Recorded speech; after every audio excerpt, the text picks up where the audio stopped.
It Walks by Night by John Dickson Carr. Chapter 1. The Patron of Gravediggers. And not least foul among these night monsters, which may be found even in our pleasant land of France, is a certain shape of evil hue which by day may not be recognized, inasmuch as it may be a man of favored looks, or a fair and smiling woman, but by night becomes a misshapen beast with blood-bedabbled claws. So I say to you, even you who live in the city of Paris, when your fire burns low by night, and you hear a gentle tapping of fingers at the window-pane, do not open your door to this supposed traveler who... The meaning resolved itself out of the queer and crabbed French which Archbishop Batignolles of Rouen had written in the middle of the 15th century. Ben Colin had sent me the book that afternoon, and it lay open on my bureau while I was dressing for dinner. From among a litter of brushes and collar studs the eerie words shaped themselves suggestively, for Ben Colin had written in the note that accompanied it, "This book was found in Laurent's possession, and this is the sort of man Laurent is." At 8 o'clock of an April evening in Paris, on the very stroke of the clock, with the opening of that book, these events began. I had come up from Nice in response to a wire from Ben Colin, saying merely that there was danger ahead, and was I interested, to which I wired back, yes, without knowing what he meant. As yet I knew nothing about the man who was to murder the Duc de Saligny, and to walk through our dreams with his sly and grisly smile. But I knew that there were to be ugly things in the future when Ben Colin rang my doorbell at 9. Something was behind the constraint in his manner. He sat across the table from me in the drawing-room, and while I listened to his grave, courtly voice, I wondered, as one is always tempted to wonder, about the man. Your first impression, and others have agreed with me in this, was one of liking and respect. You felt that you could tell him anything, however foolish it sounded, and he would be neither surprised nor inclined to laugh at you. Then you studied the life.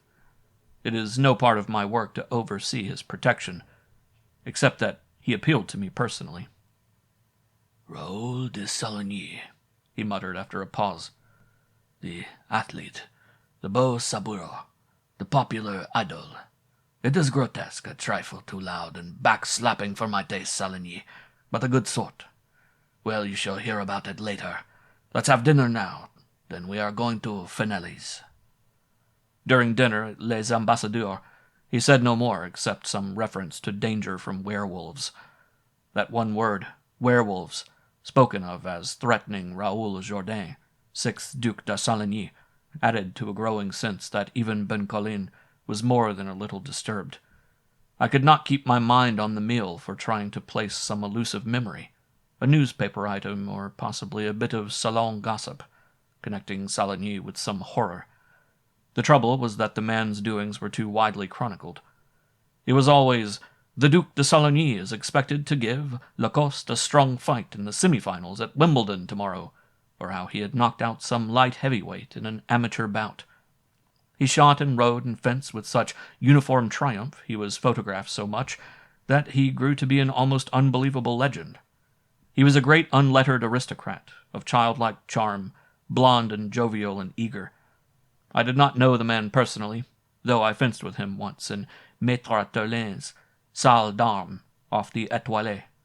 He was a smooth steel spring opponent, with eyes as inscrutable as those of an ox, a guard slippery and powerful, and a number of startling tricks from the Italian school. He ran over 7 touches in half as many minutes. Then he tossed back his yellow mane, let out a gust of laughter, and strutted round the salle, flipping up his foil and catching it like a pleased child. Ben Colin and I had finished our dinner before I remembered. Saligny was to be married, or perhaps had been married. I had paid little attention to the newspapers in Nice for the past few weeks, but some mean little piece of comment in connection with it came back in an ugly echo. "The bride is beautiful," one of my friends had said, "and at least this husband knows that razors should be used only for shaving."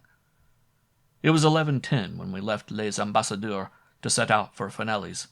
This Fenelli's off the Quai de Tokyo was then the latest tourist restaurant which attempted to carry out the illusion of being exclusive, a combination restaurant and dancing. Beyond a wall on the hill across the lighted river, It reared 3 floors of gray stone and shuttered windows at the corner of the Rue des Eaux. To further the illusion, Monsieur Finelli sent out engraved cards as the only means, theoretically, of allowing one to lose money in the roulette rooms upstairs. The street was full of automobiles when we went through the iron gates in the wall and up the walk to the front door. One entered through a tall marble lobby, on the right of which was a dining room, and on the left an American bar, frequented by a notorious and noisy crowd. The place was all aglitter with skeins of lights, and the throng had the lopsided look of the bright, blatant decorations on the walls, with a jazz band from the dining room blasting through the glare.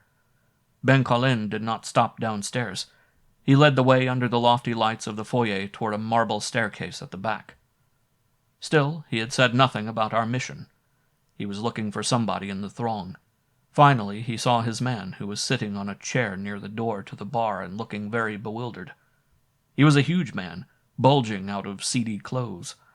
On his vast head, which hung forward between his shoulders, the bronze hair was cropped close to the skull, except where it stood up bristling in a straight line across his forehead.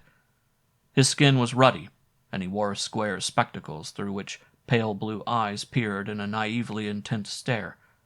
When he spoke, his big bronze mustache blew out over a slow-moving jaw buried in his collar. He kept clasping and unclasping his hands, shifting his shoulders and peering from right to left with near-sighted abstraction. Thus he sat while Ben Colin introduced the juge d'instruction, shouting in his ear above the din, and the man nodding with slow emphasis before he raised his pale eyes and grunted. This was my introduction to Dr. Hugo Grafenstein, head of his own clinic of psychiatry and neurology at the University of Vienna.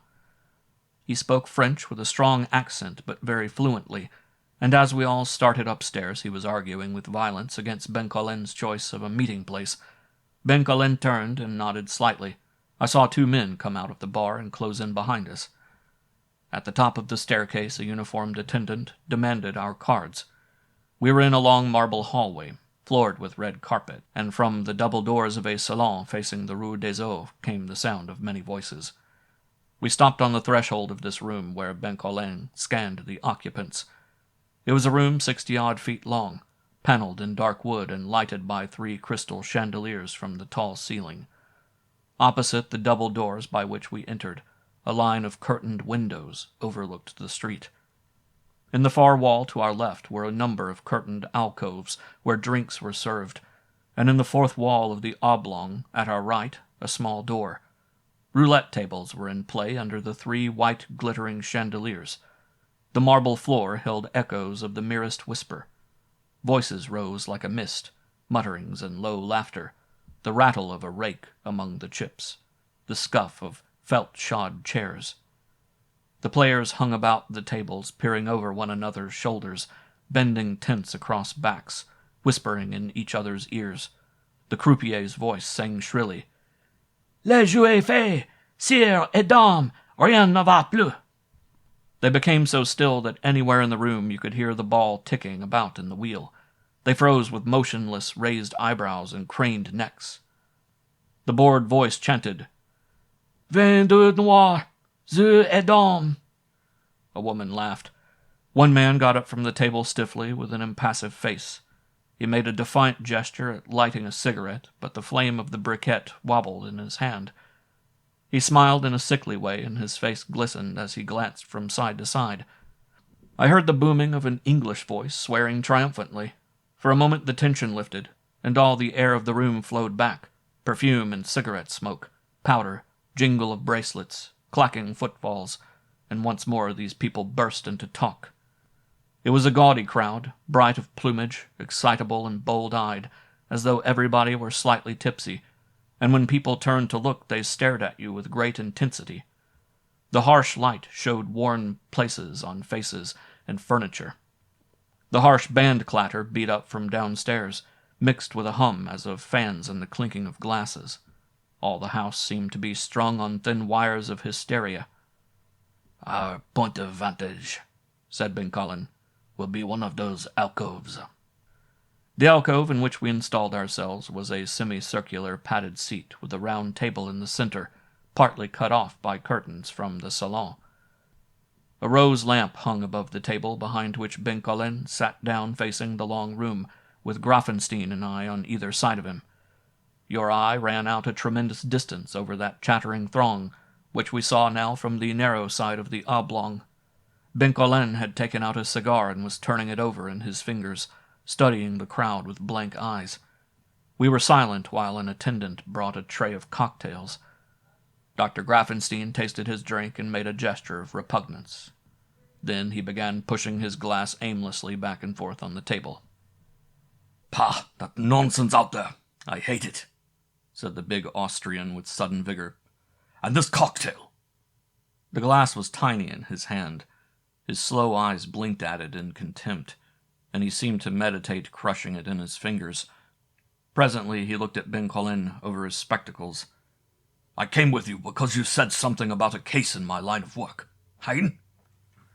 Ben Colin lighted the cigar and blew out the match thoughtfully.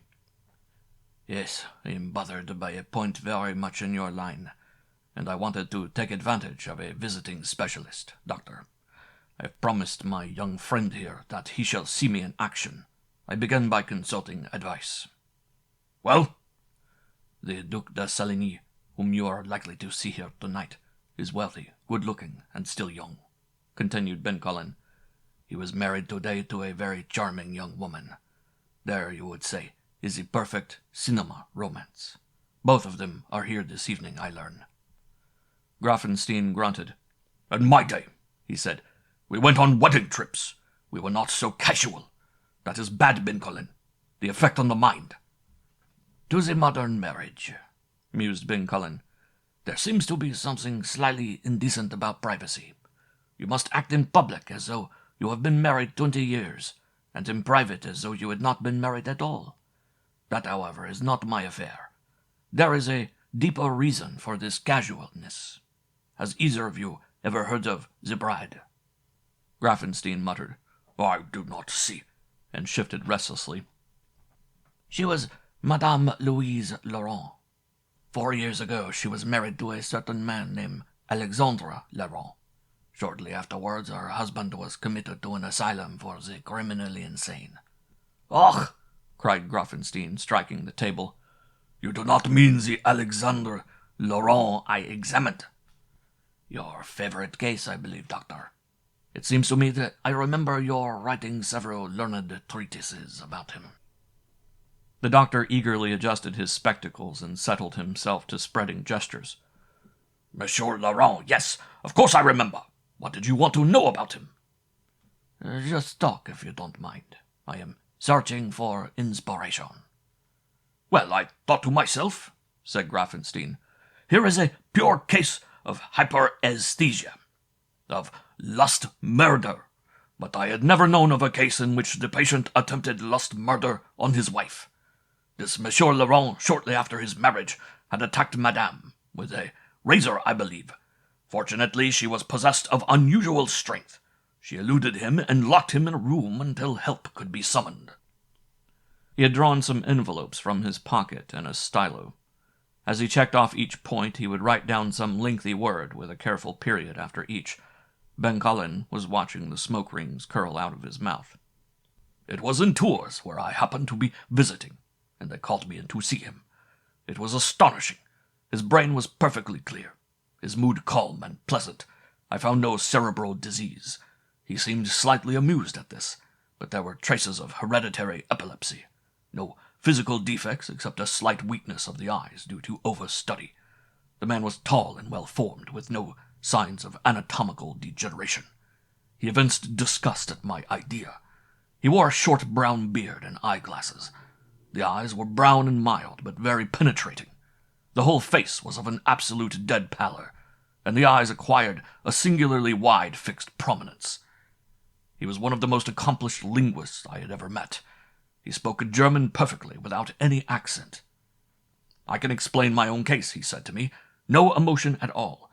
But if there is an association in my mind with lust and murder, I am unaware of it. I do not think it is due to an inherited taint. Very probably it is my reading." Dr. Grafenstein spoke slowly, groping after each word. "An exaggerated tension of the nervous system," Laurent said. Since I was 11 years old, I was precocious as a child, if that helps you. I have been reading along one line.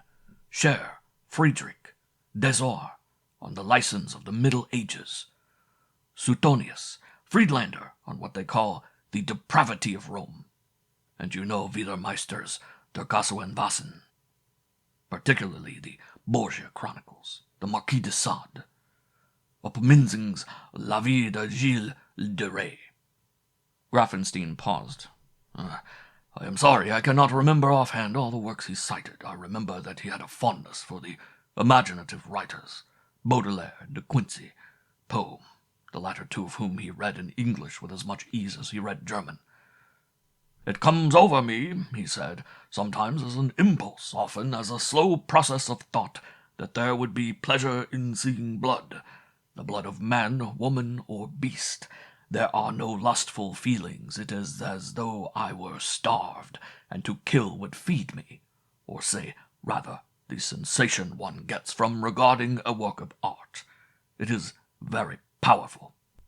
Ah, you should have seen him. He was sitting with his hands on his knees, on a little white chair under a drop lamp. He smiled at me. As he talked, his eyes widened tremendously, and his smile grew broad.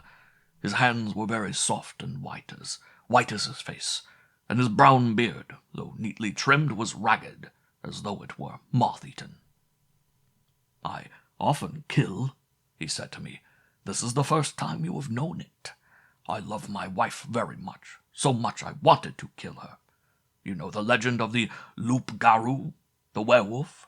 There was some sheep in a meadow outside Tours not long ago, Herr Doctor. I killed one of them, and then I fancied it would be nice to kill the wife of the farmer who lived there. I have a way of getting into houses, Herr Doctor, which nobody knows but myself. That night I tapped on the window pane and beckoned to this woman, but she refused to come out. I think she was frightened by the blood on my mouth. But I was tired, and so I let her alone. Often he would twitch his shoulders as with some nervous malady, and once he touched my arm. Usually he sat quiet, with that silky brown beard, and the smile, and the wide eyes behind his spectacles. Ah, yes, another thing I remember made an impression on me. He said, "They're going to shut me up, friend. They'd better not, because they can't keep me there. You know that lovely line, 'Oh, whistle, and I'll come to you, lad'? Tell them to remember that, won't you?" The big Austrian, whose precision of detail had created a ghastly picture, completed his notes and sat back. "He said that, did he?" asked Ben Cullen, after a pause. "Well, Doctor, I will take up this story, because I think you will be interested. I was not present at the trial. My entire information comes from the Gazette des Tribunaux, but it is fairly complete. He comes of a good family, and has some relatives now in Tours. He is wealthy in his own right, and so he was sent to a private asylum there. 10 months ago, in August of last year, he escaped. Now, when it is too late, we have traced his movements. He went to your own city, Doctor, to Vienna. There he put himself under the care of Dr. Roswald." Grafenstein uttered an exclamation. "This Dr. Roswald, I may explain," Ben Cullen said to me, "was part genius and part quack, but he was known as a criminal surgeon." Grafenstein said very slowly, "Roswald was murdered nearly a month ago." "So I hear. It takes the police of Paris to tell you that Laurent killed him." "Roswald specialized in plastic surgery," said Grafenstein. "I suppose that's your link." "Yes. In what way he was altering himself there we do not know. The Viennese police have the testimony of Roswald's nurse. This nurse knew that a patient had come there, and that something was being done to his face, but she never saw Laurent. Roswald administered the anesthetic himself, and while the nurse attended to the liquid feeding in the first stages, the patient's face was swathed in bandages." Past Ben Cullen's satanic countenance drifted the smoke of his motionless cigar. He had never raised his voice, and his eyes were fixed on the crowd, but now there was a thrill in the way he spoke, a clenching of his fingers, and a tensity of stare. For a man of imagination, what a grand guignol picture! Rothwald's home, a cottage in the shadow of the poplars off the Court of Chasse, with a low lamp in the surgery window. Laurent left the cottage on the night of 7th of last March. A policeman saw somebody coming out of the Rothwald's gate, carrying 2 valises, and this man bade the officer good evening as he passed, and continued down the street, whistling cheerfully. Later in the night, a neighbor phoned in a complaint that the cats were setting up an infernal yowl in Rothwald's yard. There was still a light in the surgery. They found Rothwald's head looking out from one of his own jars of alcohol on a shelf, but there was no trace of the body.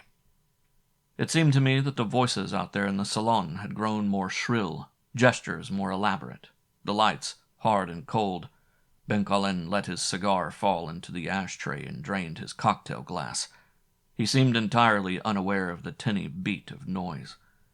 With slow nods of his head, Grafenstein was shifting and tapping his fingertips together. It was, I suppose, nothing new to them. "Laurent is now in Paris," said the detective, shrugging. End of Chapter 1. Chapter 2. It Walks by Night. "I am struck with that statement of his, 'I have ways of getting into houses which nobody knows but myself,'" Ben Collin went on. "I do not think that we of the police are dunderheads, yet how have we contrived to miss him? No, let us get this story in order. We now shift back to a time over 2 years ago, when Laurent was safe in the asylum. His wife moved to Paris. The marriage, of course, was annulled, and she was living alone, on a small income of her own, and staying away from people. She had been through a tremendous nervous ordeal, that woman, so much that she had a horror of all men." Again the detective shrugged. "But what will you? Let your psychology explain her attraction to Monsieur le Duc de Saligny, who swaggered past, preened, and conquered." He was silent a moment, looking thoughtfully at his glass. No matter. This engagement was announced in January of last year. In August, as I have said, this Laurent escaped. He must have known of that engagement, for it was widely chronicled. She was terrified. The husband had timed his escape as a gentle warning to remain faithful to his amorousness with a razor. She postponed the wedding until he should be captured. Well, he was not captured. Our swashbuckling Saligny was as patient as possible, but he would not wait forever. Even a fall from a horse could not damp his ardor. The wedding was arranged. Ben Collin leaned across the table. 2 days ago, Laurent sent a letter to Monsieur le Duc. It said simply, 'It will not be best to marry her. I am watching. I have put myself close to you, but you do not know it.' Messieurs, explain that in any way you like. I am simply stating facts. I reserve my conclusions for my report to the court. The Duc de Saligny brought me this note when I had just finished tracing Laurent from Dr. Rothwald's, and I was able to tell him that it was no crank letter. The note was actually written by Laurent. We had specimens of his handwriting forwarded from Tours. Saligny is excitable, and I think he was frightened. Yes, he would go through with the marriage immediately, and so would Louise. But you will see that he longs for public places now until my men can step out and lay their hands on Laurent." Grafenstein cleared his throat. "Still, I cannot see that it interests me," he argued gruffly. "I am not a detective. Crime in the course of being traced is not interesting. Love of God, no." He snapped his big fingers and moved about with walrus-like motions. "No?" said Ben Collin, frowning. "Well, if a psychiatrist does not see the point and glares out at us, how should I? But it bothers me." He put his head down in his hands, elbows on the table, and knocked against his temples in irritation. Presently the puckered face was raised again. I said, "Pleasant honeymoon? Trailed everywhere by the police. How does Madame la Duchess take all this?" "I can fancy only a few ways by which Laurent could have got across the French border." Ben Collin was musing when he drew himself up and realized my question. "Madame? You shall see for yourself. Here she comes now. You notice? Where's her husband, I wonder? I've been looking for them all evening, and I know they're here." She was walking slowly towards the alcove. Her hair was very black and glossy, and she wore it parted and drawn low over her ears so that it contrasted with her expressionless eyes. These eyes had a cold shine, dark, unmoving, under thin arched brows. There was also a contrast between the straight nose and the full sensuality of the lips, which were moist pink in a faint smile against the pallor of the face. As she saw us, the eyes widened suddenly with a glimpse of depths, and then her eyelids drooped in speculative appraisal. Her white shoulders moved about a black silk gown. One hand was vaguely twisting a rope of pearls. There was a little silver anklet under the gray stocking. You sensed a hard shell over this suppleness, like defensive armor. She came straight up to Ben Cullen. When he rose to bend across the table over her hand, she was negligent, but closer you could see shadows hollowed beneath the eyes. Ben Cullen introduced us and added, "Friends of mine, you may speak freely." She looked at us in turn, slowly, and I had a sense of veils being drawn away. It was a look of scrutiny, not unmixed with suspicion. "You are affiliated with the police, messieurs?" she asked. It was a voice well modulated, yet one that ran the scale in shrill unevenness. "You know—" With true Teutonic thoroughness, Grafenstein seemed about to assure her that he had made a special study of her first husband, omitting no gory detail. Ben Cullen interposed.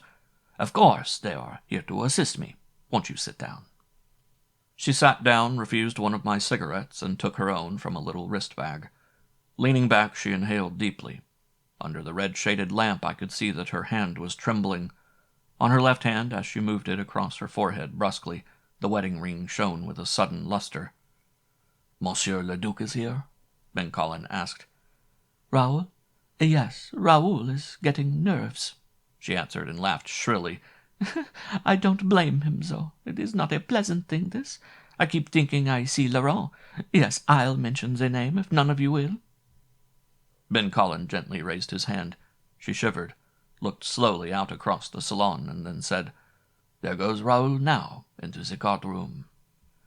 She nodded towards the small door at the far end of the room, through which a broad back was disappearing. Then the door closed. I saw no more than that, for I happened to be looking at my wristwatch. I looked at it twice, absently, before I noted that the hour was 11:30. "Orange blossoms?" she said, laughing again. "Orange blossoms, lace veils, a lovely wedding, lovely bride, with even the clergy looking at us and wondering if there was a madman in the church. You know, once when I was looking at him, I thought it was Laurent marrying us. Wouldn't that have been a joke? He could have played priest very well. Orange blossoms, till death do you part. Death, very possibly." This was sheer growing hysteria. The sights and sounds of the casino blended in with it. The jazz band beat 10 cymbals. The bawling voice of the croupier sang over noisy crowd and singing wheel. Louise, Duchess de Saligny, said abruptly, "Monsieur Ben Cullen, I did see Laurent this afternoon." Nobody said anything, but Grafenstein dropped his stylo. Both the doctor and I glanced at the juge d'instruction, who was smoking placidly. He pursed his lips, nodded, and asked, "You are quite sure, madame?" "Monsieur Quillard, that is Raoul's lawyer, entertained for us this afternoon. We were to have dinner there later, and then come on here. There were many people in the house. There was noise. I drank to forget." She spoke slowly, as though she were turning over in her mind the memory of the afternoon, and finding it incredible. The eyes were strained and intent. Studying her sideways, I thought that there was a queer yellowish tinge round the pupils. "It grew darker in the afternoon, and they said showers, but we could hear only the thunder. They danced and drank, and people would come past and nudge us. It was horrible, that." Her shoulders lifted in disdain. "Now listen. At 7 I went upstairs to dress. It was in Madame Quillard's room, and her maid was helping me. It was very dark outside. I could still hear the thunder. There were little rose lamps burning like that one. Please, monsieur, understand that I am telling you the simple truth. I had finished dressing, and I was standing looking into the mirror of the dressing table, and I wondered to myself, oh, it does not matter. Presently there was a knock at the door. There was Raoul and Monsieur Vaudreuil. Monsieur Vaudreuil is a great friend of Raoul's, to take me downstairs. I dismissed the maid. I found I had left my wristbag on the washstand in the bathroom.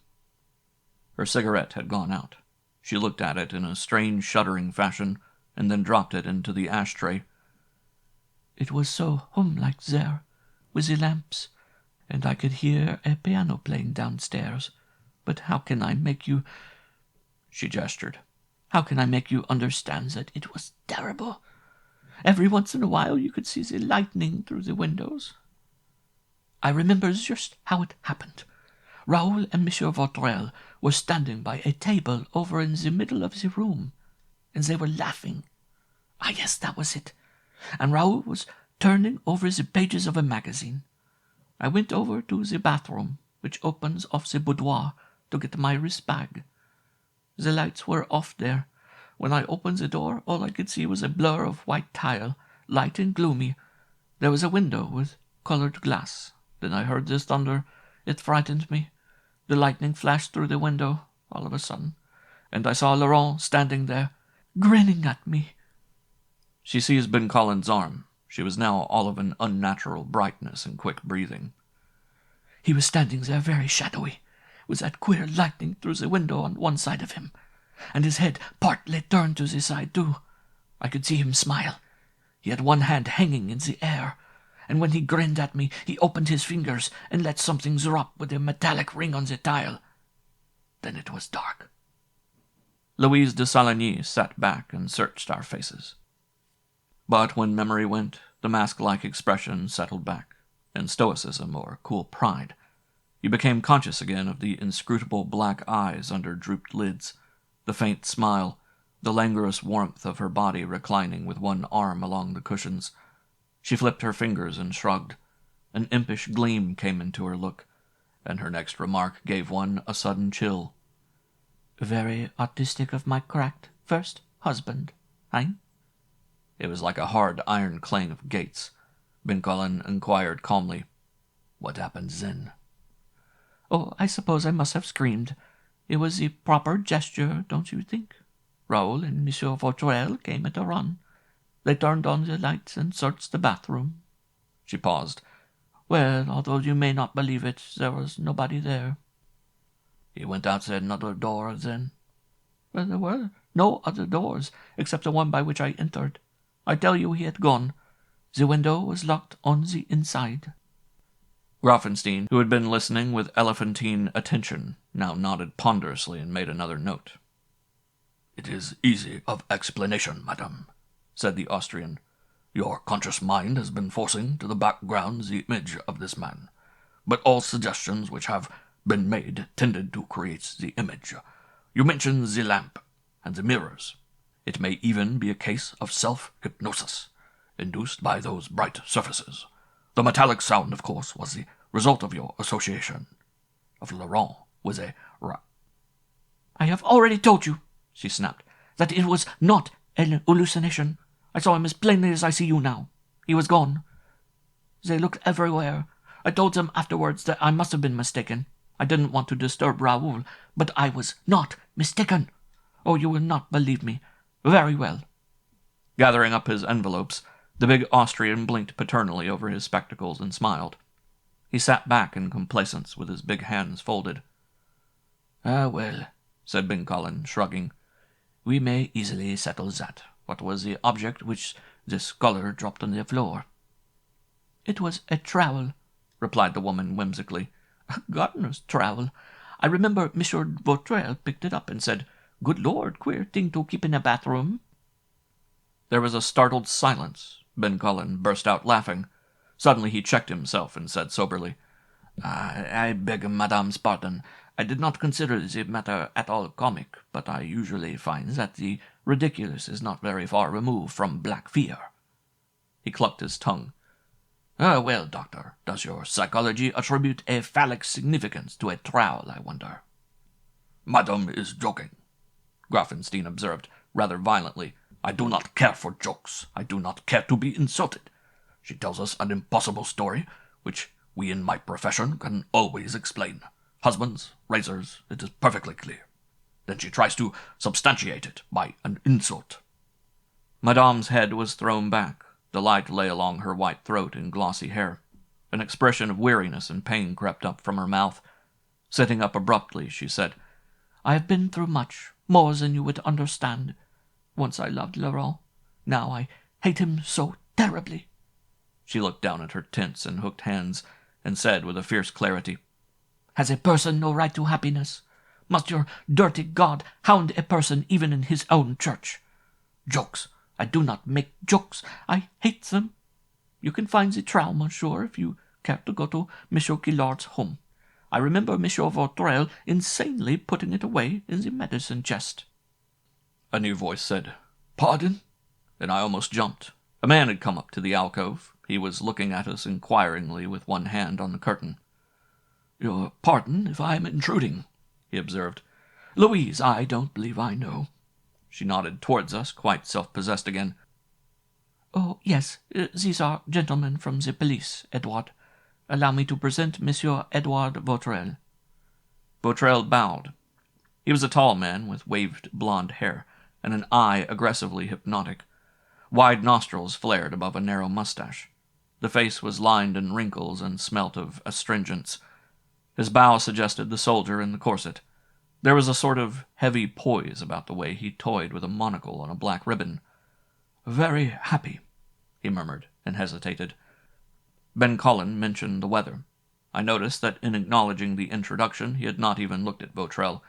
He was sitting bolt upright, and ever since he had seen the Duc de Saligny go through the far door into the card-room, he had not moved his eyes from the door. He added, still with that gaze of intense speculation on the card-room door, "Madame, even though you suffered an hallucination, how did you recognize Laurent? Was his appearance changed? We have reason to think so." "I don't know. It was an impression. I just saw him in that half-light. Certain gestures, the way he opened his eyes. I don't know. I could not be deceived if I saw him." Vaudreuil smiled sourly and said with deprecating petulance, "Oh, come. Why encourage this brooding monsieur? You all act as though you were afraid of this man. I've seen half a dozen minions of the law hanging about this place. Ridiculous, all this fuss. Louise, Raoul's gone to the card-room," he added abruptly. "He's been drinking too much. I think you'd better see him. Or let's play the wheel a while, if you prefer. Do something." "That music," she snapped. "Damn that music. I can't stand it. I won't stand it. Why must they play the same thing for half an hour? The same thing."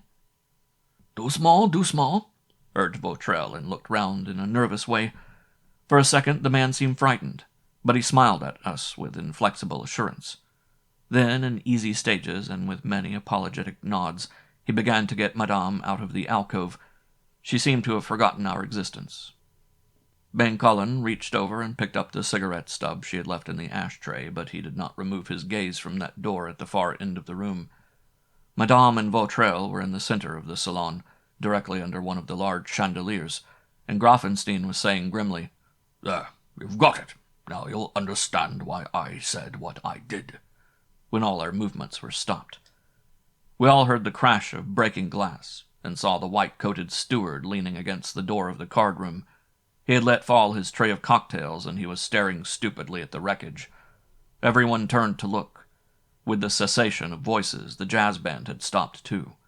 The proprietor, his fat stomach wobbling, was hurrying across the room, but most distinctly emerged the drawn, shiny face of the servant who had seen something and was desperately afraid. Can I make clear a horrible emotion without a name? A sort of cold, sick shock that smote all of us in the alcove. It was momentary, but it stamped every detail into the brain. Voices had died away thinly so that you heard a roulette counter fall on the floor with a click against the quiet.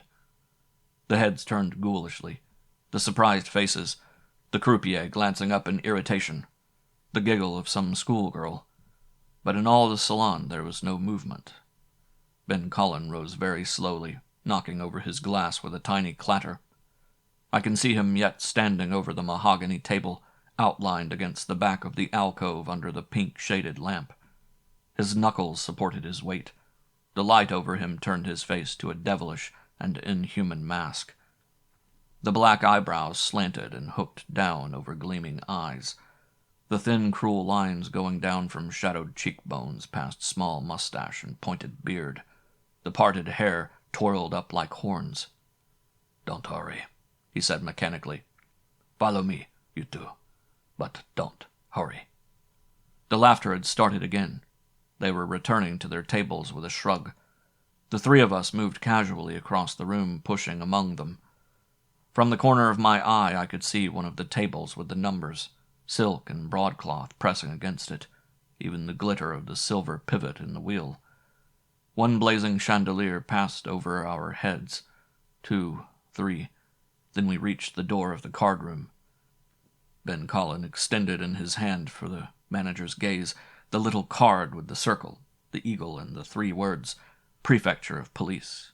Grafenstein and I followed him through the door. It took many seconds for that sight inside to penetrate my mind fully. When it did so, I turned round and bumped into the manager in horrible, sick blindness. The room was large and square, with walls of stamped leather and dull red. Old shields and weapons were hung against them, emerging with a poisonous color of copper in a low reddish light. But the blades of these weapons showed thin, bright lines of sharpness. At the end of the room opposite us was a large divan. Beside it was an inlaid table on which burned a lamp of red glass. A man had fallen forward on the red carpet before the divan. The fingers of his hands were outspread as though he were about to spring forward. He was squashed against the carpet in a kneeling position. But the man had no head. Instead, there was a bloody neck stump propped against the floor. The head itself stood in the center of the red carpet, upright on its neck. It showed white eyeballs and gaped at us with open mouth in the low red light. A breeze blew through the open window in the wall at our left and ruffled the hair with a slow and lifelike sway. End of Chapter 2. Chapter 3. The Head That Lay Under the Lamp. With the utmost coolness, Ben Collin turned to the manager. "2 of my men are on guard downstairs. Summons them. All the doors are to be locked, and nobody must leave. Keep the crowd playing, if it is possible. In the meantime, come in yourself and lock that door." The manager stammered something to the white-faced servant who had dropped the tray and added, "Sweep up that glass. Don't answer any questions, do you hear?" He was a fat man who looked as though he were melting. A monstrous mustache curled up to his eyes, which bulged like a frog's. Tumbling against the door, he stood and pulled idiotically at his mustache.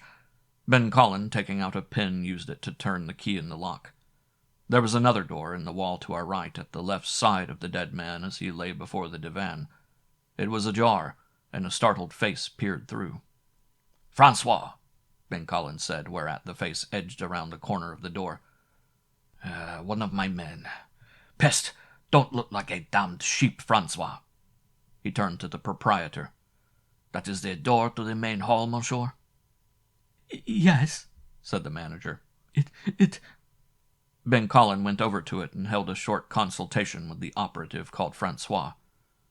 "Nobody has come out there," he observed, closing the door. "Francois was watching. Now." All of us were looking about the room. Grafenstein stood huge and motionless. Cropped skull hung forward, blinking down at the head. I tried to keep my eyes off that head, which appeared to be gazing at me sideways. The wind blew on my face, and it felt very cold. Ben Collin walked over to the body, where he stood and peered down intently, smoothing his mustache. Beside the neck stump, near the twisted red-splattered left hand, I could see projecting from the shadow a part of a heavy sword. It had come, apparently, from a group on the wall over the divan. Its mate lay diagonally under a green-carved shield with a spike in the middle. And, though the edge was mostly dulled with blood, a part near the handle emerged in a sharp, glittering line.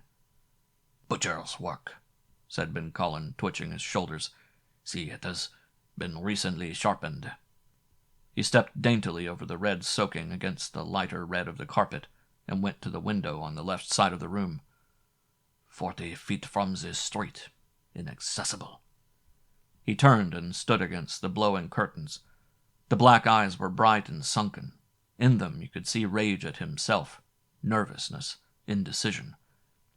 He beat his hands softly together, made a gesture of incredulity, and returned to the body, where he avoided the blood by kneeling over the divan.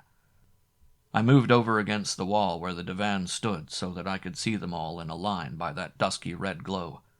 Ben Collins inclined back, head partly turned, Grafenstein blinking down at the thing on the floor, and the manager still leaning soggily against the salon door, stupid gaze fixed. The red curtains flapped at the window.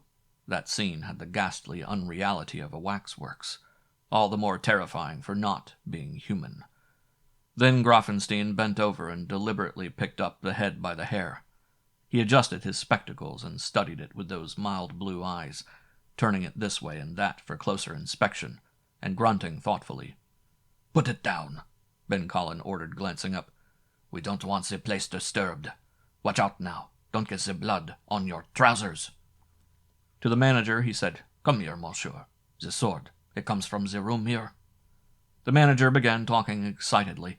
His syllables exploded like a string of little firecrackers popping over the room.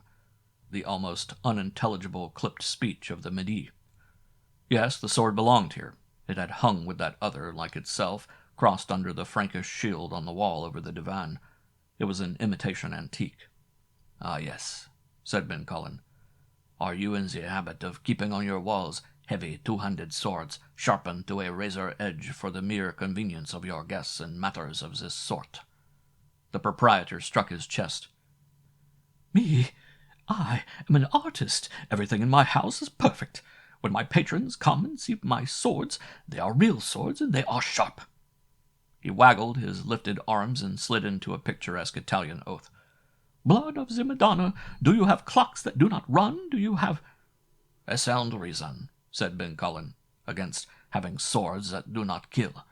I wish your passion for realism had not included those raised brass nail-heads on the handle. You see, we shall get no clear fingerprints from it, I fear. Is this room ever used for any purpose other than assassinating guests?" "Why, certainly, monsieur. It is the card-room, but we haven't used it tonight. See, the card tables are folded against the wall. Nobody wanted to play. It was all that roulette. Do you think it can be hushed up, monsieur, my trade?" "Do you know this dead man?" Yes, monsieur. It is Monsieur le Duc de Saligny." "He is a constant patron of yours?"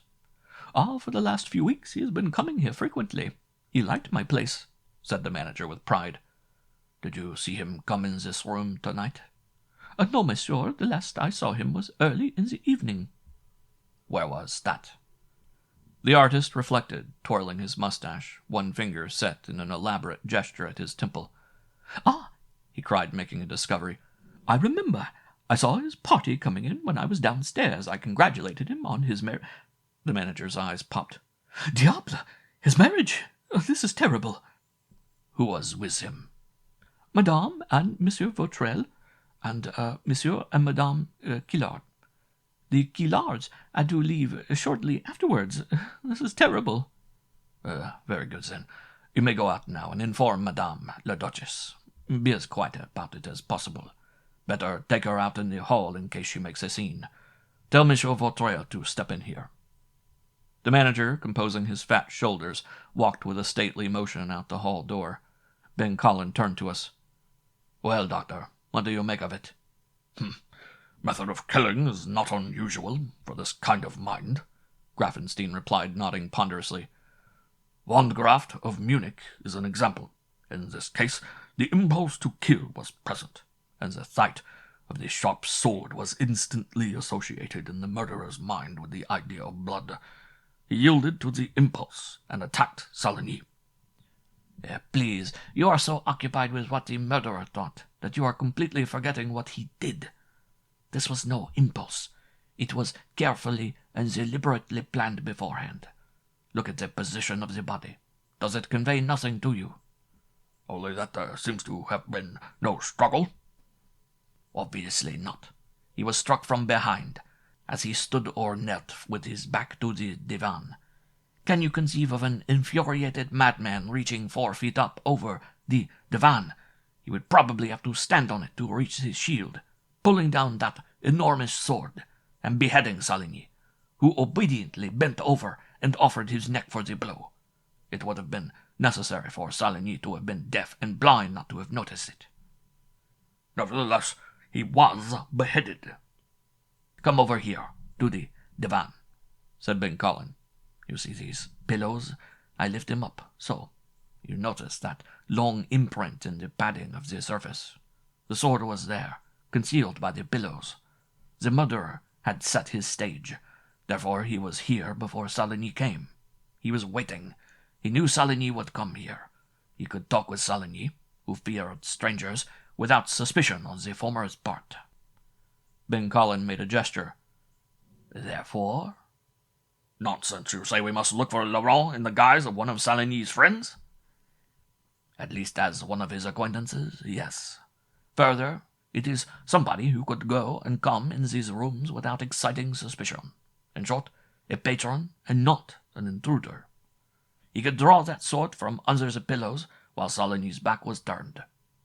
But, my God, friend, Saligny is bent as though he were awaiting this blow. Ah, that is a point that is likely to tell us who the murderer is. And the murderer is now in these gaming rooms. Nobody has left unless my agents are asleep. By the hall door? Francois has been there since 11:30. Do you know what time Saligny came in here? Yes, I interposed. I recall exactly because when Madame pointed him out, I was looking at my watch. It was 11:30. Ben Collin looked at his own watch. Just 12. It should be easy to check alibis. He was rumpling his hair with a nervous hand, and bewilderment sat oddly on the hollows of that face. I do not understand, he muttered, looking about slowly. I do not understand. All I am sure of is that it was no sane mind. How do you account for the fact that the head lies at some distance from the body, standing up? The question, observed Grafenstein, brightening, had entered my head. I feel safe in saying that it could not have rolled to that position. Well, stranger things have happened, but it didn't. You can see that there is no direct blood trail between the head and the body. The murderer put it there. I understand. A gesture of triumph, not unnatural for a man's brain. He wishes to hold it up, to gloat. Ben Collin was staring at him with blank eyes. He said in a low voice, Stretch the imagination, Doctor, and a parallel enters the mind.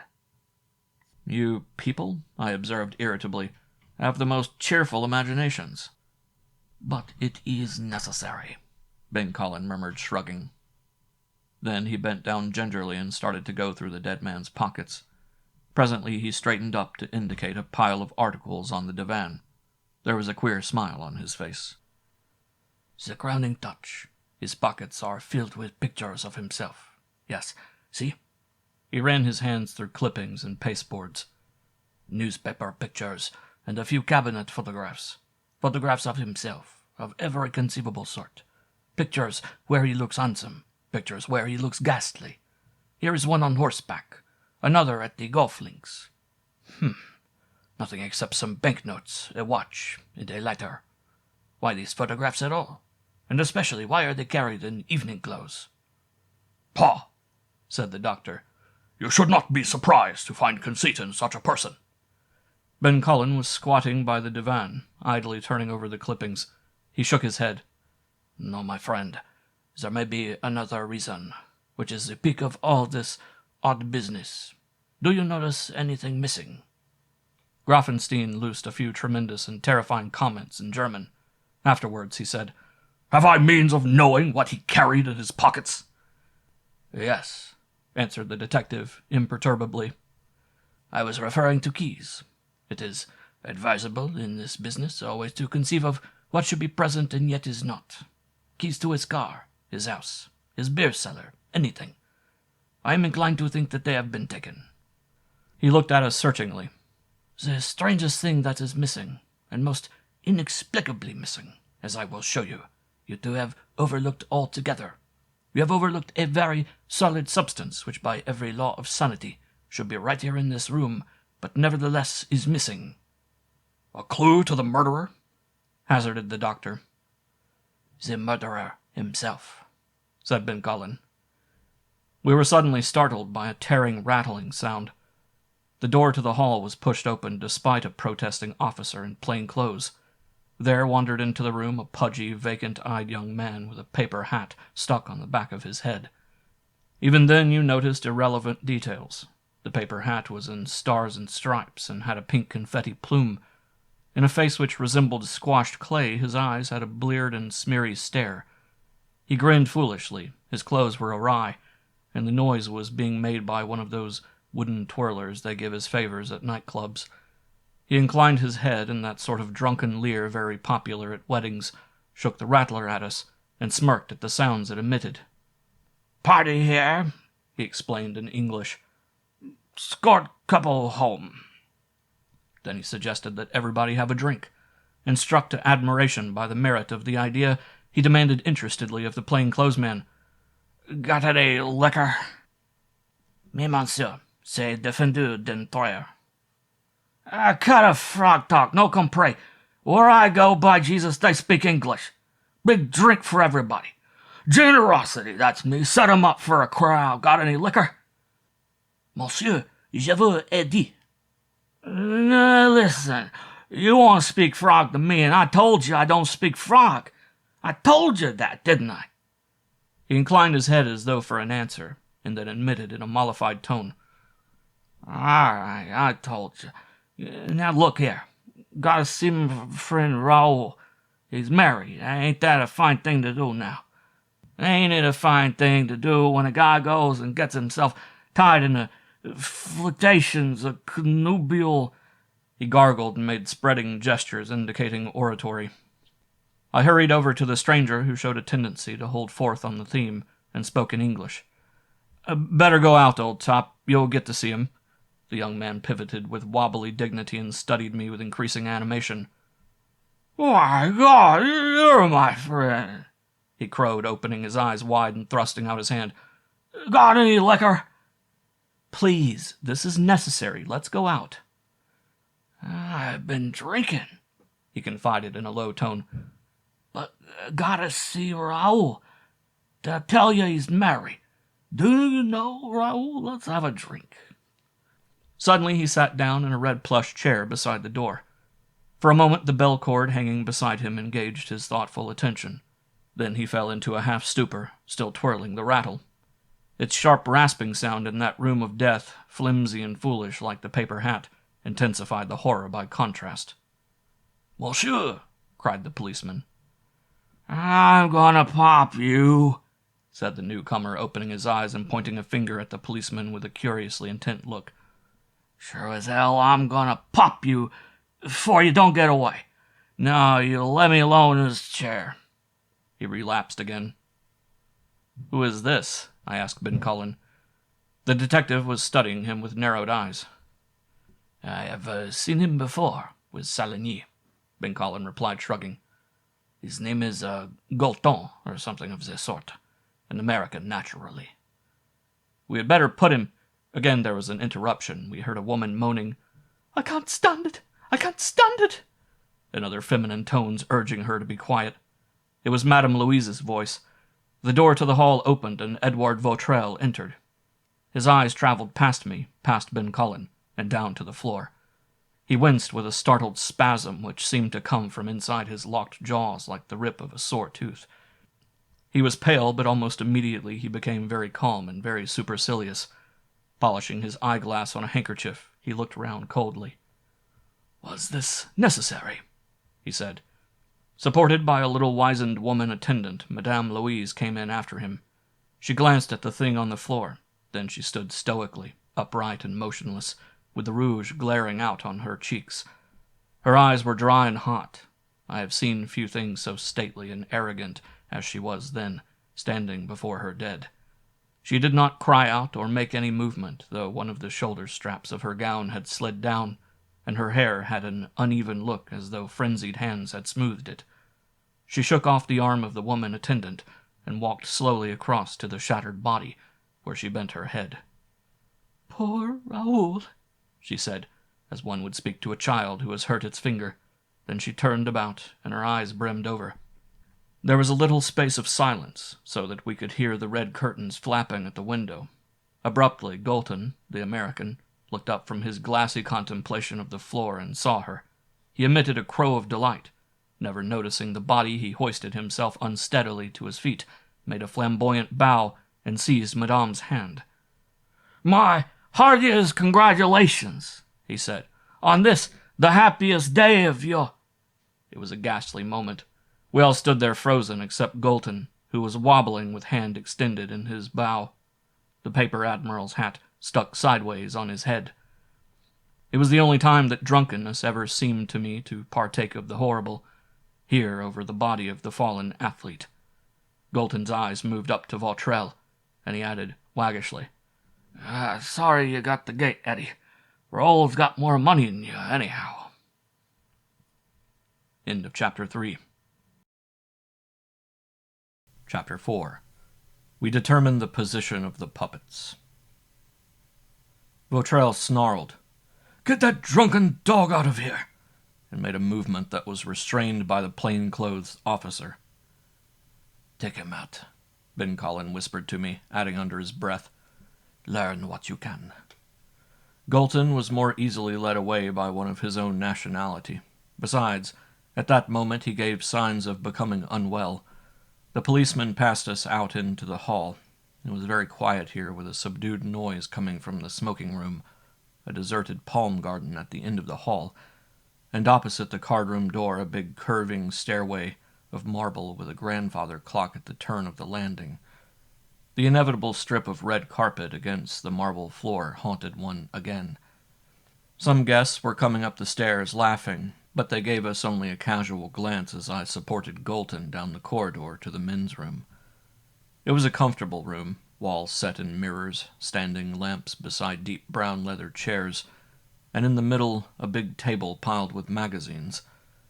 But it had that intense, depressed solemnity and quiet which pervades such places everywhere. Galton disappeared into the lavatory for a time, and presently emerged, looking pale but considerably more sober. "Sorry to be such an inconvenience," he growled, sinking into a chair. "Can't hold it. All right now." After a time of staring at the floor, he regarded me morosely and complained, "God, I feel rotten. So, you're an American. Nothing but Americans. I suppose you're another of these tourists." His squashy face assumed a tragic look which may be seen in any American bar. He pronounced the word tourist with all the fervid sadness and loathing with which Job must have said boils. "All the tourists coming over here and spoiling things. They never know the French, the real French. Ugh." He grew morbid.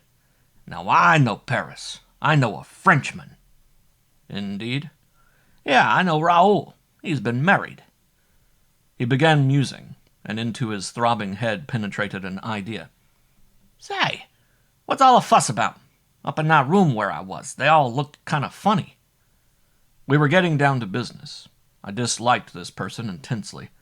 Under any other circumstances he would have been merely irritating, but now he might be an important if creaky cogwheel in the mechanism of a murder case. His face was assuming normal lines after its squashed clay appearance, and resolved itself into pudgy reddish features under thin hair plastered flat back like a jazz band player. His bleary blue eyes came into a focus, stirring now with the vague idea that another drink might not be out of place, so he grew more genial. "Have you known him long?" I asked. No, not very. Only a couple of weeks. Thought it might be a good idea to meet some nice people, you know? Gotta meet nice people. Get you somewhere." He looked at me with crafty inquiry, and though it seemed to me the most unpleasant thing he had said yet, I nodded. Warming to the subject, he continued, "Say, let me introduce myself. Sid Galton's the name." After the amenities, I suggested that he was talking about Saligny. "Oh, yeah. You see, he got a fall off a horse out near the place where they shoot pigeons in the Bois. Clay ones, I mean. Well, he fell off a horse. Don't think he had his girths tight. I know a lot about horses. Used to be a ranger in Yellowstone. As I was saying, he fell off a horse, see? I think I follow you. Yeah, well, you see, he had to go see a specialist in Austria about it. It did something to his wrist and back. Landed sideways. I didn't see it because I was in Austria then, but they told me it was an awful spill. Well, I met him on the train coming back. I'd seen his pictures in all the papers. A great sportsman. So am I. I just went up to him and said, "I'm Sid Galton. I want to shake your hand. Believe me, Duke, if I'd been with you, you wouldn't have cracked up like that." That was very tactful. Sure. Well, he spoke English, all right. We got to be good friends coming back.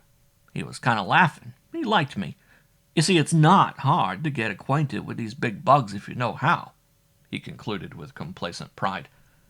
Give you a hand any time. I used to go call on him regularly, but sometimes he wasn't there, and I didn't meet his gang. I will, though, but I know him. Be glad to introduce you. He invited me to his wedding today, but those damn hi-hats. Galton's face darkened venomously. He checked himself with a jovial smile and continued. Well, I wasn't feeling very well, you see, so I didn't go to this guy Killard's house for the shindig. What'd you say your name was? Let's go up and see Raoul. Why was everybody so steamed up? I seem to remember. He was groping blankly in his mind after a puzzling image. Mr. Galton, I said, I'm sorry to tell you that the Duc de Saligny has been murdered. Galton's eyes turned as glassy as marbles. He looked at me with a glare of suspicion, as though he said, "Trying to trap me, are you?" Nor did he ask for details. It was enough for him that there had been trouble. He was halfway out of his chair when Ben Cullen entered with Grafenstein and Vautrell. The ensuing few minutes showed Galton, maudlin and fearful, grotesque with features twisted, insisting that he didn't know a damn thing about it, and if he wasn't let out of there, there'd be trouble because he was a sick man. You are at liberty to go, of course, Ben Collins said, but please leave your address. Galton blundered out the door, loudly declaring that he was headed for Harry's New York bar. His address he gave as 324 Avenue Henri Martin. Ben Cullen, who had taken up his position behind the center table, contemplated the closed door. I am inclined to think, he commented, that the American Volstead Act was the worst law in the history of France. No matter. Galton can come later. Pushing aside the magazines, Ben Cullen sat down beside the table, leaning back with lowered eyelids. Sit down, please, Monsieur Vautrell. I shall have to get most of my information from you. Take chairs, messieurs.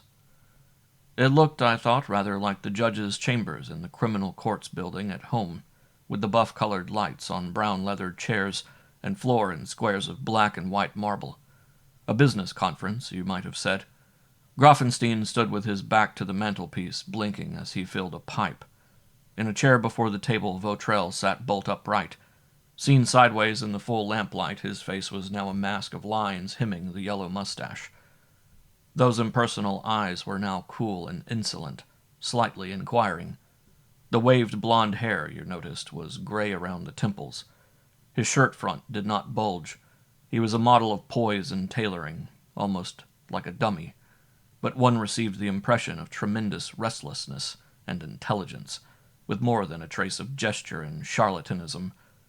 He would, you felt, strike a great attitude, and say immortal fiery words as he led troops to battle, then, when the limelight left him, calculatingly watch his position and use cold caution to see that he was never by any chance in danger.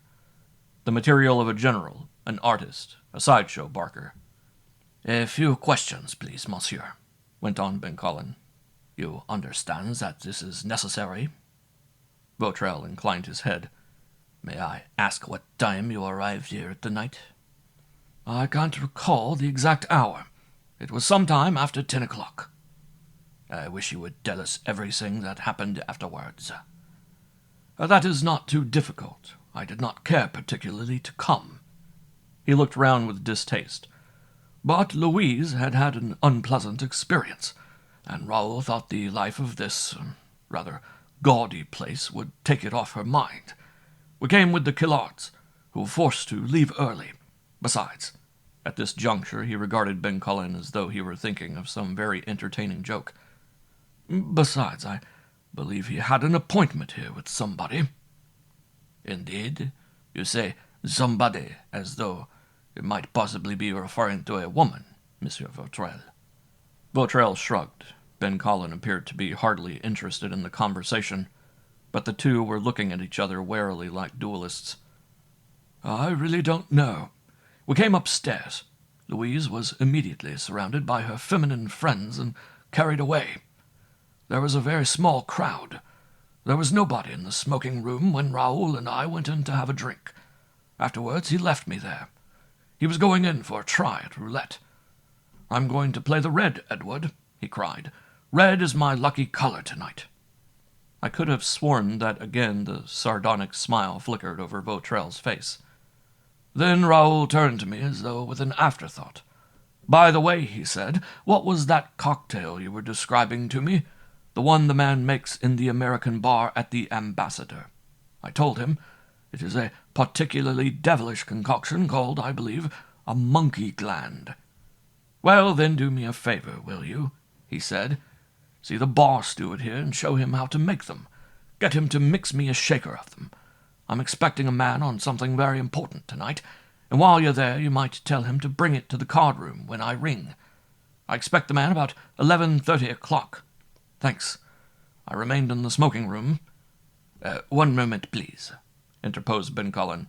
To Grafenstein he said, "Doctor, would you mind ringing that bell? The cord is beside you." When the Austrian had complied, we all waited silently until there entered the white-coated servant who had dropped the tray on entering the room of the murder. He was a pale and ineffectual person with an earnest manner, and his watery eyes showed fright. Vautrel twisted round to look at him. "Steward," said Ben Cullen, extending his hand, "you are the person who discovered the dead man?" Yes, monsieur. Monsieur there," he nodded nervously toward Vautrel, "had told me to expect a ring around 11:30 from the card-room. I took in the cocktails monsieur had ordered. I saw—" His eyes wrinkled up, and he protested. "I could not help breaking those glasses, monsieur. Really, I could not. If you would speak on my behalf to—" "Never mind the glasses. You heard the bell ring. At what time was this?" "At 11:30. I know because I was washing the clock for it. Monsieur de Saligny always tipped. Well." "Where were you at the time?" "In the bar, monsieur.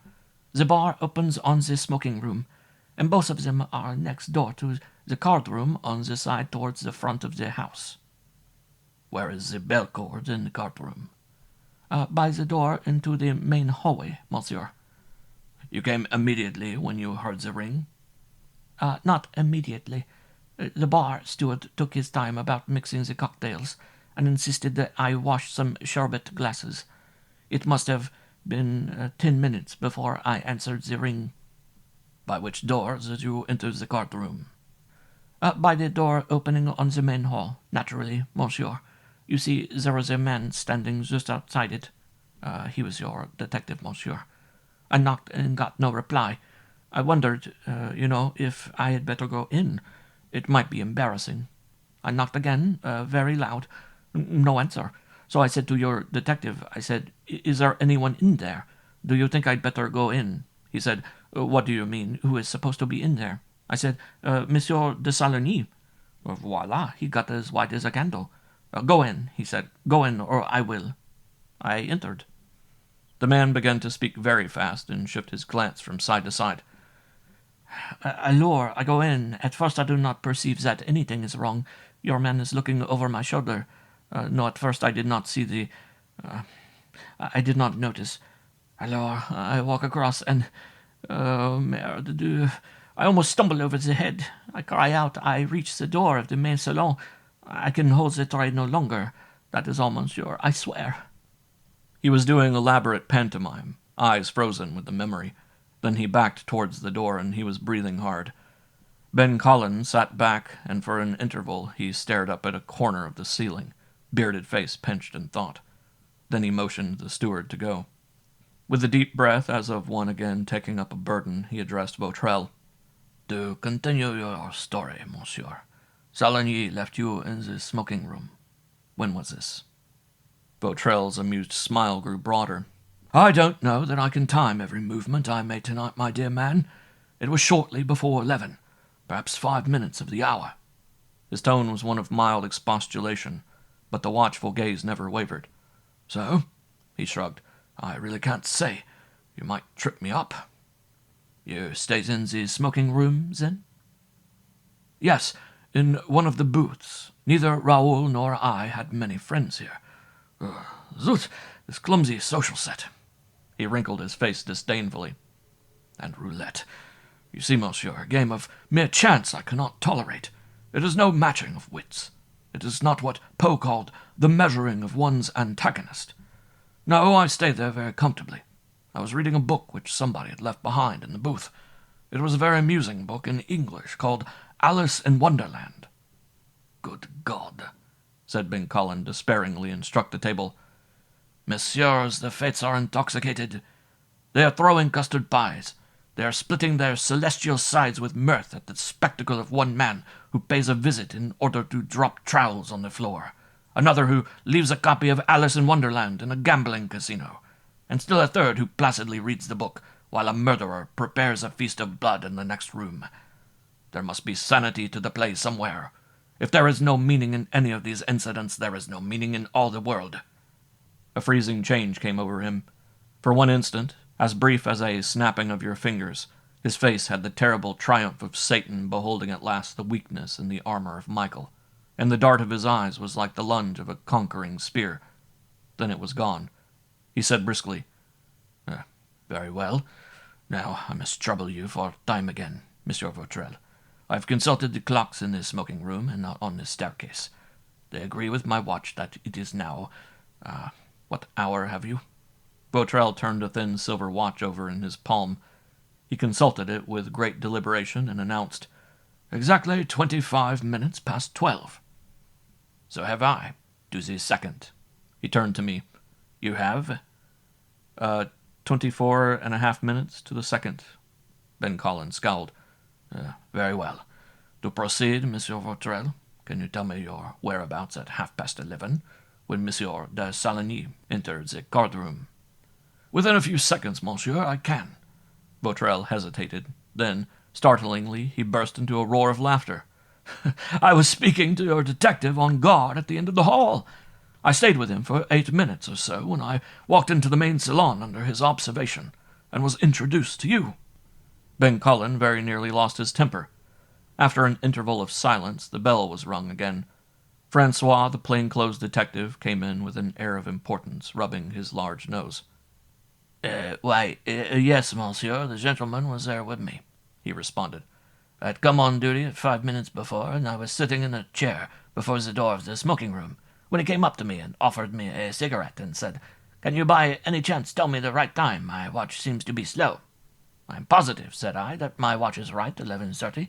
However, we can consult the clock on the staircase. Francois refreshed himself with a glance at all of us. He resumed, We walked to the head of the stairs, right opposite the door of the card-room, and as I knew, the clock confirmed my watch. He set his own, and we stood there talking.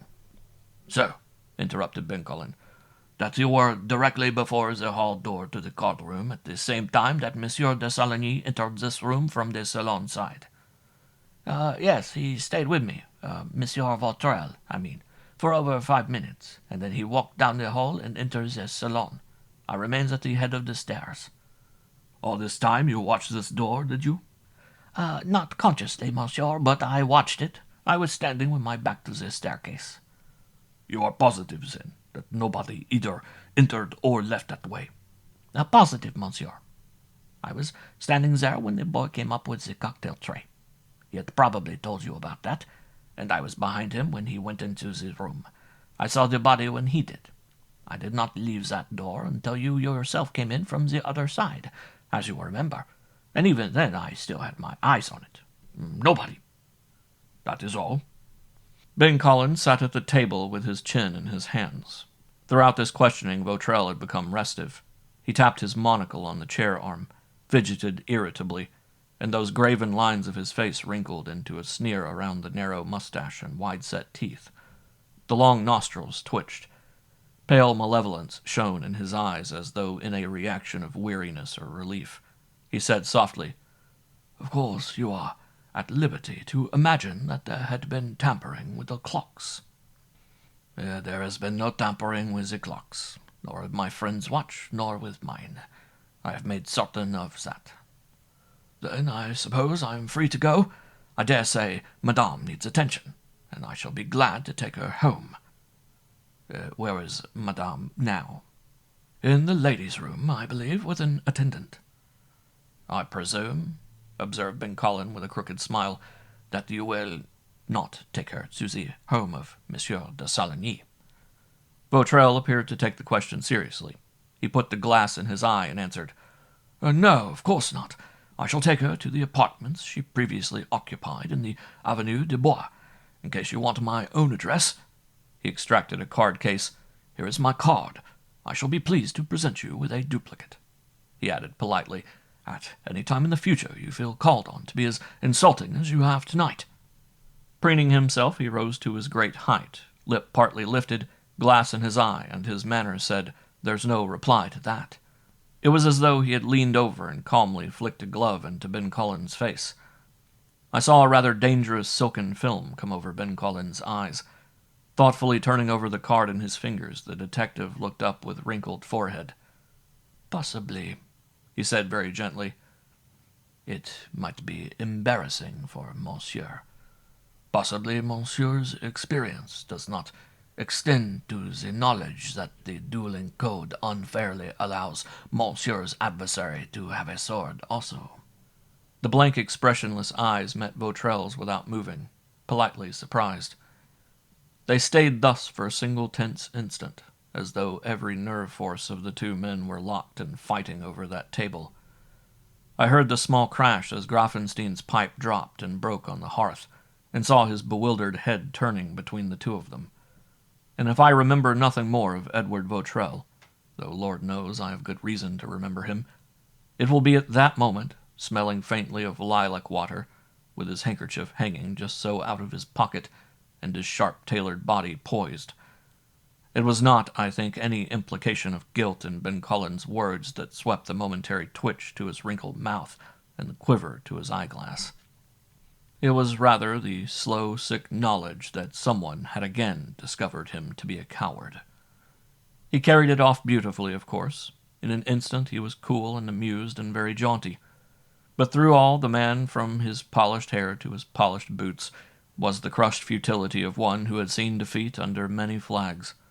And so Vautrell laughed and said quizzically, "And so you believe me to be the murderer?" "No," said Ben Collin. "No, at the present time I do not. Any man is conceivably a murderer, but no man is conceivably a wizard. I am merely asking questions." To prove it, he asked a somewhat ordinary one. "Tell me, Monsieur Vautrell, did Monsieur de Saligny speak English?" "Raoul? That is the most amusing question yet. Raoul was essentially a sportsman and nothing else. He was a swordsman and a spectacular tennis player. He had a service that nearly stopped Lacoste, and the best of steeplechase riders. Of course," Vautrell added smugly, "he did sustain a fall that nearly paralyzed his wrist and spine, and had to see a foreign specialist about it. It nearly prevented the marriage, you remember. But yes, he was a fine athlete. Books he rarely opened. Ah, tiens, Raoul speaking English. The only words he knew were game set." A servant had brought in Vautrell's coat, long and dark, with a great sable collar, and hooked with a silver chain. It was like a piece of stage property. He pulled down on his head a soft black hat, and the monocle gleamed from its shadow. Then he produced a long ivory holder into which he fitted a cigarette. Standing in the doorway, tall, theatrical, with the holder stuck at an angle in his mouth, he smiled. "You will not forget my card, Monsieur Ben Collin?" "Since you force me to it," said Ben Collin, shrugging, "I must say that I would much prefer to see your identity card, monsieur." Vautrell took the holder out of his mouth. "Which is your way of saying that I am not a Frenchman?" "You are a Russian, I believe?" That is quite correct. I came to Paris 10 years ago. I've since taken out citizenship papers.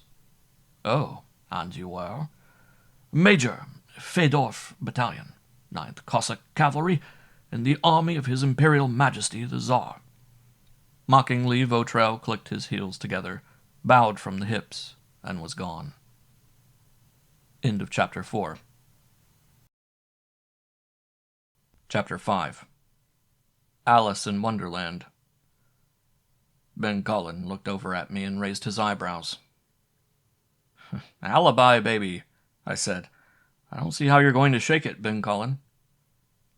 For the present, it is not necessary that I should. Question.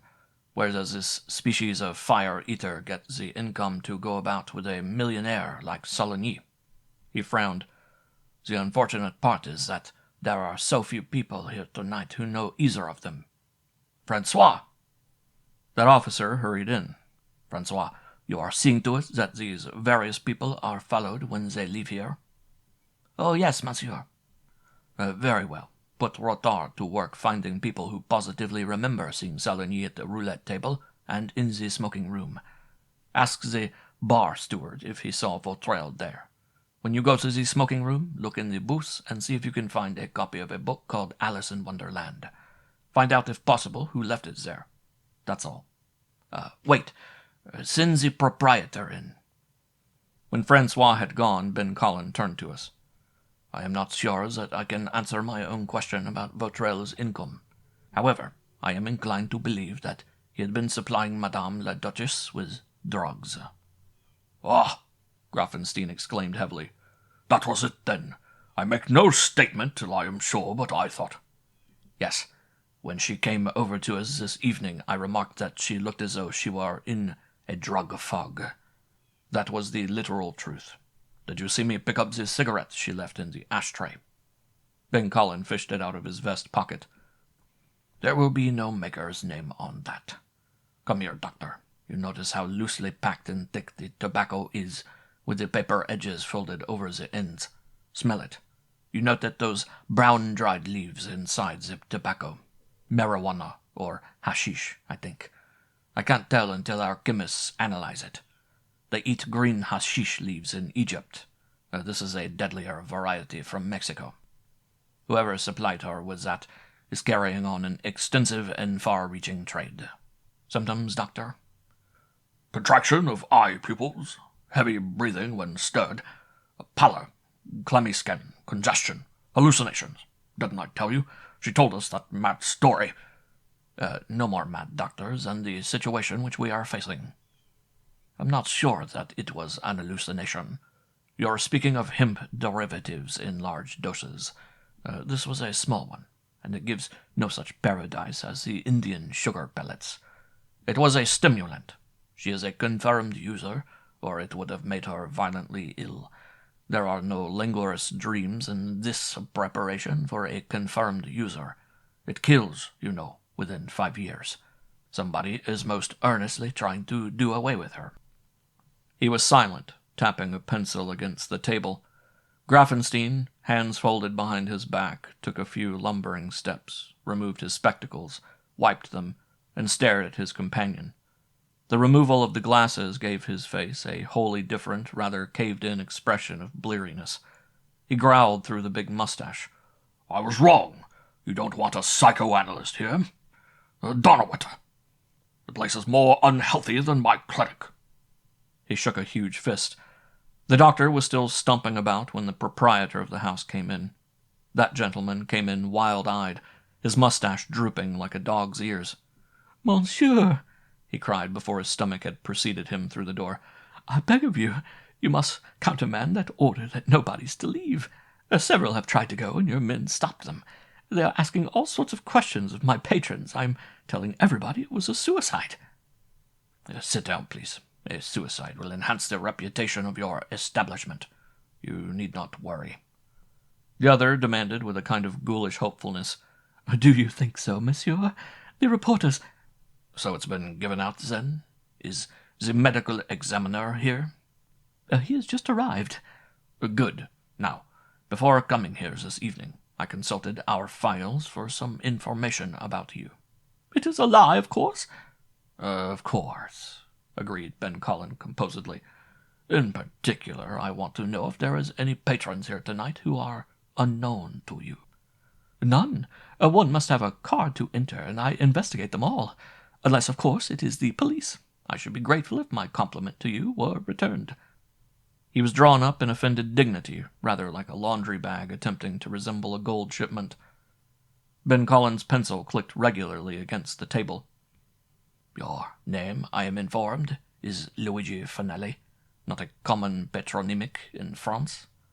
Is it true that some years ago the good Signor Mussolini objected to your running an establishment for the purpose of escorting wary people through the Gate of the 100 Sorrows?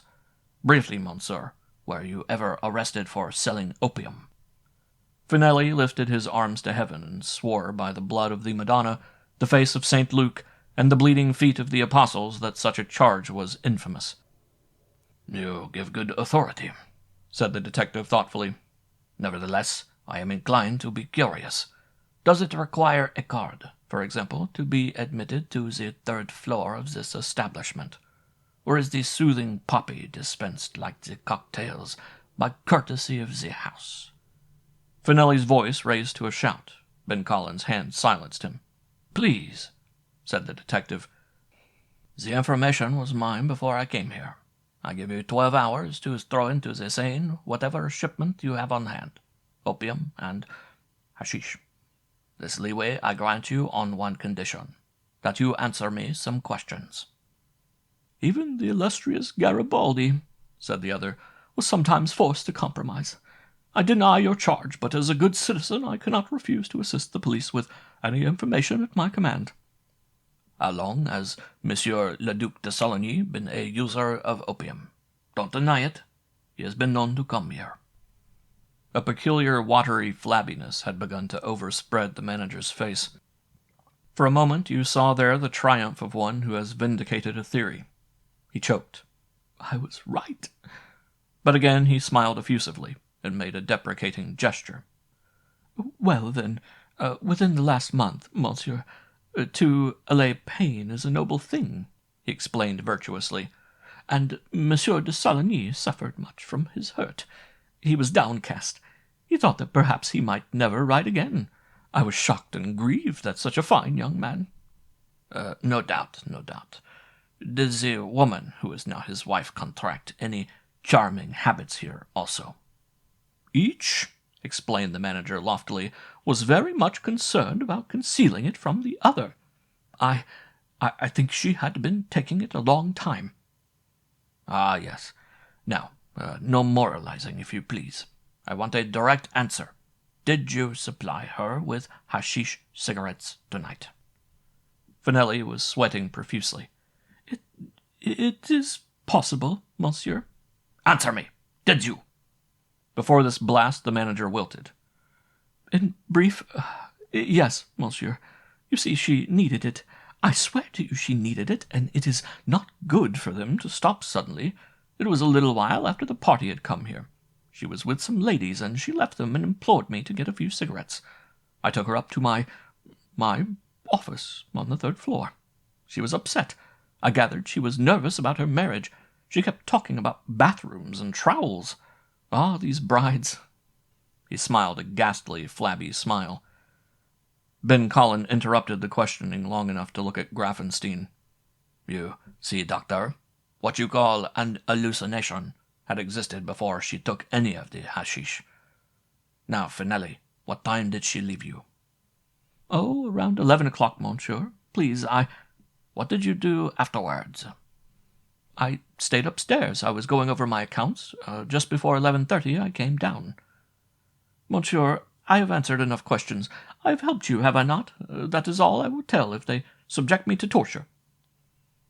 Such a contingency is hardly likely. At any rate, I advise you to become busy, turning your 3rd floor into a bar or a bagno or something equally harmless. That is all, Finelli.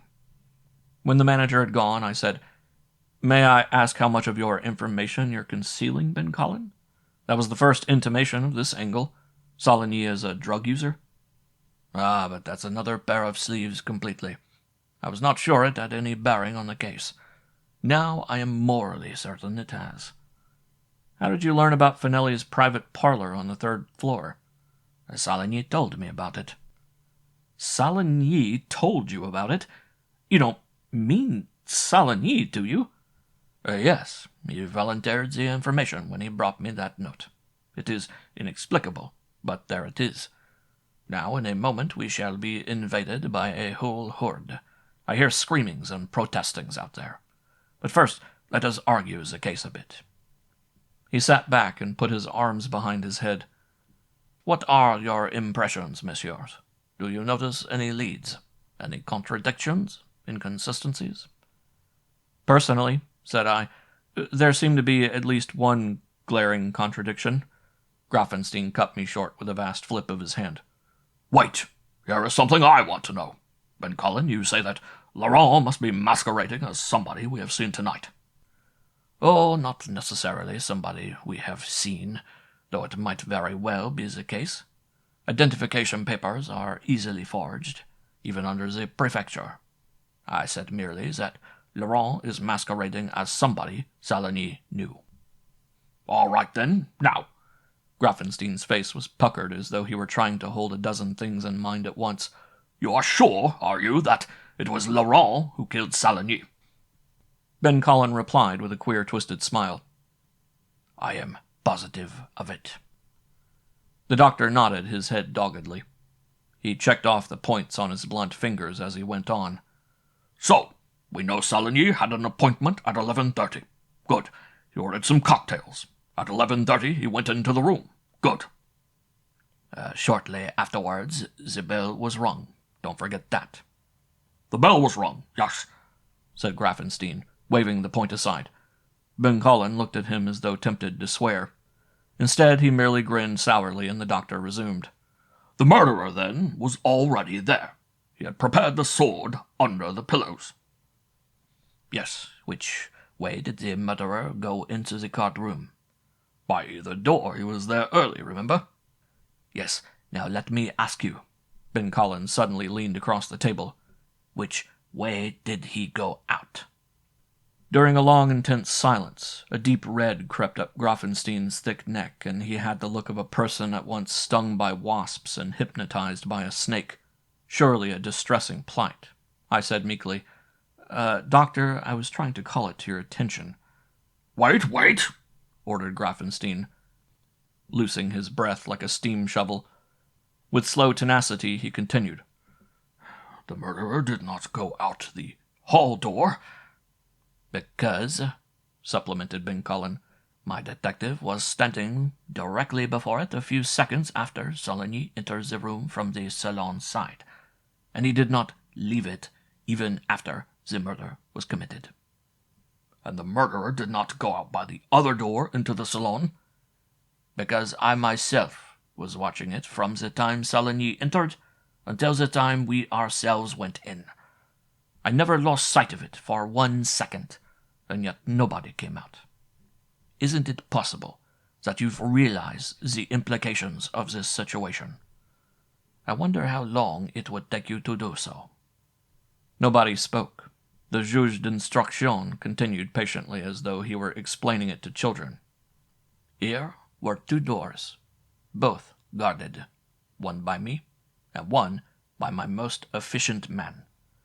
We will take our oath that nobody left by either door, and I trust Francois as I would trust myself. I examined the window immediately, you remember. It was 40 feet above the street. No other windows within yards of it. The walls smooth stone. No man in existence, not even a monkey, could have entered or left that way. Besides, I found dust, thick and unbroken, over the sill, the frame, and the ledge outside. But there was nobody hiding in the room. I made certain of that. In short, our murderer disappeared as completely as he disappeared from the eyes of Madame de Saligny. Are you so sure now, Doctor, that it was an hallucination? Oh, this is incredible, snorted Grafenstein. He must have been somewhere and must have been hiding. Francois must have been mistaken or lying. How about false walls? Ben Collin shook his head. No, the murderer was not hiding. I saw to that. Francois is neither mistaken nor lying. There is no possibility of false walls, for you can stand in any door and test the entire partition of the next room. Tear open floor or ceiling, and you will find only floor or ceiling of the next room. That should be apparent to anybody who has studied the architecture of this house. He paused and summed it up wryly. In short, there are no secret entrances. The murderer was not hiding anywhere in the room. He did not go out by the window. He did not go out the salon door under my watching, nor the hall door under Francois'. But he was not there when we entered. Yet a murderer had beheaded his victims there. We know in this case, above all others, that the dead man did not kill himself. And as later events proved, Ben Collin spoke the absolute truth. For the present, we were aware only of a confused and numbing sense of terrible things moving behind a veil. That room, with its amber lights and its black and white flagged floor, the two men who were my companions, suddenly took on an aspect of unreality which made me feel as though I were alone. It stripped away everything except the knowledge that somewhere in the house, unsuspected behind a familiar mask, was walking a man who had no heart or brain, but only a mechanism tuned to kill. I could fancy the smile on the featureless face as the thing stretched out its hand. I could fancy this horrible robot walking the halls with a copy of Alice in Wonderland under its arm. Its actions so violated the bounds of reason that one was almost willing to believe that it could vanish at will. I could understand now Madame's feelings when she opened the bathroom door and saw the thing standing in the lightning glare looking at her. Grafenstein's voice roused me. The doctor did not protest any more. He just sat down, shapeless and grim, and said, I refuse to believe it. He was rather pitiable, this spectacle of an intelligent man, a dogged and earnest and plodding man seeing things undreamed of in his psychiatry. I had a crazy impulse to laugh. He bore such a weird resemblance to William Jennings Bryan reading Darwin. He looked up only when Francois entered again, bearing several sheets of paper and a book. "Here are the notes on all the other testimony I could get, monsieur," Francois explained. "You can correlate them with what you have learned. I did not think it necessary to hold anybody, but we are getting the names and addresses of everyone present, including servants. Here is the book you wanted. The bar steward does not remember who left it there, because the back of the booths are high, and he cannot at times see who is in them from his place at the bar window. But he is positive that the book was not there when he opened up this evening. Shall I tell the medical examiner that you will be out soon?" In a moment, Francois. Stay here. I may need you." Francois put down the papers and the green-bound volume on the table. "Humph," said Ben Collin. "No cloth like that will hold fingerprints. Besides, we have absolutely nothing to connect this book with the crime. At its face value, it is worth nothing. And yet, what an extraordinary book to find in this place. Just as a matter of form, Francois, you might inquire about this of the departing guests." "I have already done so, monsieur. Nobody here professes to have left it." That is interesting. Let's see. Printed in America. Somebody's name has been taken off this title page with an eraser that tore the paper. Well, we will put it aside for the moment. Here, doctor." He turned quizzically and tossed the book to Grafenstein. "If you can read English, this will interest you. You might psychoanalyze the mock turtle or the dormouse. Now," he continued, settling himself to the papers, "wait while I straighten your notes, Francois. Excuse me, messieurs, for a few moments." He was at once lost in the notes as completely as though shut in with soundproof walls. The lean face grew rigid, the eyes narrowed, and now and then he would write down a sentence in his notebook. Under that twirled black hair the brain was sorting thoughts with the light swift play of a conjurer handling cards. For a time there was no sound except the deep murmuring that came from the people shifting in the halls. I looked at Grafenstein. The doctor had adjusted his square spectacles and opened Alice in Wonderland. He was reading haltingly, mustache moving and thick finger following the words. Gradually, an expression of the most extraordinary bewilderment came over his face. He turned back a page as though to make sure his eyes were not deceiving him. Then he shook his head to clear it and plunged again into the text with the grim resolve of a prize-fighter coming up after the count of 9. Ben Collin pushed the notes aside. "Francois," he directed, "put a corps of men looking up the history of everybody here tonight. Phone the Sûreté immediately. Here is the most important order. Have Saligny's house watched. If anybody attempts to go in, anybody, understand, hold him. Now, messieurs, here is a resume of our knowledge. To fix the time element, I will go over it." He read from his notebook. 10:15 p.m. Saligny, his wife, Vautrin, Monsieur and Madame Quillard arrive at house. Witnesses, Finelli and G.H. Boisson, leader of orchestra. 10:20. Monsieur and Madame Quillard leave house. Witnesses, Finelli, Boisson, Vautrin. 10:25 to 10:55. Vautrin and Saligny in smoking room. Witnesses, bar steward, waiter. 10:30. Madame de Saligny has interview with Finelli, upstairs. Witness, Finelli. 10:50 to 11:25. Finelli remains alone upstairs. Witness, the same. 10:55. Saligny leaves smoking room. Witnesses, bar steward, Vautrin. 10:55 to 11:30. Vautrin remains in smoking room. Witness, Vautrin. Note, waiter remembers bringing him a drink about 11:15. 11:18. Madame joins our party in main salon. Witnesses, ourselves. 11:30. Saligny enters card room. Witnesses, ourselves, Madame. 11:30. Vautrin is talking to detective, inquires time. Witness, François Dilzart. Detective has just gone on duty. 11:30 to 11:36. Vautrin talks to detective before door of card room. Witness, the same.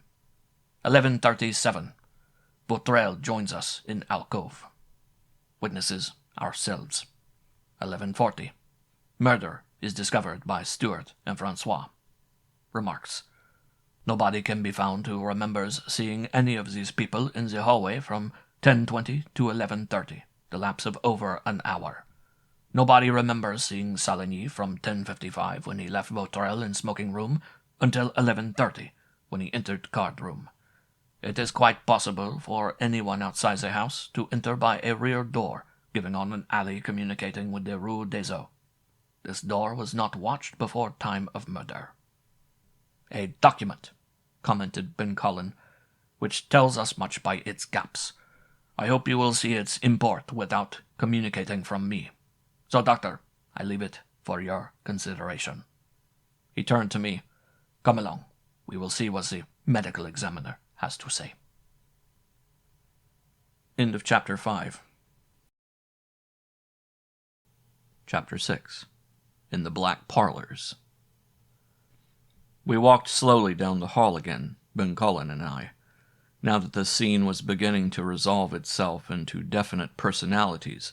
Now that voices and emotions had lifted it in my mind to absorbing reality, I felt my brain crystal clear and keyed to the highest. Many people were thronging the hall, talking excitedly. Before the door of the card room was a little group of significant black-hatted men who waited in a kind of gloom, hands thrust in their pockets. One of them carried a collapsible camera. He was leaning against a newel post of the stairs, negligently smoking a cigarette. The peculiar bloodhound snoop of the press was also much in evidence. When we entered the card room again, there were more men studying the position of the body. They gathered at some little distance to avoid the nauseating welter of blood. With a detached and impersonal air, a fat man with whiskers, this must be the medical examiner, was taking notes and cocking his head at the body like an artist squinting for perspective. He made his last note with a flourish of the pen. Then he beckoned to two of the men. One of them set up a camera, fiddled with it a while, and the other prepared some powder in a flat pan. Presently there was a blinding flare of light, then the smoke and reek of flashlight powder drifting across the dull lamp glow. While they were preparing for more pictures, I tried to get the scene firmly photographed in my mind. There was the headless trunk, limbs frozen in that weird kneeling position. It was toppled forward so that the neck stump touched the floor, the back partly humped. One leg was doubled under, the other sprawled at a side angle. Both arms were doubled flat from the elbows, arms forward like the arms of the Sphinx, fingers dug with claw-like tension into the carpet. Altogether it gave the impression that this headless beast was about to spring forward. The back of the dress coat was soaked, the entire shirt front crimson, and both arms were splattered so that thin red splashes daubed the back of the hands. Ben Cullen had replaced the head where it had been, some 3 feet away.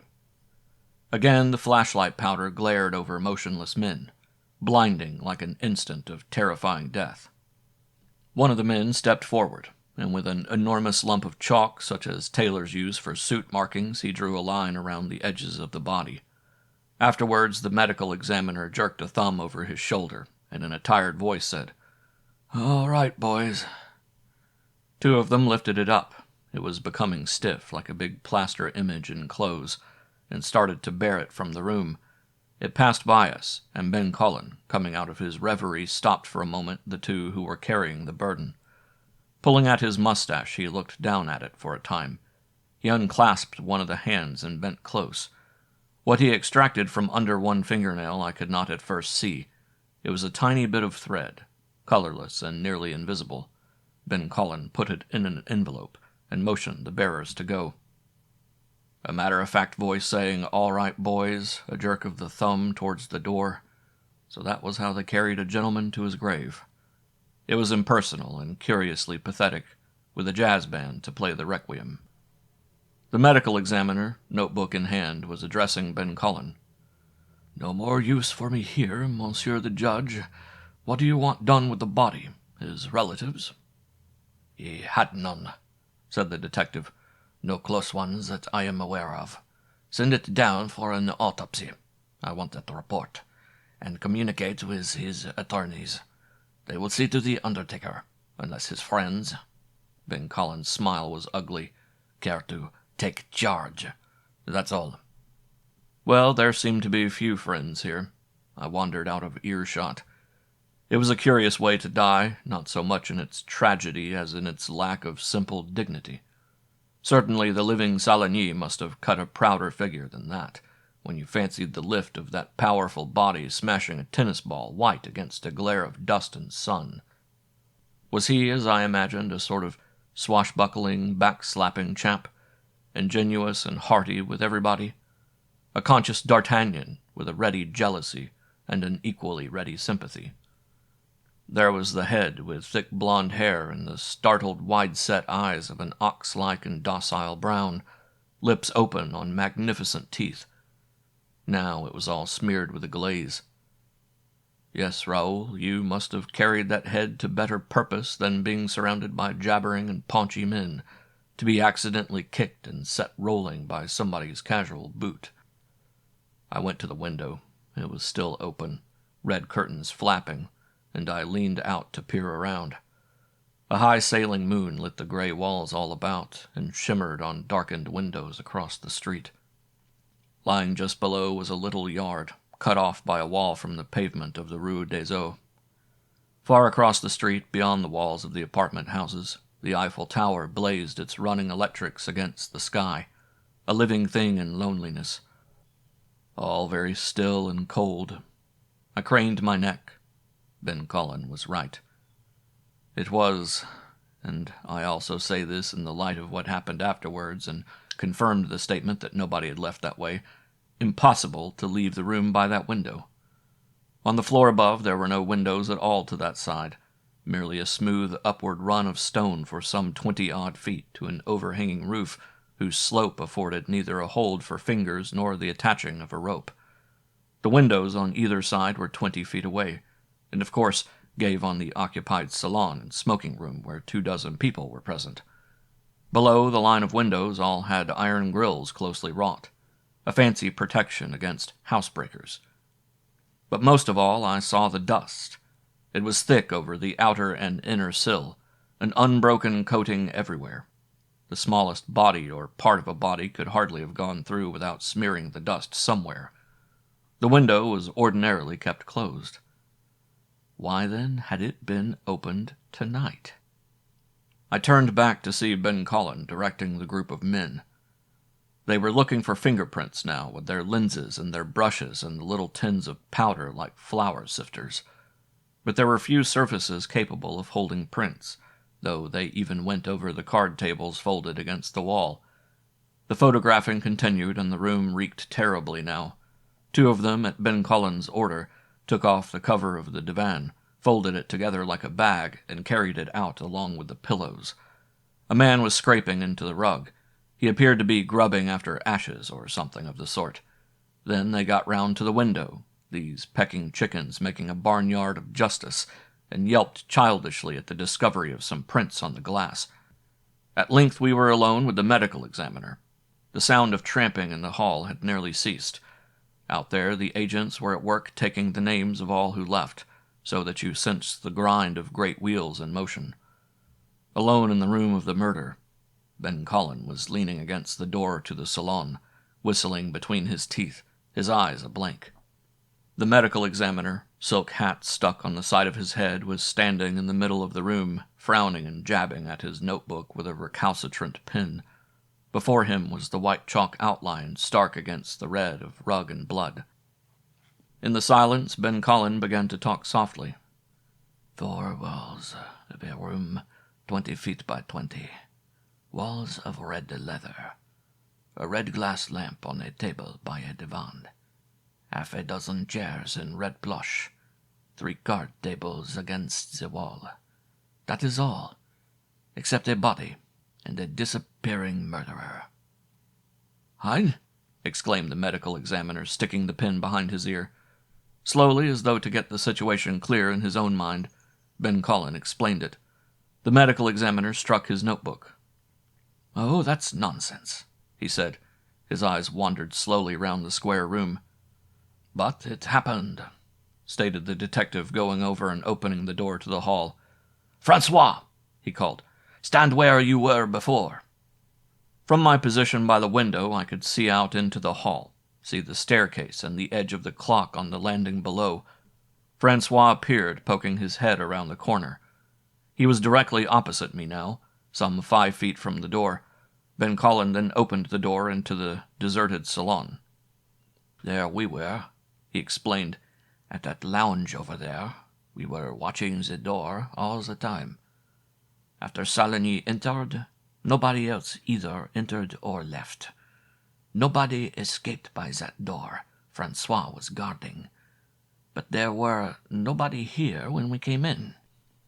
After an interval, the doctor pulled his hat down forcibly on his head. "But it's ridiculous, ridiculous!" He made gestures. "Hiding, then?" "Sir? Where? Can you show me a place I might have overlooked?" The doctor preened his whiskers and probed about.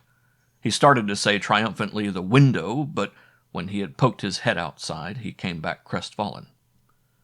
"Well, name of a devil, it's your job, not mine. If you're sure nobody was hiding—" "I am. Saligny comes into the room, we learn, at 11:30. Almost immediately afterward he rings a bell." Ben Collin scowled at the red cord hanging by the door into the hall. "Or does he? Somebody rang it anyhow. At possibly 15 minutes of 12, the servant enters from the hall door carrying his tray. Saligny lies there, in the chalk circle with his head cut off." He stood motionless, with leveled finger. The murmur of departing people, the thrum of motors starting in the street, drifted up. "All this time both doors have been carefully watched, but the murderer has disappeared." Ben Collin beat his knuckles against the sides of his head, made a wry face, and continued with a gesture. "At any rate, why was the bell rung? That's the perplexing question. Why was the bell rung?" "Well, why does anybody ring a bell?" asked the doctor with some exasperation. "To summon the servant, apparently." "And assuming, then, that he was ready for the servant to come in at any time?" "Naturally." "Whereupon the murderer, knowing that the servant may be in at any moment, proceeds to decapitate Saligny. What does he want? A witness to his crime? If Saligny rings the bell, did the murderer go right ahead with his work anyhow? By the same token, did the murderer himself ring it and proceed with the crime? It needn't have bothered the murderer, said the medical examiner, if he is as invisible as you claim. Either he made himself invisible and walked out one of two doors, or he made himself lighter than air and floated out the window. Bell ringing is insaner than that. Either he was shut up in a cell with every door guarded, or else all you others ought to be. Ben Collin, his face a mass of wrinkles, was thoughtfully rubbing his cheek. He said suddenly, "There is an alternative." "Well?" asked the doctor. "Namely, that neither Saligny nor the murderer rang the bell." "You mean that the servant never heard the bell at all?" "No, I am sure that the servant is entirely innocent, and I am equally certain he did hear the bell. I mean just what I say." The doctor bellowed. "A third person? Another one who disappeared, then?" "No, I mean that the bell might have been rung by somebody who wasn't in the room at all." The doctor was bubbling with anger, but he tried to show some calmness and yanking on his gloves. He stared at Ben Collin and replied in an even voice, "Your alternative, monsieur, is beyond the furthest limits of unreason.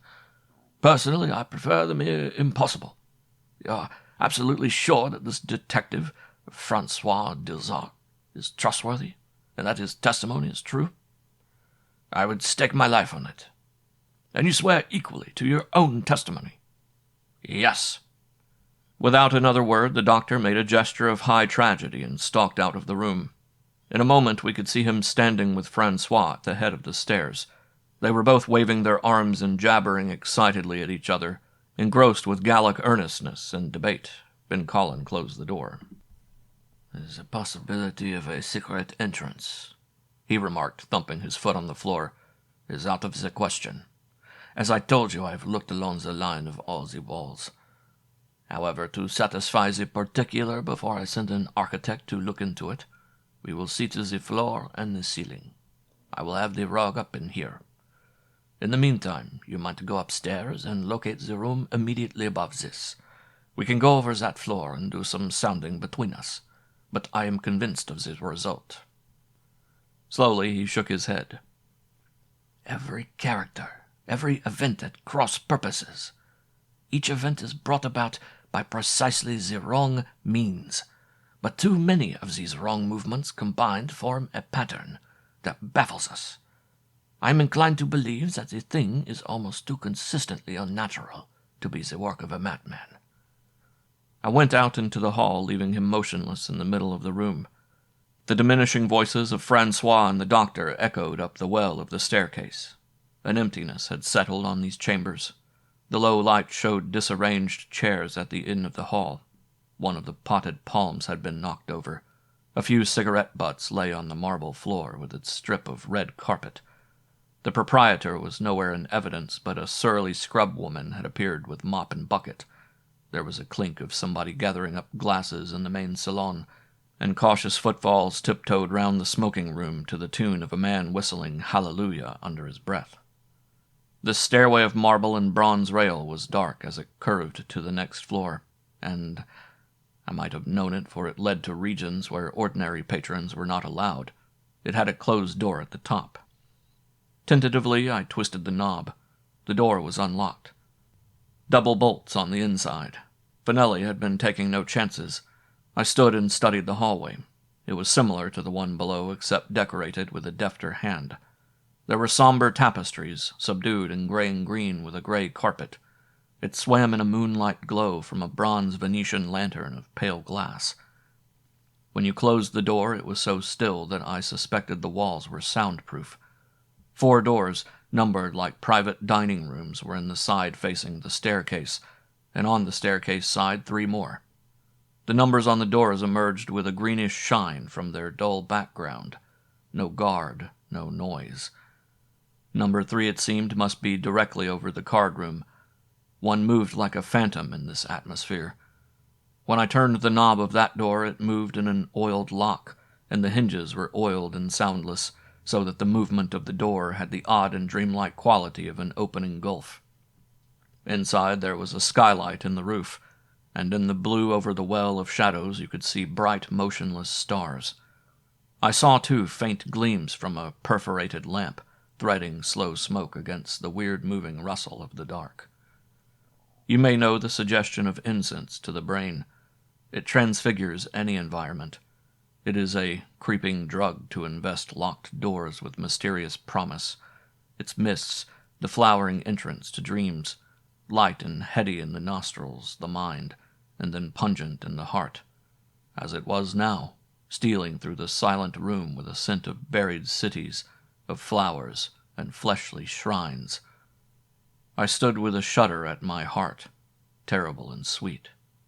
My grip on the chill doorknob was the only sense of reality, for the floor seemed to drop away in bottomless carpet. A voice in my brain whispered, "Ambergris," and another chanted in low refrain like a slow swinging bell, "Ambergris for passion." My first conscious movement was to fumble for a light switch involuntarily in the wall towards the left. I groped and found nothing, with a sensation as of one groping near a well. Then I hesitated, standing still, when I heard from over in the darkness the sound of a low moan. It was not repeated, that moan in the dark. I merely stood still, hand uplifted as against a blow. End of Chapter 6. Chapter 7. An Appointment with the Worms. There were matches in my pocket, I realized. There? No, here they are. A little box that is clumsy in one's fingers.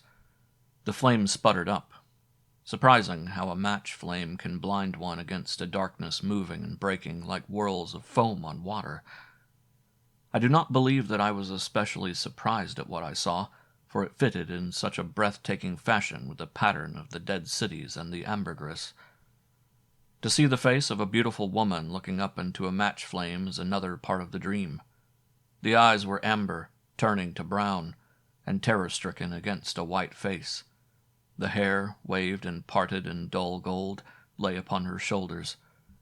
Except for a kimono over one shoulder, she was unclothed, a breathless mystery of flesh and shadow against pillows in the faint light. One hand was pressed hard against her teeth, and over it the wide black-fringed eyes dilated with that terror. The hand moved, and she gasped. My match went out.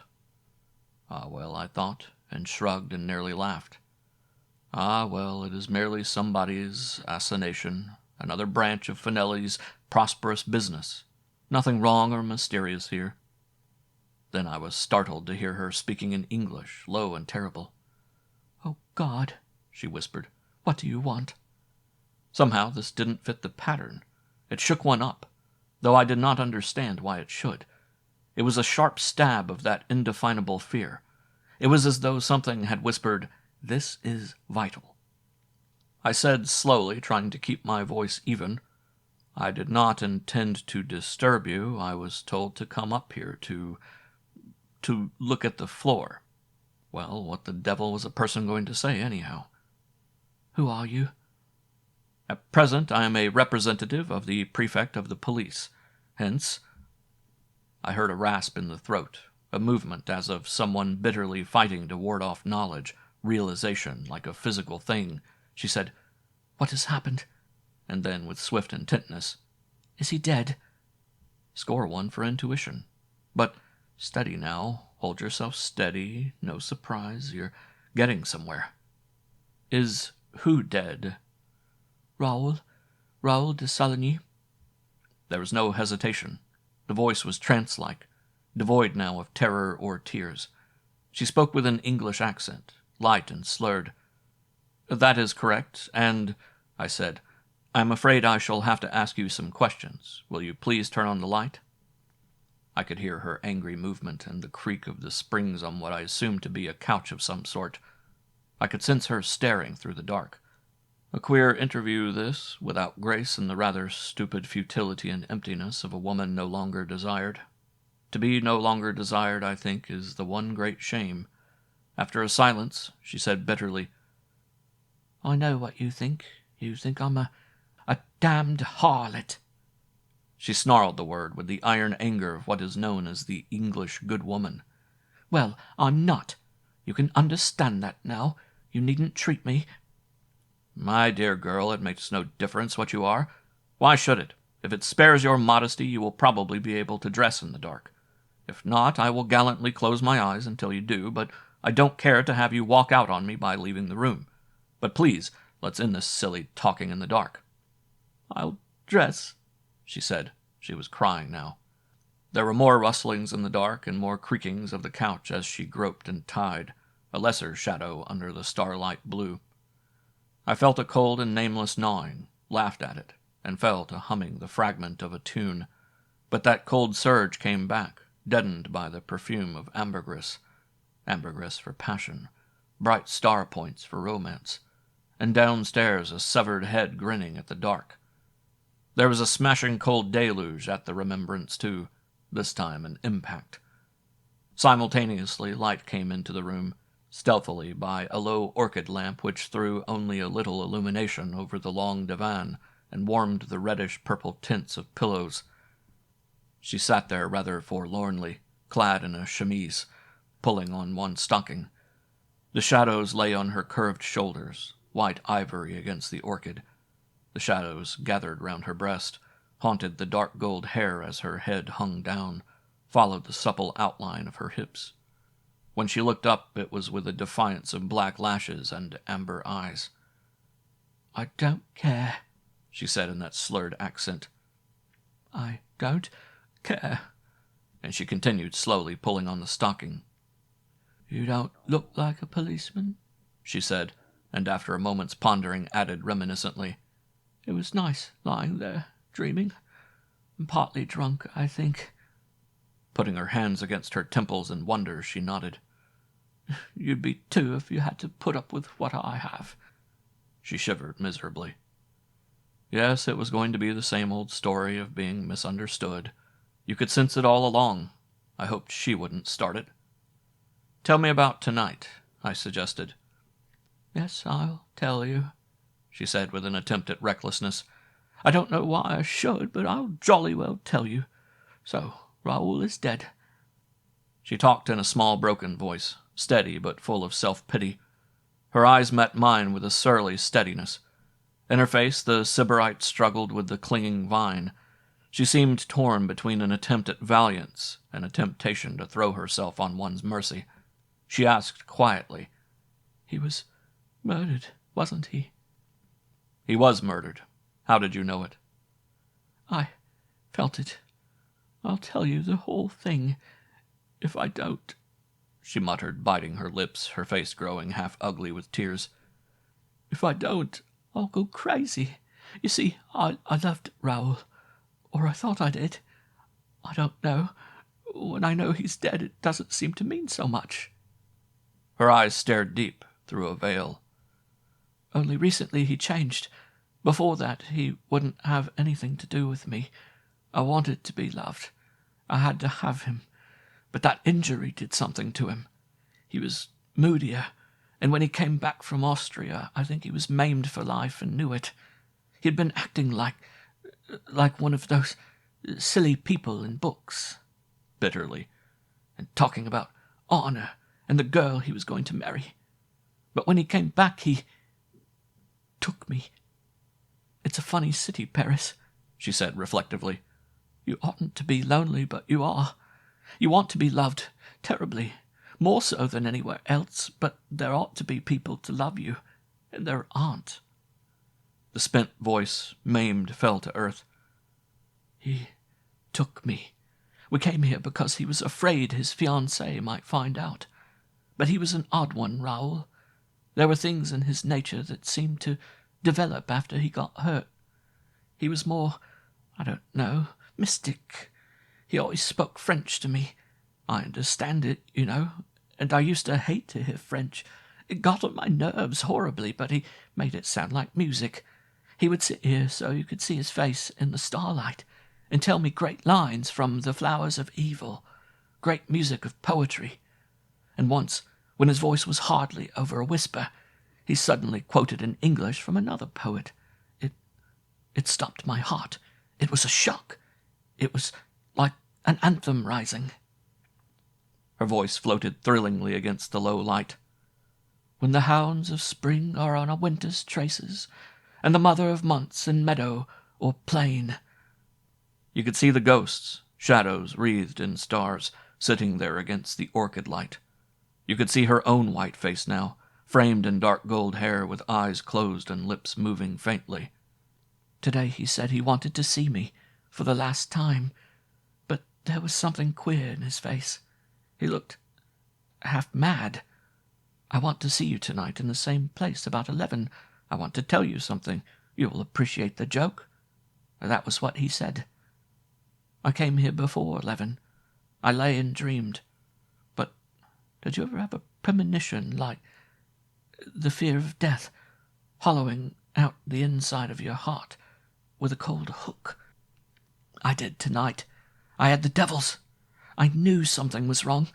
I got to thinking that with all the noise and music down there, I was alone, out wandering somewhere, with nobody near. I knew there was death downstairs. You didn't need to tell me. Then, I don't know what time it was, sometime before you came. Then I saw that door over there opening. The terror had come back. She stared, fascinated. I don't know why it should have struck me as horrible, because I expected Raoul, even though it must have been much later than 11. But I saw the door opening very slowly, and I saw a man's shadow in the doorway against that light. I knew it wasn't Raoul. It stayed there, not moving for a long time. I felt dizzy and scared. It walked over slowly, not making a sound, and I could feel it standing over me. Then, all of a sudden, it seized me by the wrist. Maybe I screamed. If I did, you wouldn't have heard it downstairs. The man said in a low voice, "I do not think that Raoul will keep his appointment with you, mademoiselle. He has another appointment with the worms." That was all he said. I didn't faint, though, for I could still feel him holding my wrist and looking down at me. Then he turned around, walked out, and the door closed without making a sound. But my wrist, where he had held it, felt wet. I grew crazy. I struck a match, and, oh God, where he had held my wrist was smeared with blood from his hand. Slowly the tension left her, and she sank back into the nightmare background. Abruptly there came into my brain a knocking, as of soldiers at castle gates in the night. A slow knocking of heavy blows. "Out, damn spot! Out, I say! 1, 2, why? Then 'tis time to do't. Hell is murky! Fie, my lord, fie! A soldier and afeard! Yet who would have thought the old man to have had so much blood in him? Here's the smell of blood still. All the perfumes of Arabia will not sweeten this little hand." The knocking ceased. The momentary terror was past, and here was only a rather frightened girl with hands before her face, trying to keep her wits and her poise. I said gently, "Did you recognize the man?" "No, I don't know who it was. I only saw him a second, and he spoke in a whisper." "But you suspect?" "I don't know, I tell you. I don't know who it was." "Listen, we don't know who killed Raoul. We don't even know how. It is vital. Try to recall." "I can't." "Can you think of anybody who might have killed him?" "No!" It was almost a cry of hysteria.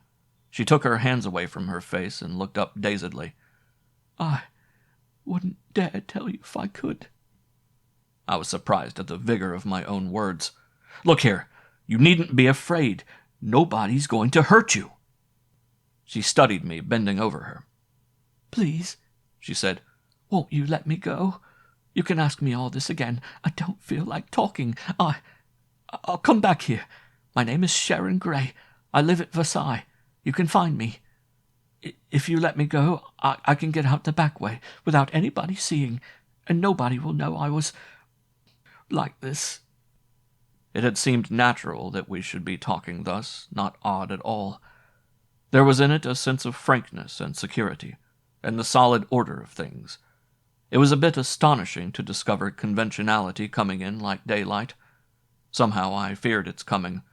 It would be like a dashing down of china to join the other broken jars of romance.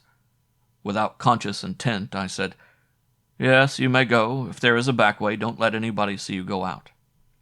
An odd stab shot through me, almost of anger. "But this isn't the last, remember. The police will want to question you." Of course," she answered thoughtfully. "The police?" Then, irrelevantly, with a lift of her eyebrows, I don't know your name." So, were the social amenities going to intrude at the very last moment? This was irritating, too. Ordinarily, it would have been laughable. When I had told her, she remarked, "Oh, then you're not a Frenchman." "No," I said, and went to the door. It would never do to let that brief dream scene dissolve in commonplaces. Stars and orchid light, dark gold hair and amber eyes poised in motionless, fragile beauty, were shut back into night by the closing door. I realized wryly that I should never make a detective. When I walked down the gray tapestried hall, my rueful chuckle was echoed aloud. I stopped, staring, and saw Ben Collin leaning against the wall, smiling mockingly. This goblin quality of sudden appearances never left him. He looked like the quizzical black-bearded goblin squatting on the tombstone in the story.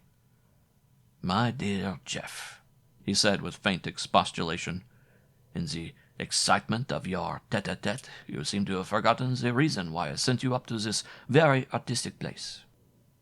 Then he scratched his head. "However," continued this unsurprised person with a sigh, "it doesn't matter. During your somewhat idyllic peregrination, we have been at work downstairs. The room, I fear, is torn to pieces, but at least we have established that there is absolutely no trap door or any hidden means of leaving the room, in either the floor or the ceiling. Voila." As we started to go down the stairs, he hooked his arm in mine. "The card room has just been sealed, and the work is done. Now we can go out and meditate, if you don't mind.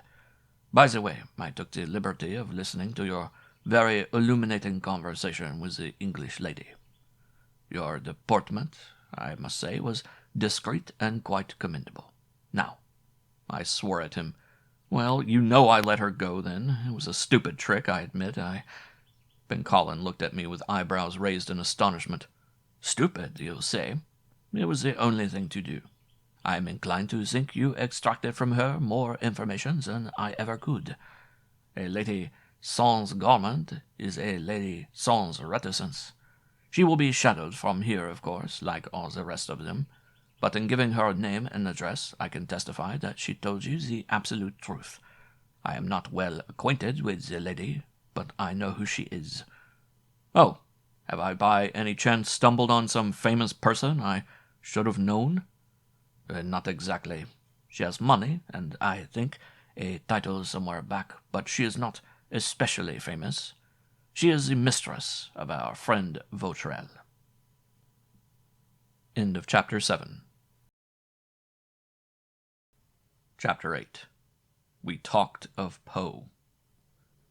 It was a relief to get out of that house and smell the warm, rain-tinged air, and over everything a scent of opening green made more haunting by the dark.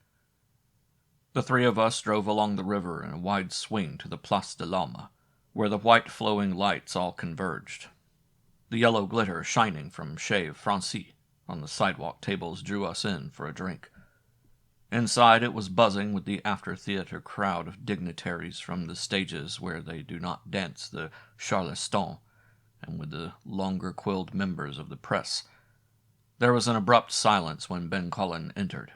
The news must have got round, of course, but though we nodded to several of the newspaper men, I was glad to see that they did not swoop down and besiege us with questions.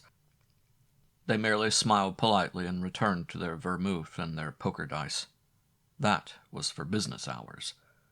We went into one of the leather-seated booths and discussed the case until 3 o'clock. Rather, Grafenstein and I discussed it, for Ben Cullen remained silent and shadowy, with a dead cigar in his fingers and moving his hand only to order more brandy. At last we left our curtain of tobacco smoke for the spring night, and as we stood among the forlorn tables, Grafenstein was talking about beer and I was talking about Swinburne, but why we dwelt on these things with such heat I am not sure. When they had been driven home, Ben Cullen to his apartments on the Avenue Georges V, just around the corner, and Grafenstein to his hotel on the Champs-Élysées, I came back in a kind of detached fuddle, circling the Rond Point to my own apartments in the Avenue Montaigne. It was impossible to think. I stood a long time by a tall window in my drawing-room, smoking many pipes in the dark, but the weird piecing of images that rose from the night only served to make me queerly and inexplicably unhappy.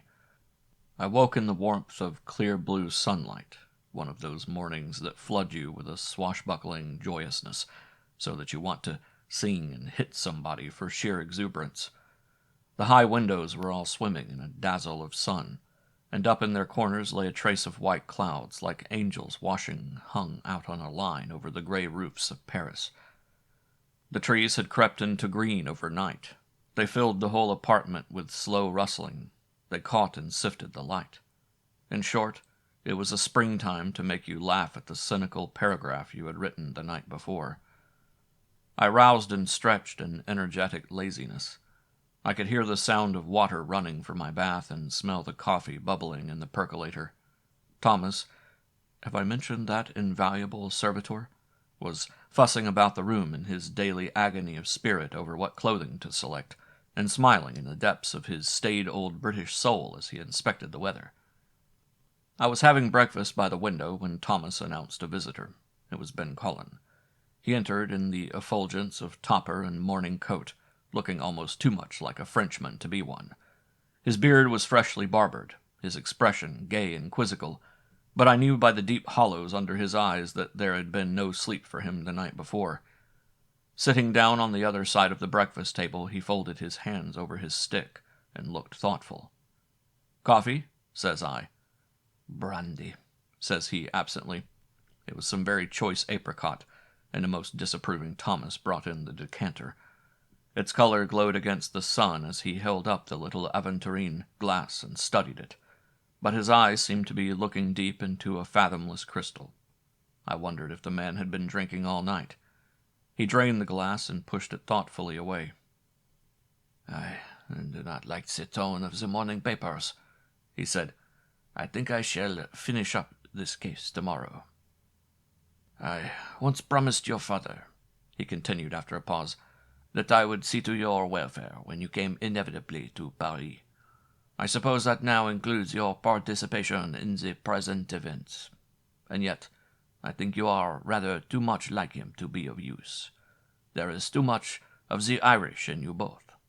Still, for that very reason, you may be of service." He studied me as though I were being cast for a role, or say, rather, that he resembled a general thinking in numbers and geography without regard to the little men who are only battalion units to GHQ.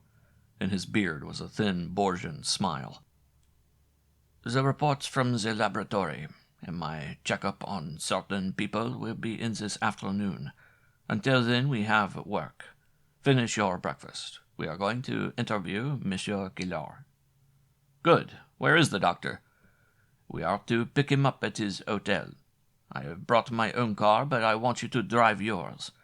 The doctor will be very valuable. I shall be interested in hearing the doctor explain the thought processes of the murderer after I have got him." "Ben Cullen," I said slowly, "I'm wondering whether you believe that nobody notices things except yourself." "Ah, now we are getting down to it. Let us have your opinions on the matter." "I don't claim to be able to understand much of it, but don't underestimate Grafenstein. That man is no ass. He noticed something last night that so shook him up that he was hardly able to think at all. He was almost too stupid to be true." "What do you think did he notice?" "I don't know. but I have a suspicion it's something that wasn't brought out at all. He thought it was too incredible to mention, and there were lots of other things that weren't brought out either. Such as what? 2 people, namely our obstreperous friend Galton and the English lady upstairs, told about holding conversations in English with Saligny. Then, whatever was in the back of your mind, you questioned Vautrel about that very thing. Saligny, according to him, spoke no English. Somebody is a most engaging liar. Ben Collin chuckled. Distinctly you are improving, my friend. You are now quite able to see the obvious. Now, can you suggest a reason why somebody lied? No, it doesn't seem to be of any importance at all. In fact, it's a ridiculous point to lie about, anyhow. I was only trying to apply the doctrine of falsus in uno. Applying it to whom? To Vautrel, it would seem. Then about that copy of Alice. Ben Collin dropped his bantering manner. He struck the head of his stick with gay approval. Good. You commence to be interesting. Go on. I have a theory. That smoking room last night was practically deserted, so much so that the bar steward noticed when Saligny went out. There couldn't have been many people who could have left a copy of Alice in Wonderland there, and furthermore nobody admitted having left it. On the other hand, Vautrel and Saligny were very much there. They occupied their booth for something over half an hour, and then Vautrel stayed on himself for another half hour. I suggested that the book was left there by Saligny, accidentally.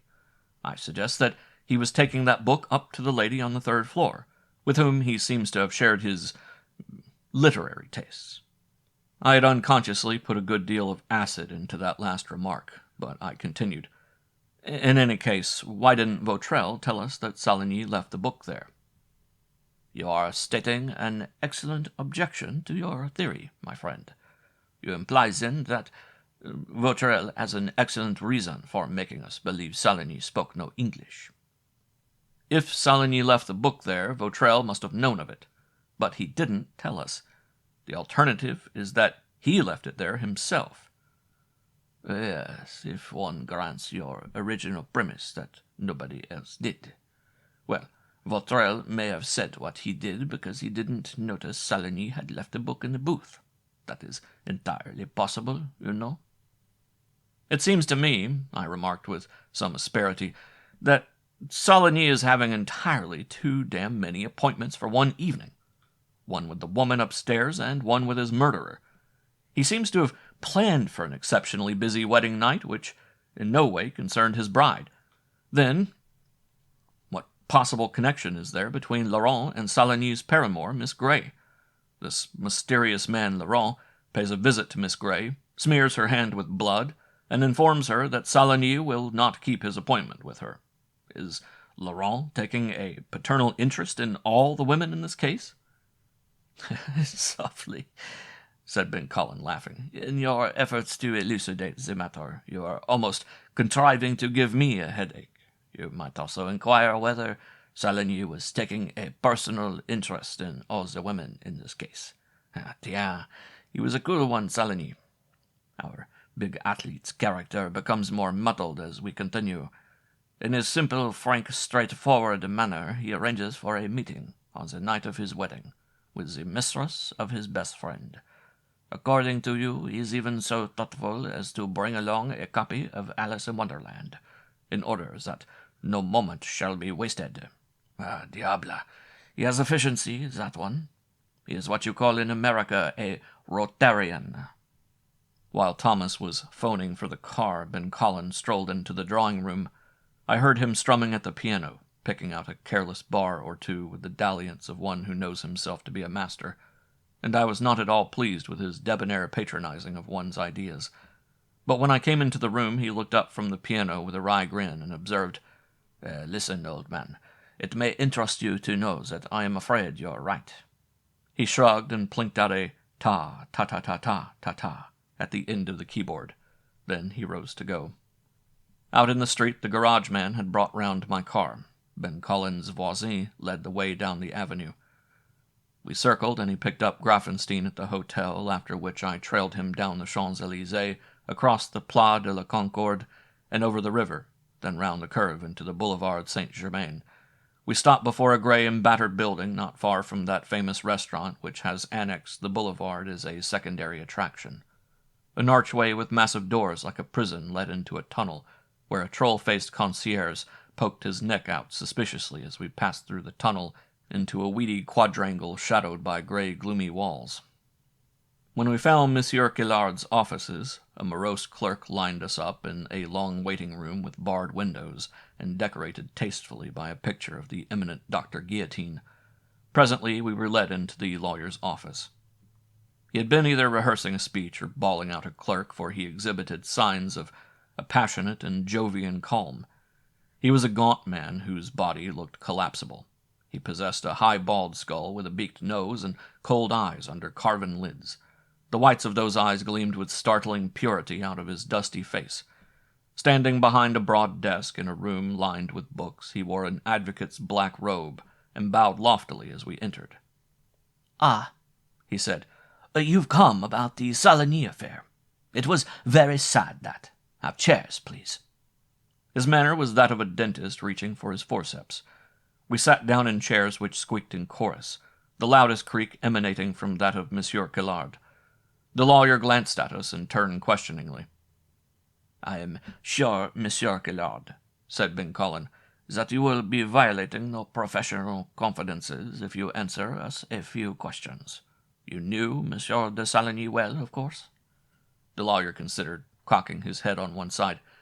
"No, monsieur, I can't say that I did. I handled his affairs, but it was his father I knew well. I met his father in the spring of '92. No, it was '93. April 7th, 1893, to be exact. That being the day, a cloudy day with occasional showers, on which I defended Jules Lefebvre for burglary." He cleared his throat and looked hard at us, as though to say, "Will you please tell the jury where you were on April 7th, 1893? "Technically, I have been Raoul's adviser since his birth, but I seldom saw him. He was not a young man who interested himself in financial affairs. So long as he could draw a check, he was incurious." "But you entertained for him yesterday, I understand." Yes, as you understand, it was only fitting that I should add my blessing and cooperation to this union. Besides, it was Madame Killard's idea, and I must say," he had lost interest, and the carven lids were blinking at a corner of the ceiling, "that, having had several talks with him as his marriage day approached, I formed a much higher opinion of the young man than I had originally possessed." "Yes, that's it." "He consulted you, then?" "Naturally, monsieur. He was worried, and I do not blame him. He wished to provide for the future." Suddenly the whitish eyes were fixed on us. Killard's shoulders hunched under the black robe. "He made a will, then?" Yes, he also arranged for me to get him the sum of 1,000,000 francs. There was a silence. Ben Collin murmured, "Bien. So, wasn't that a bit unusual?" "If I never deal with the unusual, monsieur, I should not be practicing this profession. When Monsieur de Saligny wanted 1,000,000 francs in cash, his securities and my connections were such that the bank at least did not think it unusual." Abruptly, Killard added, "Perhaps I had better tell you. Monsieur de Saligny explained it to me. His quiet honeymoon at home was a blind. He wished that published in the papers to deceive any, let us say, malevolent force watching him. He planned to start today with Madame, whereabouts unknown, and with cash enough to keep them supplied without communicating with anybody until the police should apprehend this malefactor. Of course, I do not use the word in its accepted legal sense, and I am wondering whether 1,000,000 francs was enough to cover such a time." All antagonistic. Everybody we met seemed guardedly to bear claws, to skirt and avoid the open. But there was another element and a vague doubt that even harassed this dry old vulture in the black robe. He told us what he did, you sensed, not out of any desire to be frank, rather to test its effect on us. The bare skull was leaning forward against the light from a window, his elbow crooked on the desk, and long fingers playing with a steel paper knife. During the long stillness I could hear a wind through the open window rustling papers, and a hopping twitter of birds in the courtyard. A cloud stirred across the face of the sun, and slow shadow was drawn over Killard's tense figure. Ben Collin asked, Tell me, Monsieur Collard, do you know if by any chance your wife found a trowel in the medicine chest of her bathroom?" The effect of the question in this place was rather ludicrous. Gillard stiffened and put down the paper knife. "I fail to follow Monsieur's humor. A trowel? A trowel?" As he repeated the word, his eyes flashed open and his body snapped with the sudden rustling dart of a rattlesnake. "What should a trowel be doing there?" "You place the reference, then?" "Yes, it's not the first time I have heard mention of a trowel." I should not have thought it possible for last night's terror to come back. But, insensibly as the long shadow crept across the dusty room of books, it was as though Laurent's shadow were on us again. Gillard continued slowly. "I'm going to tell you about it. It has preyed on my mind. Well," he made a gesture in his flowing sleeve, "on the night before last, Thursday, April 22nd, Monsieur de Saligny gave a bachelor dinner at his home. It was not a sporting affair such as he used to give. Madame Collard tells me that at one time his dinners were highly undignified, even roistering, I may say, and included as guests professional men from the racetrack, swordsmen, boxers, and others whom we come to look on in this day and age," he said bitterly, "as the equal of a nobleman of France." The skinny figure straightened up. I caught my breath. In his eyes was now a look curiously proud and poignant, as at the sight of torn battle flags going by, as once upon a time a guardsman would have said "the Emperor" with his hands at salute, even when the crushed and beaten eagles fluttered down. "We are of the old school that dies. I remember that grey house in the Bois, within sight of the arch, when his father owned it and stately people walked in its halls. He was a great man, that one." Gillard brooded. Suddenly he went on. "You will not know, you will not understand what it means to some of us when the last of the aristocrats pass one by one from the world. It is like the blowing out of candles in a chateau, one by one, until all the house is dark. God in heaven, it strikes home. It leaves us lost. I saw Raoul's father die in that house, and ever afterward all those big rooms seemed to smell of medicine and death." He was spasmodically opening and shutting the fingers of his hand, and his words were like falling timbers of a house knocked down in dust and clatter to show long-imprisoned things to the light. The dry precision had left him. The man was trying to tell us something. Hesitant, peering at us, urged to convey some nameless doubt. "But that night it was like the old days. No sporting dinner, but guests from the almanac. People whose fathers Raoul knew, but who scarcely knew him. It was astonishing in this day to find a dinner so perfectly prepared, and to eat it with people with intelligence enough to realize that Brillat Savary was one of France's greatest men. Nowadays they cannot tell Chambertin from Sauterne. They will drink champagne from a bottle with a soft cork, and decant port as you would pour out water, without attention to the sediment. Zut, it is blasphemy. They will serve Chablis with anything but the oysters. And I say to you, messieurs, that a host who would not offer Medoc instead of a Burgundy with the game should be shot without I ask your pardon, messieurs, I digress. Yes, it was an excellent dinner at a long table with flowers, but it was a very cold and gloomy one. I must confess, to see a certain mellow expansion with the wine. Nothing undignified, you understand. But here were just a number of people with faces as expressionless as their shirt-fronts, sitting at a long table with candles burning like the candles round a coffin. It should have been merry, but no merriment was there. Finally the guests left, all with their precise bows and congratulations, but not with the fine real courtesy we used to know. At any rate, there remained only two of us, a certain Monsieur Vautrel, possibly you know him, and myself. We sat at that long table in the gloom of the tall house which smelled of medicine and death, with our elbows among the roses. There were many windows with little diamond panes slanted open to catch the low sheen of the candles, and outside the windows was a plum-blue sky lighted by a single star. There came a sweep of wind rustling through the long grasses, stirring a froth of blossom to the tops of dark trees in a tremulous whispering.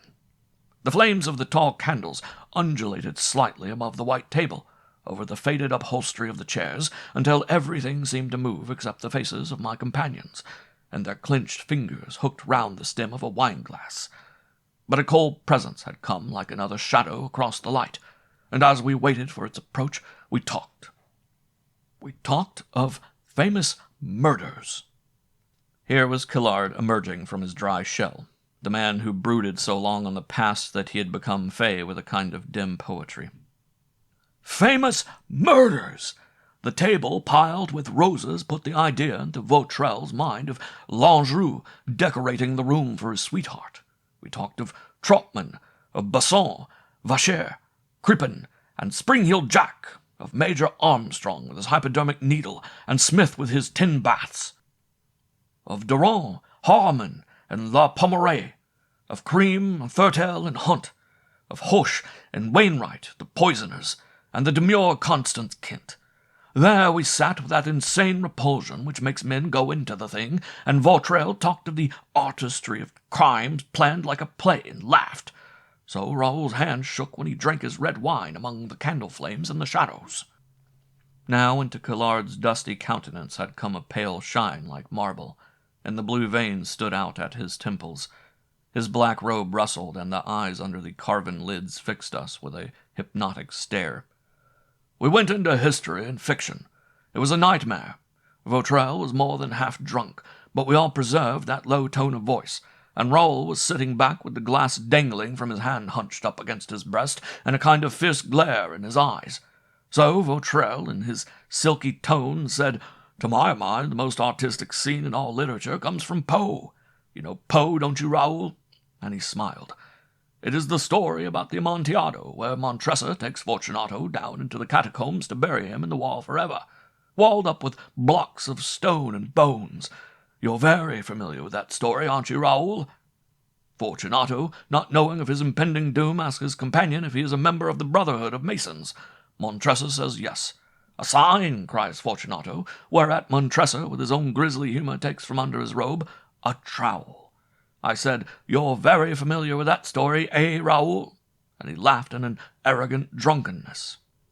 Name of God, the expression on Raoul's face! Partly of fear, partly of amazement, as he looked at Vautrell, as though he suspected something he could not believe. He staggered up against the table, and his glass rolled over among the roses. His elbow knocked down a candle, and I cried, 'Watch out, man, you'll set the place on fire!' I leaned over to thump it out with my hand, and called for the butler, and felt the hot wax under my hand. But there were those two looking at each other, Raoul with his hair hanging down in his face, and Vautrell with a quirk of his eyelid like a diabolical wink." Killard caught himself up. The picture vanished. He was once again dry and businesslike, in a businesslike room that smelt of books and mice. "That is all, messieurs," he said. "There was no fire, of course. The candle merely damaged a very valuable tablecloth." End of Chapter 8. Chapter 9. The Shadow of the Murderer. It was mid-afternoon before we stood in the park of the house of which Killard had spoken. We had got nothing more out of the lawyer. He was very helpful, very earnest, but he could shed no light on the matter. When he had bowed us out of his office, I sensed that the relief which settled on him was a relief at having done what he fancied to be his duty, nor had Ben Cullen been more communicative. Grafenstein, launching into excited speculation, he had cut short with, "Please, doctor, let me warn you against jumping at conclusions. I do not ask you to distrust of the obvious. I merely urge you to be sure you know just what the obvious is, and I think it would be better, my friends, if we all kept our suspicions to ourselves, whatever they may be. We shall only be confusing the issue if we attempt to argue without knowing all the factors of the case." There it rested. We had lunched at Foyot's, for the most part in silence, before we set out for the Bois. Here in these woods you sense the clamor of Paris only in dim echoes, the rattle of a tram crawling thinly, the faint mutter of auto horns calling and answering. The trees were murmurous with the sound of running water, and an idle stir and twitter of birds. We had left our cars, and we walked a path that was soggy underfoot. To our right I could see the iron fence that marked the property. Then we emerged into a clearing, and risen up before us, gaunt and gray-ribbed, the house looked out from under its dark roof inscrutably as from under a mask. It was a tall gray house, whose windows swam in low, still slants of sunlight. Behind it, a line of thin poplars moved slightly, and contrasted with grim, motionless chimney stacks piled against the sky. The noises of Paris came with a muted and mournful quality into the stillness. We walked up to the place through rose-beds of Gloire de Dijon and La France, bright swaying things which heightened the effect of the gray house's blank and empty stare. The bell peal jangled loud. Presently the door was opened by a secretive manservant, dressed all in black, with a high white collar and a toupee parted down over the sides of his narrow face. He hesitated to admit us until Ben Cullen showed his card. Then we were ushered into a vast hall of drawn blinds, and into a tall room in the gingerbread gilt and blue plush of Louis XV. There were many windows muffled in white shades. Automatically our voices were lowered. "We shall put the casket there," said the servant, pointing. "I am making all the arrangements, messieurs." "You are in charge here?" asked Ben Cullen. "Odd. I have been here before. I don't seem to recall." "Alas, no, monsieur. I am Gerceau, Monsieur Saligny's valet. I have been employed only a few weeks." "Where are the others?" "The house servants, monsieur. They are gone. Monsieur de Saligny let them go day before yesterday. He and madame did not intend to remain here." "Ah, you are familiar with his affairs, then?" "He trusted me very much. Yes, I did my best to see to it that he was well served. He sent away all the others, temporarily, except the grooms at the racing stable and the concierge. I myself intended to leave last night, after I had prepared a cold supper for monsieur and his bride and tidied up a little." He smiled in a wan, spectral way. "I intended to welcome them as a good servant should." After a pause, he added softly, "It is hard to believe that he is dead." "You remained here last night, then?" "Yes, and it is not a pleasant place to be alone, wandering from room to room. I ask your pardon, monsieur. I should confine myself to answering your questions. They telephoned me at 2 o'clock to tell the news. It is strange," he murmured with that smile and shrug, "because a bit earlier than that, and I could have sworn I heard Monsieur de Saligny's key in the front door. However, I was mistaken. I came downstairs with a bridal wreath I had bought with my own money, but there was nobody there." Through the dusk I looked over at Grafenstein, who nodded his big head. The valet, Gerceau, was standing with folded hands, rather like the image of a saint, and you noticed how the corners of his wig curled down almost to his eyebrows. He waited patiently, soft and apologetic, for Ben Cullen to continue. "His key in the door?" repeated the detective. "He carried a bunch of keys, then, I suppose?" "Why, naturally, monsieur." "And of course he had them with him when he left for the wedding ceremony yesterday?" "Yes, I helped him dress, you understand, and I remember laying them out and seeing him put them in his pocket." "The keys to what?" "Why, the regular thing," said the valet, wrinkling his forehead. "A key to the front door, one for the back, one for each of his cars, several to the stable paddocks, his desk, the wine cellar, the strong-box." "He had a strong-box, you say?" "Yes, monsieur. I know because I handled his correspondence since he hurt his hand, and I know that he used it, but for nothing of much importance. He never kept large sums of money at hand." "Not last night, for instance?"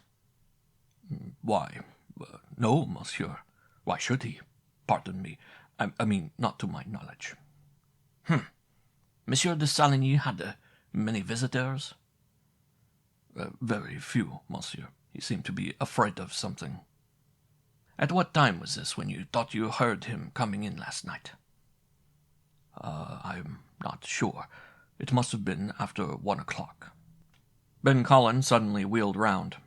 "Show us his strong-box, Gerceau."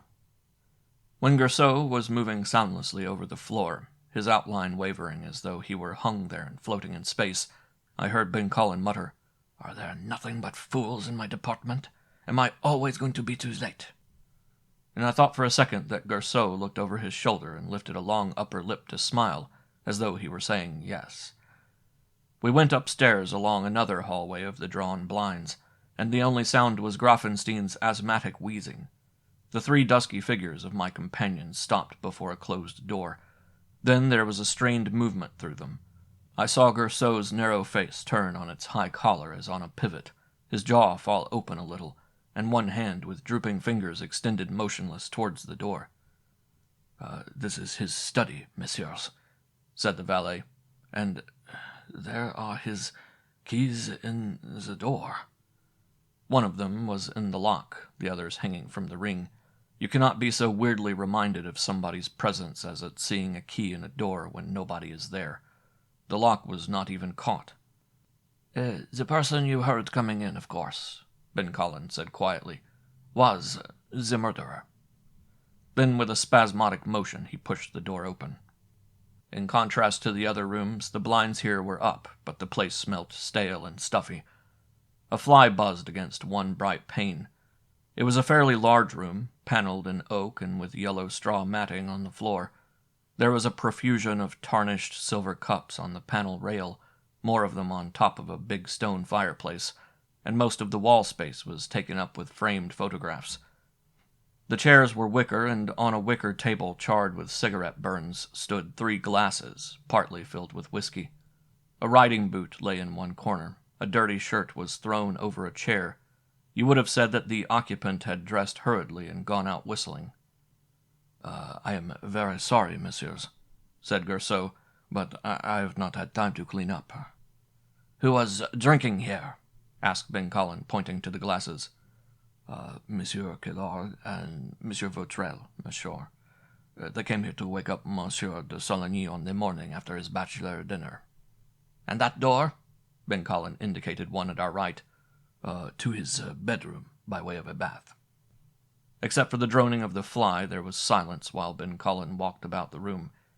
He inspected a row of lockers under the windows, raising their lids with his stick, and he was muttering aloud. "David cup rackets, warped, not even in a press. Tiens." We heard a singing plung as he struck the gut. "Haven't been used in a long time. What's this? Rifles? Out of their cases. Breeches jammed. No oil. Ah, diable! He treats them cavalierly." Another locker lid banged.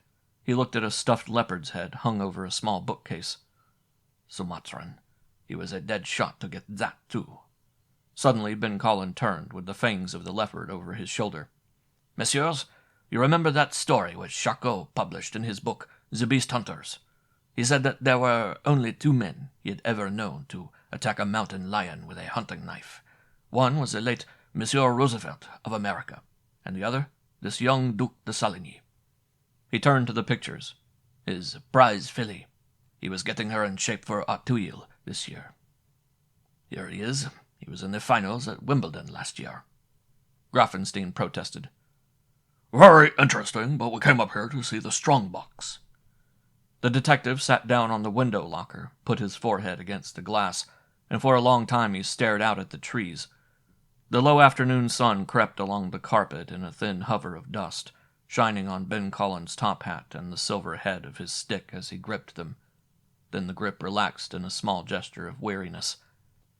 And as the shadows gathered against hot dying light, so there rose now all the grim reminders of the man who would not come back. The shirt flung carelessly over the chair, the 3 glasses standing forlorn on the table. Garceau padded into the room, said softly, "I will get the strong box for monsieur," and jingled the keys he had taken from the door. "Oh, yes," observed Ben Collin, looking up with a vague stare. "Where is it? In that desk over there on the wall towards the bedroom?" "Yes, monsieur. The key to the desk is here. He kept his papers there, I think. He never allowed me to seize them." The man's lean face was palely eager, his eyes glistened, and his wig had slipped a bit to one side. I fancied that his handshake must be cold like a toad. He seemed to rustle when he walked. "All right. But don't touch anything. Just put the key in and let down the lid of the desk. Don't put your fingers on it. We all gathered round the high desk with its lid that swung like a trap outwards. Gently, Gerceau eased down the lid. The desk was empty. Yes, monsieur, somebody has been here, the valet told us. The desk had papers in it, in those drawers, and stuffed in the pigeonholes. Naturally, snapped Ben Collin. Now, he pointed at a heavy tin box pushed back in a corner. Open that. Gerceau sucked in his breath in a tiny gasp. The cash box was stuffed to the brim with banknotes, the topmost one for 2,000 francs. Ben Collin's wry laughter jarred on the silence. Our thief, he remarked, has taken all Saligny's papers and passed up 1,000,000 francs in cash. You don't know what these papers were, do you, Gerceau? No, monsieur. I never worked here. He dictated his correspondence to me on a typewriter downstairs. 1,000,000 francs. Shut up the desk. We have finished. I shall want a telephone, Gerceau. Is there one up here? In the bedroom, monsieur. Very well. He turned to us.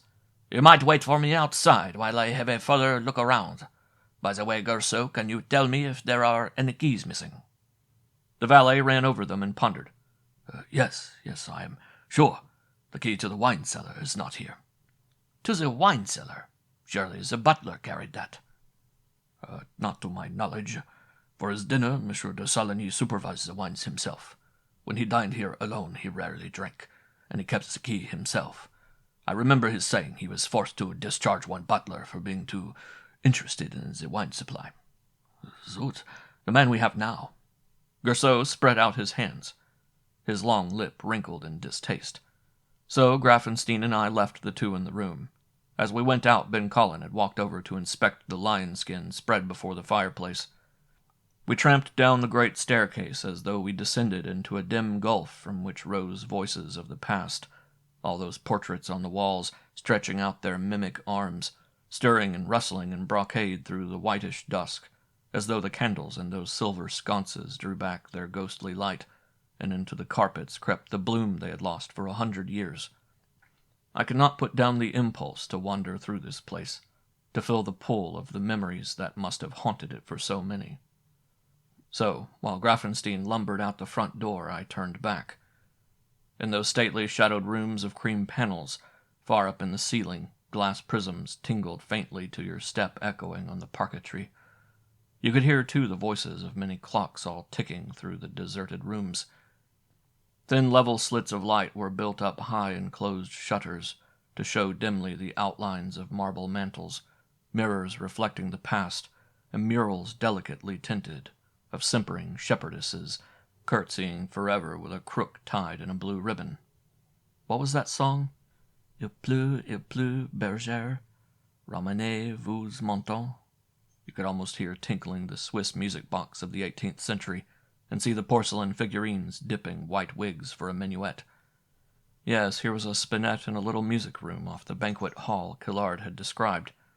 Through the door you could see the white of the table laid for that supper which Saligny and his bride would never eat. Above that spinet I could see another tall portrait looking down. What was the plate? Jourdain de Saligny, May 30th, 1858, August 21st, 1914. A white-haired aristocrat with his hand in the breast of his coat. Raoul's father. Queer how Killard's voice kept coming back, speaking dry through the house, through the dimness and the stale scent of rose leaves. I saw him die. Then I touched the keys of the spinet, which gave forth a throaty rasp, and when I looked up again at the pictured face in the dusk, it suddenly smote me, chilling and weird in grandeur, how the history of this house had been written in songs. Changing fingers on these keys, changing dresses under the wax lights, satin and small clothes, sweeping beaver hats and silly little love tunes through 100 years in a chime of gurgling voices. But when that grim old aristocrat died, the medley of eternal clocks, the medley of eternal swishing trees, the eternal chiming voices had all passed from the music-box jingle of Il pleut, bergère. It had the terrible beat of marching rhythm, the heartbreak of glasses wild clinked in a final toast. Quand Médalon vient nous servir à boire. and so I sat a long time before the spinet, hearing nothing except those echoes, or possibly last night a jazz band banging another final tune. I felt a rage at this ugly and senseless business, at the madman and his cheap terrorism, but I did not know then how ironic was even my rage. Presently I wandered out through the banquet hall, through creaking doors into pantry and kitchen. In the kitchen I noticed an inner door partly open. It apparently led to the cellar, for I could see a whitewashed wall on the inside. And then, as I walked across the linoleum towards the back porch, I came face to face with Ben Cullen. He had emerged suddenly from the cellar door. In the low light through curtained windows, I scarcely think he saw me. His eyes were blank, and on his face was a devilish smile of triumph. He passed me without a word, like a ghost, disappearing through the door towards the front of the house. Well, it was none of my business. It was none of my business either, I suppose, to open the back door and go out into the garden behind the house. But even there I found no lifting of the unreality. The garden was shut in by poplars, held through the branches in a hush of dying sun on gravel walks. It was there, sitting on a bench, that I saw Miss Sharon Gray. She wore something that looked like gray tweeds, queerly mannish for a figure that was not mannish at all, and had a small gray hat pulled over the shining hair. She was sitting there, chin in her hand, scraping at the gravel with her slipper, or maybe it was a brogue, and it was surprising at what a distance a fool like myself, say, could see the line of her eyelash. I was going to turn back. Why embarrass anybody unnecessarily? But she heard my step coming from the porch and raised her head. I give you my word that it was impossible to judge that girl calmly. The amber eyes woke from their abstraction. Recognition passed over them. A strange expression came to her lips. Not knowing what else to do, I walked closer. There was an utter emptiness of sound and thought, while I seemed to be standing over her again. Then, with an unexpected inner flip of astonishment, I noticed the cold, stabbing look in her eyes. "I thought you'd keep your word," she was saying suddenly and bitterly. "And you didn't. You didn't keep it. You said nobody would see me go out, and they followed me. I saw them follow me." "Look here," I said with some heat. "That wasn't me, it was Ben Cullen. I didn't know anything about it. I didn't know they were going to—" "You have no more regard for truth," she added, "than you have for grammar. You're quite as nasty as you were when you first came in there, and—" Wings of the dark gold hair were drawn low on her cheeks. I could see them glint as she gave an angry flirt of her head and turned away and twisted a handkerchief. I thought furiously. All right, you can go to hell, then. And so I said, "What's more, if you hadn't been there in the first place—" "Oh, I like that," she cried, opening her eyes wide. "Fancy your telling me, as if you had bothered anything about me." The darkening eyes held no surprise, but a kind of defiant hostility. Everything faded before that argument. Trees, flowers, sunlight. We were both engrossed in hurling out words, until suddenly we stopped, rather appalled. There was a long silence while reality flowed over me, and I realized I was looking into the blank gaze of a stranger. Then we both laughed. When the tension left, it was like a lifting from the heart. A warm rush of scent and sound came back, the wet perfume of lilac, the yellow flash of a bee, and the hot, still sun low-lying on the gravel. We laughed as though we found relief in that garden, and she put out her hand and said, "How are you?" And I said idiotically, "Great," and sat down beside her on the bench. In talking, you forgot everything except the immediate presence of this girl, her very face and gestures, the way the dark-fringed eyelashes rose and fell on luminous eyes that ran over you penetrated, a sweetish, sickening stab, and turned away, the flush on her cheeks, the quick, low slur of her voice, all bound the brain with a power of what can only be called dreaming vitality. We spoke in commonplaces. In fact, I do not remember what we spoke about at all. Conversation was halting in that groping, that sense of a barrier never referred to, which could be broken in an instant, but was not broken by either. Suddenly she said, "I came up here this afternoon. You like to be alone with yourself, and there had been an unpleasant experience." She moved her head vaguely. "Down there. I wanted to see if I could feel anything about this house. I can't explain it, just to sit here and maybe gather a flower, or see if there were anything to draw me to him, now that he's dead. You won't understand, but it's all so empty." She paused, trying to choose words. I mean, when a person dies, you don't have any sense of him anymore. You don't think of him as really living. She gestured. Up there. It's as though he had never lived, do you see? He isn't real anymore. You wonder what he was like, and you can't even visualize him when you try, except as a kind of magic lantern picture on the wall. I wonder what's wrong with me. It doesn't mean anything to me. Again, that trance-like voice of a woman trying to punish herself and not succeeding. The quick emphasis on some words, the deep brooding in the amber eyes, a sense of wonder and almost of communion with unseen things behind a veil. Then she looked at me as though she were searching, and something quickened behind the gaze.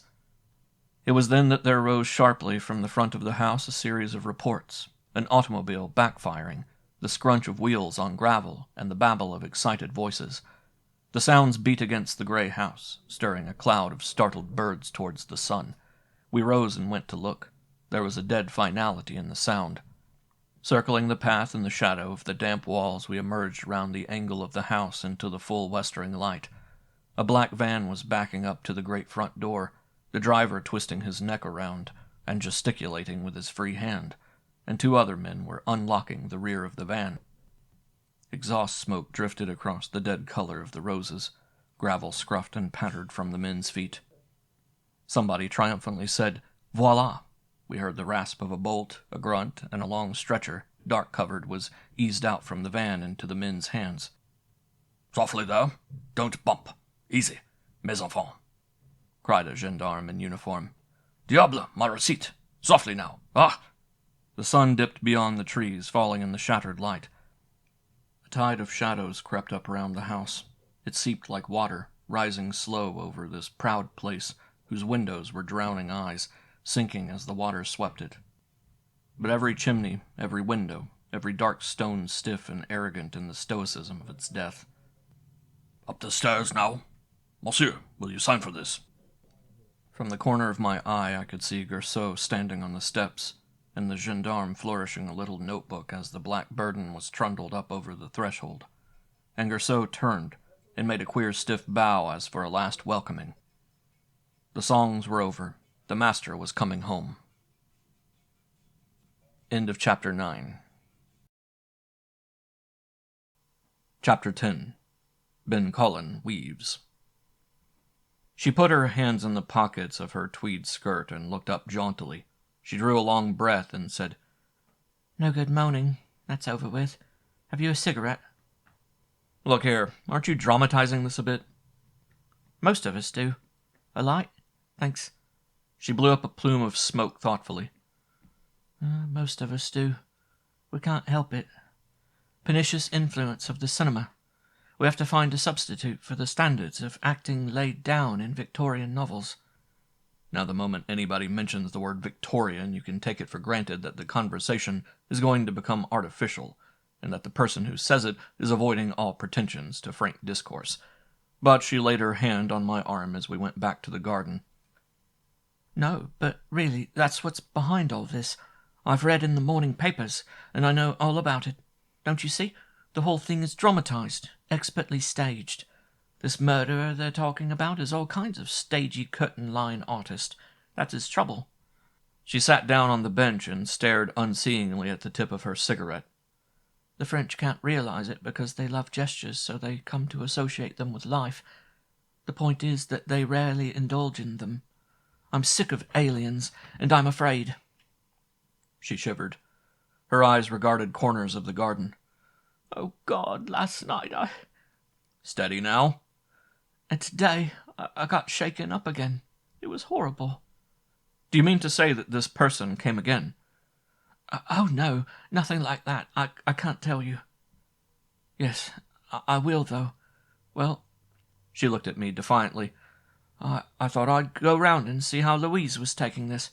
It was horrid of me, all right, but I felt, well, savage, as though it didn't hurt me any more, and I wanted to see whether it hurt her. Oh, this is putting me in a rotten light, but I can't help it. I knew her, you see. That was the way I met Raoul." She chewed a moment at the cigarette, looked at it as though she had never seen it before, and threw it away. I went over this afternoon. She lives not far from here, Avenue Bois. They say the French are emotional. They are, if it's a question of a new way of preparing caviar or something. But there's a terrible silent grief in them when they lose somebody. I saw it when I was a little girl. I was here when the war broke out. The postman with his funny bicycle would come round and say, "Pardon, madame," and give a letter to some woman. "Pardon, madame, your son has been killed in action." Big, brawny women, like those statues of La République. "Pardon, madame," with a bow, and the light would go out of them and they'd walk queerly, but if they could talk at all they would just murmur, "Tiens, it's war." Louise was like that. She sat in her room and smiled occasionally. She's lovely, you know. I tried to buck her up and felt no end of a hypocrite, though I did mean it. She just sat there stroking a cat with no expression on her face at all. Then, in a burst of horrible person, all buttery and sympathetic, who banged the door when he came in, an American named Galton. I don't know how he got in, but immediately he began to pour out condolences, said he was one of Raoul's best friends, and while he hadn't the honor of Louise's acquaintance, he thought he should extend his heartiest sympathies, and if she wanted to be taken out to dinner any time, he was the man. Ugh. She threw back her head and laughed wryly, almost hysterically. That, you see, was bad enough. He kept scraping his boots together and dropping his hat, and he talked ghastly loud and fast. She had to introduce me. The moment he heard my name, he gave a ponderous wink and leer, and where he's picked up this gossip I don't know. He seems to know Anyhow, he practically accused me of being, the mistress of a man named Vautrel. She paused and looked at me intently. All of a sudden I grew wary of this roundabout way of drawing a person out. I said politely, "Indeed? Yes. Terrible, isn't it?" "It doesn't seem to surprise you?" "Well, after all, why should it?"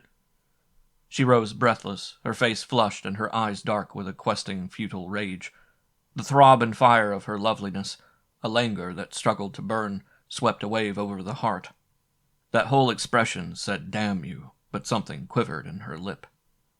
"So, you don't understand," she said in a quick, short voice. "There's nobody I can go to," she gestured. "They all want to preach." "My dear girl, who's preaching to you? I'm not. I think it's fine." She blazed. "Well, why aren't you, then?" Round in a circle again, round in this endless bickering that was not only rather ludicrous, but entirely without sense or point. Yet for no reason at all, both of us felt stubbornly impelled to flounder through it. I tried to point out to her where, in the statements she made, her logic was at fault, but she couldn't see it. She went right on in the same vein until her talk grew positively unreasonable. To tell the absolute truth, I was considering the expediency of taking her by the neck and choking her, until she could see the rightness of my logic. But the storm passed, and a curious feeling of intimacy descended in those old trees. "I don't like him," she said. "I haven't liked him either, and I'll tell you this, he never supported me." She made this assertion with pride. "I have a villa of my own at Versailles. I say," hesitating, "why don't you come out and dine with me tonight?" We argued this for a while, for neither of us could quite conceive of the idea as a good one, but we finally agreed that it had enough points of merit to be worth trying. Then she said it was late, and that she had to go. And I suddenly remembered that I had come here as a grim detective. "I'll tell you the address," she said, "and don't write it down, please. It would look like... Never mind. No, you needn't take me anywhere. I have my own car down by Louise's. I just walked up here." As she rose to go, she turned and held out her hand with a queer little smile. "Cheers. We get along rather beautifully, don't we?" I watched her go towards the house, past a clump of bushes and out of sight. With her passing, a jumble of ideas rolled about in my mind. Back there came stinging the questions I had forgotten to ask, the information I should have obtained, put off once again. It was like thinking afterwards of the speech we should have made in the conversation in which we were worsted at repartee, futile and not a little irritating. It reminded me of last night, still more so when I heard behind me a dry chuckle. Ben Collin was lounging against a hedge, negligently smoking a cigar. He raised his eyebrows, lifted a finger profoundly, and all he said was, "Ah." I suppose, I remarked, you were listening to that conversation too? He shrugged, regarding me with approval. For a fleshling, he returned thoughtfully, a young man who is not yet what we call unsalted, you played the game not all that badly. Well, for the greater glory of my profession, I sacrifice and crucify myself, in the pleasure of listening to people's confidences. Come, we have work. Ben Collin, listen. You didn't by any chance arrange for this? My dear young man, he expostulated, giving me a glance of injured surprise. I am a detective, not the proprietor of a maison de tolerance. Besides, what could I hope to learn from such, you will pardon me, nursery prattle as I heard this afternoon? Is it not unfortunate that true emotion is so imbecilic? At any rate, we must go now. I have finished. Did you find anything? I was searching for something in the nature of handwriting. Unfortunately, it has been removed. Tiens, we've a clever antagonist. But I did find a sheet of paper and a pencil. A Zodiac No. 4 pencil. He tapped his breast pocket with satisfaction. Now we can go serenely. The good Dr. Grafenstein, I believe, is peacefully asleep in the front room. As he rose, his fingers descended on my shoulder. They were fingers of crushing strength.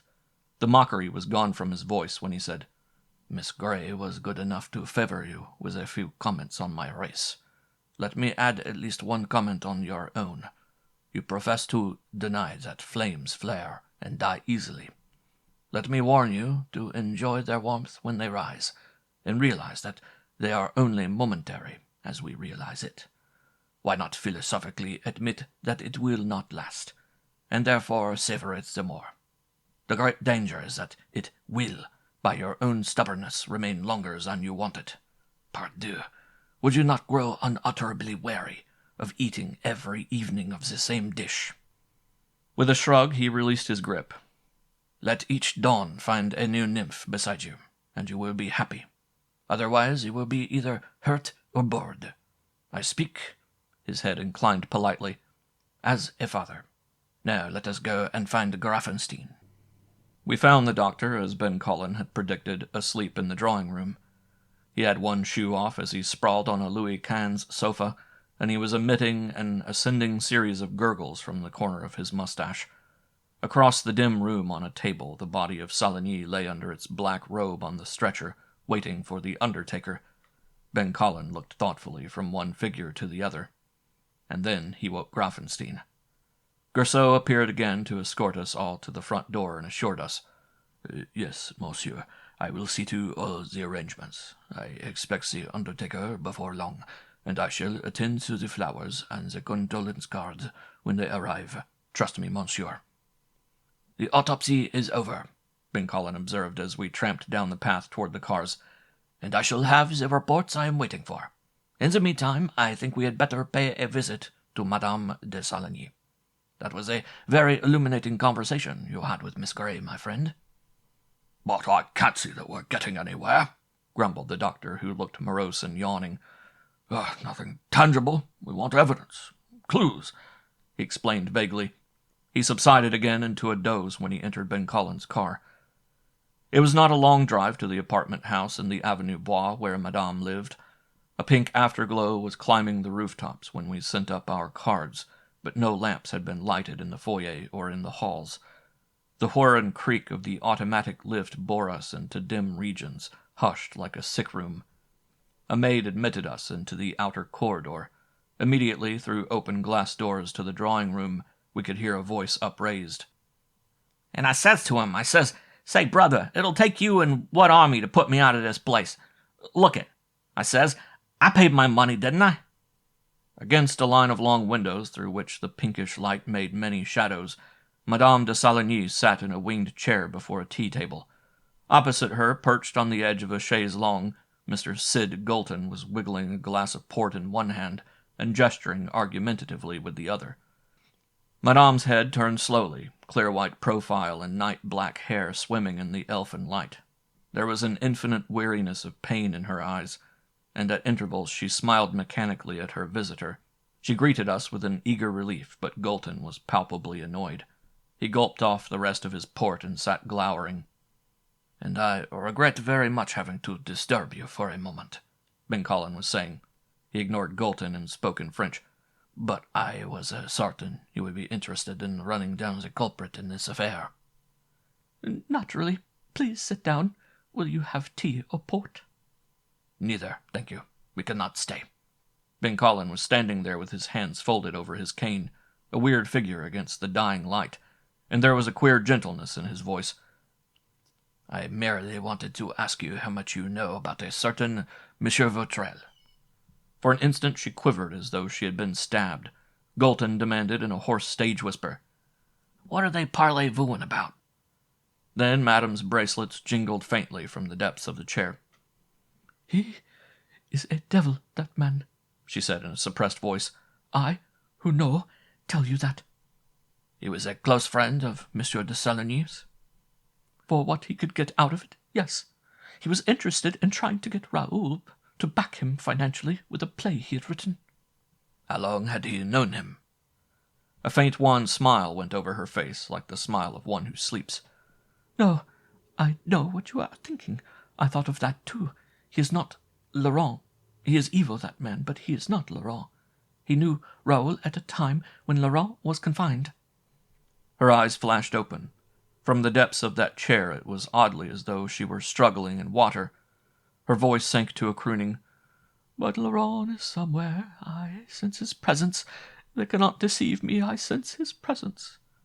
The thought shot through my mind. The woman's mad, and was answered only by that eerie jingle of bracelets. No, it struck me again. She's not mad. She's terribly sane. And I looked round me, half expecting to see Laurent standing over among the shadows. After a pause, Galton said loudly and plaintively, "Well, if nobody's going to pay any attention to me, I guess I'd better leave," and heaved up from the couch with a tentative motion. Nobody did pay any attention to him. The three of us were all deliberately ignoring him, and as for Madame, I doubt that she knew he was there at all. We heard him in the hallway calling for his hat, and he hesitated round the door as though waiting for a recall. But presently the door banged, and little quivers shook the windows of the room where we stood motionless round Madame's chair. Still those dark eyes searched our faces. "I do not hesitate to speak before you," she continued. "I even felt impelled to talk last night. Monsieur Vautrel gets money, and I think he has an agreement with someone.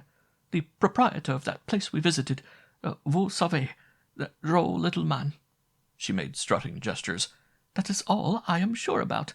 That droll little man who keeps telling you he is an artist." Her eyes wandered out the window over the trees. "Is Monsieur Vautrel usually to be found at home in the afternoons?" Ben Collin asked. "I have his address, and I thought perhaps—" "I am always sure where he is in the afternoons, because Raoul used to go with him before his injury.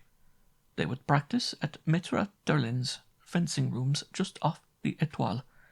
It hurt Raoul not to—" She stopped. "Of course. Madame, I suppose you are acquainted with a Miss Sharon Gray?" "Sharon?" She nodded listlessly. "Sharon is related to some very good friends of mine in England. She is very nice, but she is the flesh solely. Why do you ask?" "She knew Monsieur de Saligny, I suppose?" For the first time Madame smiled, but it was with a trace of bitterness. "You understand, she cannot let the men alone. Yes, she knew him. She went quite mad over him, I happen to know, although she had seen him only twice." "Ah," said Ben Collin, and shifting his position, he accidentally knocked against my arm. "Yes, I can understand that." "And she wrote him constantly, even when he was in Vienna.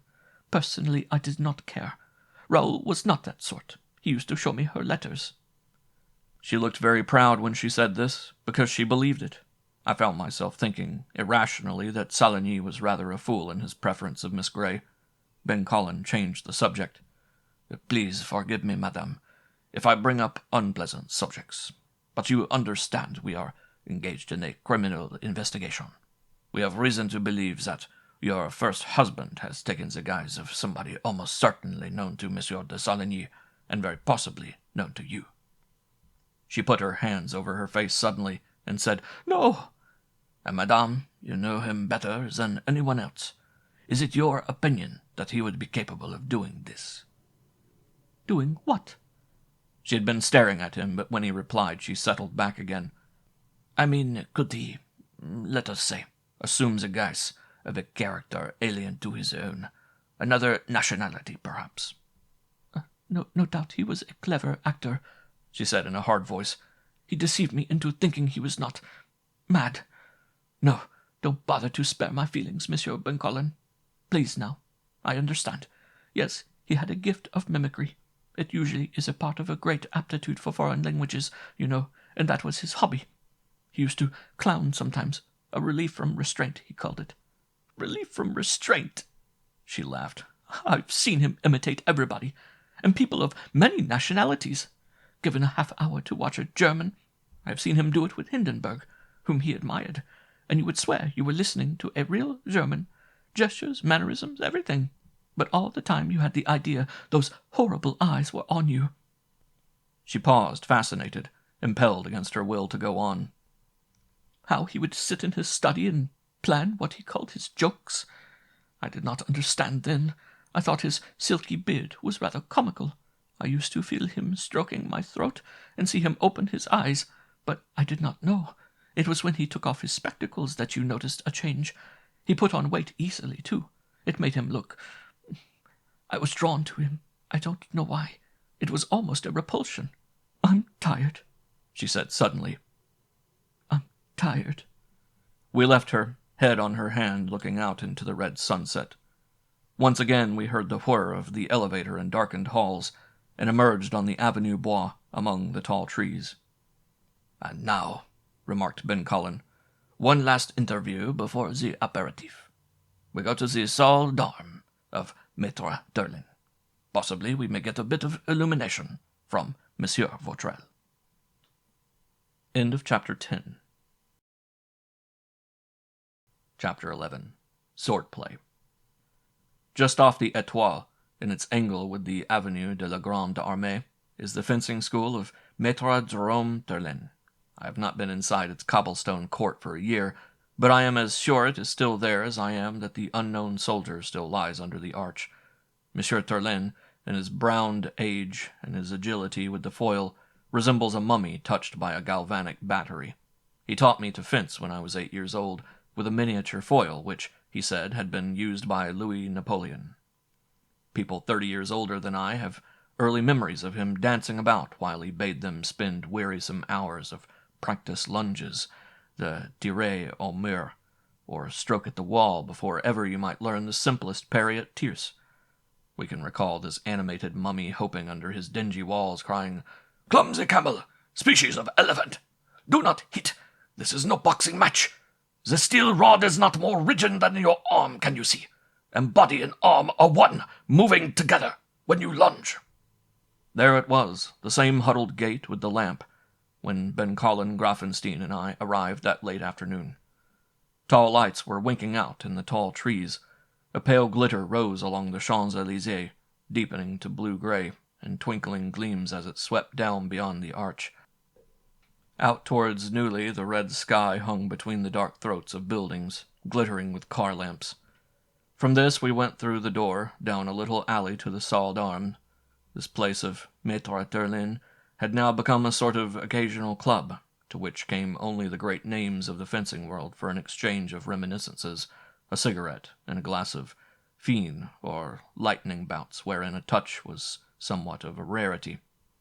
In the long salle, of which I knew every trophy and rapier on the racks, I felt a sense of coming home. That smell of dust and liniment and oiled steel, the old mats, the masks, the tiny windows of pale glass high up in a dusky roof. It was a background for the embalmed elegance of Monsieur Turlin. He loomed up, courtly and black-clad, with his face wrinkled and bald like a brown apple. And when his sharp eyes picked me out, he descended on me with a flourish. Ah, where had I been these 5 months that I forgot my old master? Did I go well? And had I learned, as I never should, alas, not to slap in that outlandish Italian fashion and the parrying of seconde? And here, if his eyes did not deceive, was his friend Monsieur Buncolin, the pupil of Marignac. When we had shaken hands all round, Monsieur Turlin said, I sat back in my room, messieurs, this afternoon, and with a toast I mourned the dead. The climax of each speech had a dramatic swish, as of a rapier through the air. He pointed at a picture on the wall by the door. It was the famous one of Saligny in fencing costume, right hand with a foil up its salute. It was a gay and joyous thing in that dim palace. "A great swordsman, messieurs," declared Turlin. And now, coming up out of the dusk in the great room, I saw another figure that wore white. It was Vautrel, broad of shoulder, conscious of his carriage. He smiled through cleft teeth, and in his hand he carried a rapier with great Bellegarde and Quillons. Monsieur Turlin chattered on, throwing out gossip of 1885, mingled with criticisms of all our fighting styles, quite unconscious of our errand or of the way Ben Collin and Vautrel regarded each other. We must come with him to the back room where the great ones used to sit. Presently we were seated at a round table in a small chamber off the pale-lit salon, and Monsieur Turlin went to get wine. You had a feeling of ghostliness among the high rafters in this semi-darkness.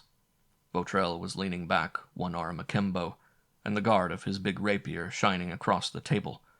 I could see that he was smoldering, aching to show off. When he spoke, his voice was soggy with sarcasm, and he looked down from his great height with the speculative expression of a man turning over in his mind the most effective insult. To my surprise, Ben Collin said nothing whatever about Saligny. Vautrel must have known that was why he had come, and the social call attitude chafed him. But instead the detective discussed with Grafenstein the merits of the foil as contrasted with the Schlager. Turlin brought in a dusty bottle and 4 glasses that we might drink to Saligny. Vautrel rose, lifting his glass, and as Turlin proposed the toast, Vautrel laughed and in a stage voice quoted the cholera hymn, "Here's a glass to the dead already. Hurrah for the next that dies." After he drank, he somewhat unnecessarily smashed the glass against the edge of the table. "Take my word for it, there will be another," he added, flipping up the blade from the table and catching it. "Does any of you gentlemen fence? I need a workout. I am like Paderewski with the piano. If I neglect practice a day—" Again he flipped the blade.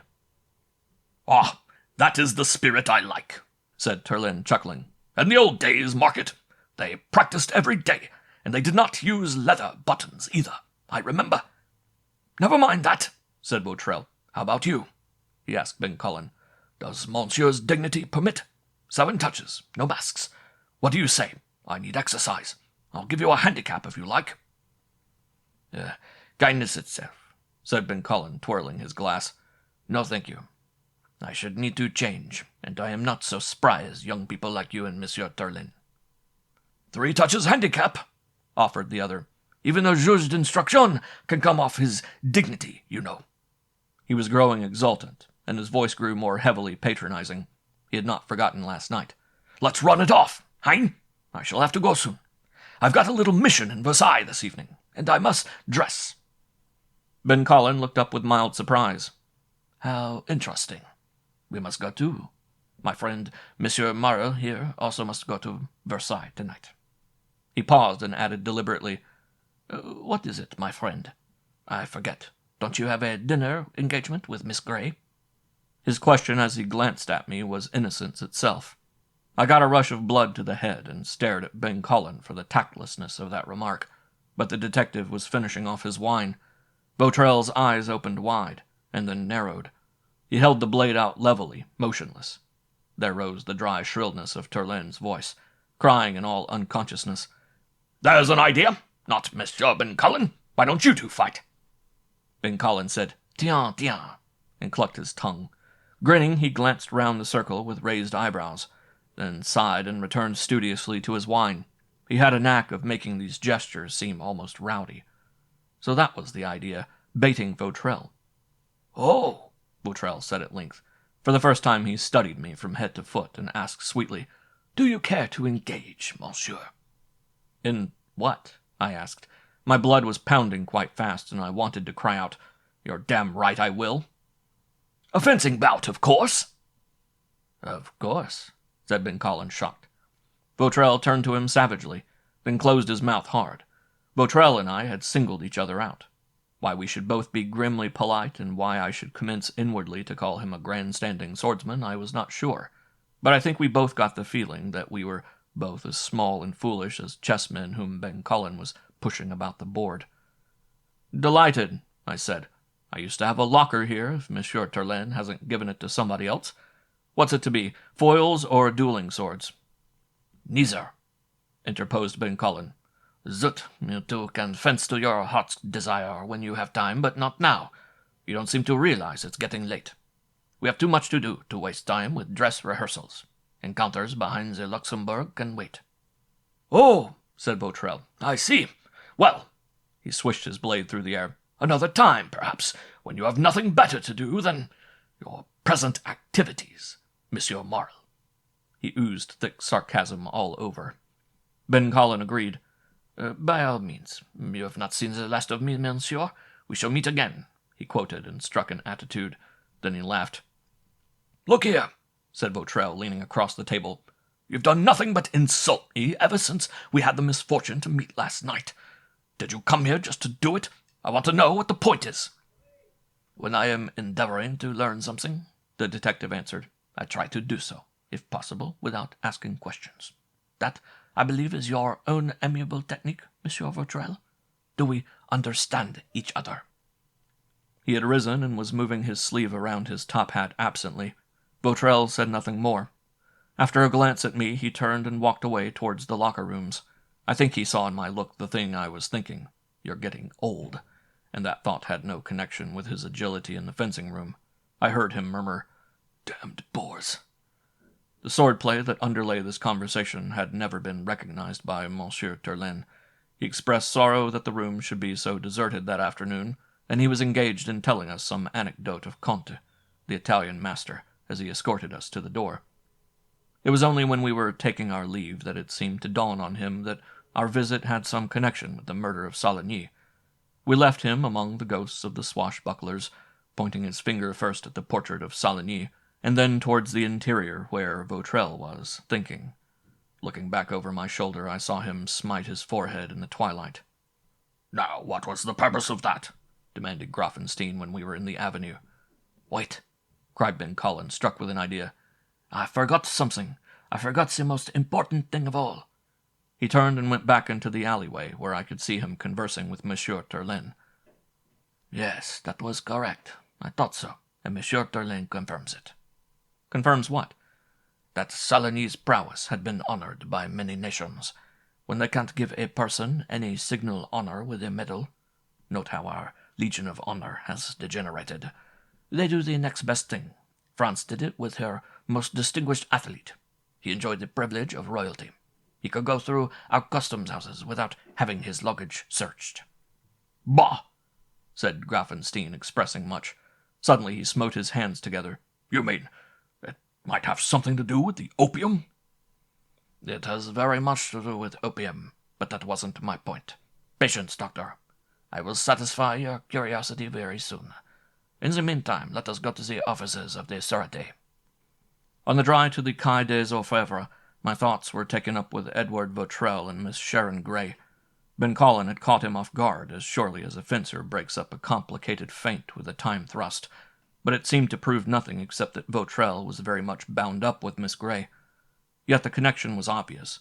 It would all have been a straightforward matter except for that extraordinary question about Saligny's luggage. And even Saligny's luggage was not so bothersome as, what had Madame Louise said? The flesh solely? It was dark when Ben Cullen led us through the side door of the Sûreté offices, down a corridor, and into a room of bookcases and green-shaded lamps. I dropped into an easy-chair, meditating on the prospect of the evening. Grafenstein went to look over Ben Cullen's shoulder when the latter sat down at a littered desk. A bell tinkled somewhere in the next room, and Francois entered. "Anybody in the laboratory?" Ben Cullen asked. "Dr. Bale has gone, monsieur, but Sanoa can do any work you like." "Let him make the tests on this pencil, then. Find its group. Have they developed the last plates on that book?" "The negatives are drying, monsieur. I saw them when I came through. Dr. Bale says that the ink is too common to be traced, but the name is distinct." "Good. I'll look at it presently. He phoned me this morning that there was no doubt about the drug." "None whatever, monsieur. They have been comparing specimens all day." This talk made no sense whatever. Grafenstein and I protested simultaneously, but Ben Collin waved us into silence. Later. Give me the autopsy reports, Francois. I regret that there was something I'd neglected to require in that work, which the medical examiner wouldn't have done as a matter of routine, but I can attend to it myself. He glanced at the typewritten sheets which Francois handed him. Doctor, the medical examiner reports that Saligny's blood and heart condition indicates he has been using opium for over a year. The big Austrian grunted, and Ben Collin continued. Here is a cable received from Dr. Ardesberg, the specialist who attended to Saligny's injuries. Hurts not permanent but painful. Ligaments of spine strained. No difficulty, however, in walking, if he does not indulge in violent exercise. Anterior bone, left wrist broken, used cast, but removed it before he left. He can go without any brace if he does not use the arm. So much for that. What about the fingerprints on the window of the card-room? They are unquestionably those of Laurent, monsieur. Ah, that established it pretty definitely, then. No fingerprints on the sword? No distinct ones. There are several half-prints superimposed on the brass nail-heads, but though we use Dr. Locard's photographic process, we cannot use half a print to identify anyone. And the thread? We have identified it. It is precisely as monsieur had predicted. It is a product distinct to the Merveille factory, moreover. Another similar particle was found under the fingernail. And, yes, we looked under the window, as you suggested, and found that other specimen. It corresponds with the ash traces when we submitted it to this test glass. In short, said Ben Collin, you have confirmed my reconstruction of the crime. To the very last detail, monsieur. You are even right about the sword having been concealed under the pillows. I fear, Francois, that we are talking the veriest abracadabra before these gentlemen. You may go. For the present, I must ask you to excuse this talking in the dark, he added to us. He was silent a while, his chin in his hand, tapping a pencil against the blotting pad. Then he made a slight gesture. I suppose you have never been through our laboratories, or inspected our gallery of exhibits. It is late in the day, or I should take you through. I could promise you many interesting curiosities. However, I prefer to use a practical example rather than generalities. You shall see how we work when you see how this case has been worked out. The vast building was silent except for a door slammed in some distant corridor. One of the popular fallacies of the day, Ben Collin continued thoughtfully, is that the detection of crime is not a science, and that its investigators do not achieve almost magical results. I do not know why this error should be so prevalent, unless it is because extraordinary analyses occur so often in fiction. Therefore, the careful public reasons that cannot possibly occur in life. Still, it is difficult to understand why the man on the street is prone to be so suspicious of what he is pleased to call book stuff in this business. Tell him that a doctor, preferably a German with a sonorous name, has discovered a cure for cancer, and he will be very apt to believe you. But tell him the simple truth. By a single trace of mud stain on a coat, the identity of a murderer may be established, and he will probably sneer, "Pah, you've been reading Gaston Leroux." Yet we do not say, because the doctor's naked eye cannot see into a man's appendix, that the doctor cannot know this man has appendicitis. It is a field for specialized investigation, precisely like medicine. On the other hand, there is the astonishing idea that anybody at all is quite capable of being a criminal investigator. Knowledge and experience unnecessary. All that is required is a certain native shrewdness. Messieurs, I should be most unwilling to put myself into the hands of a doctor who had no knowledge of medicine, but only a certain native shrewdness. I should not even go to a barber of that sort to get my hair cut. He paused and looked at me. Particularly, I have found is this the conception prevalent in America. Police officials with whom I have talked there have assured me that what we did here was all nonsense. In that country, I believe the chief weapons of the detective are the stool pigeon and the third degree, just as the criminal's chief weapons are the alienist and the police department. Both forces are also materially aided by the ballot box. In regard to the weapons of the detective, there is a consolation in the thought that the detective can always get his work done for him by the criminal. There is also consolation in the knowledge that a piece of lead pipe, judiciously applied for a long enough time, is sure to extract a confession of something from somebody. Whether the right man or the right crime, it would be superfluous to inquire. Besides, no injustice is done. A quiet word in political circles will always exonerate him at the trial. Voila! What could be simpler? The patient, plodding, tenacious investigator. There is an ideal. You will pardon me if I believe it to be a most ignorant and useless one. You do not have uneducated men at the head of your school systems. I fail to comprehend, therefore, why there should be uneducated men to guard your most cherished possession, the law. Reflect, messieurs, and see in what appalling manner standards of mediocrity are applied, as a matter of course, to criminal investigation departments. To designate a person whom we admire, remember, we say, not a brilliant man, but a human, patient, thorough worker, who often makes mistakes and is frequently baffled. And isn't it rather deplorable? Ben Collins straightened his shoulders and his eyes narrowed. He made a gesture as though he were spreading his fingers over the city of Paris. He added, I have never been baffled, and I have never been more than 24 hours in understanding the entire truth of any case on which I have been engaged. That should be the rule, not the exception, and I have no patience with the stupidity which takes any longer time. Presently he rose, slapping the chair arms. However, it's getting late, and we shall have to adjourn.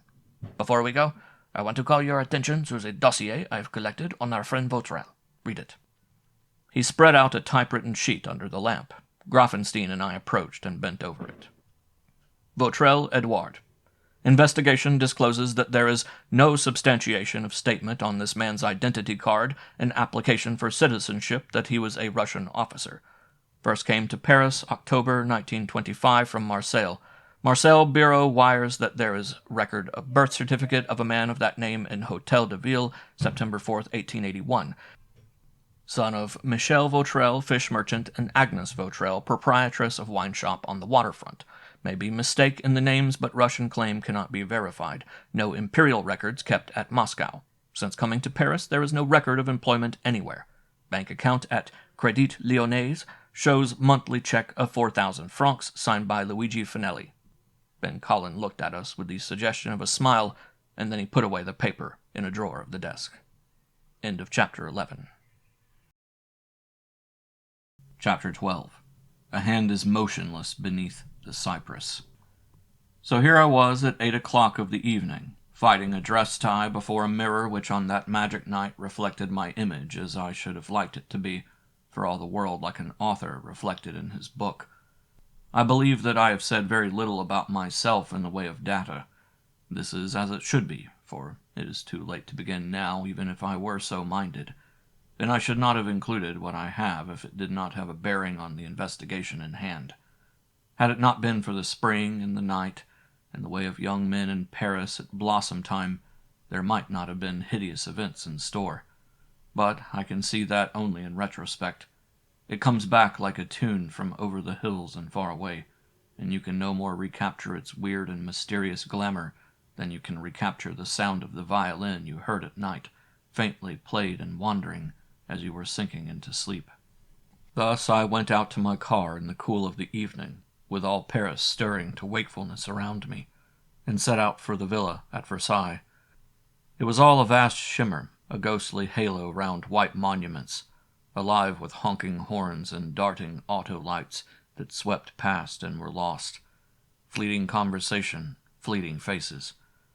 And this presently faded as I crossed the bridge towards the Avenue de Versailles, down into a pale glimmering city, skimming over rises and dropping into a tunnel of wind that blurred the eyes with a sensation as of wings, out across cobbles, while bumping with a jolt of springs settling now into a steady roar in the open country.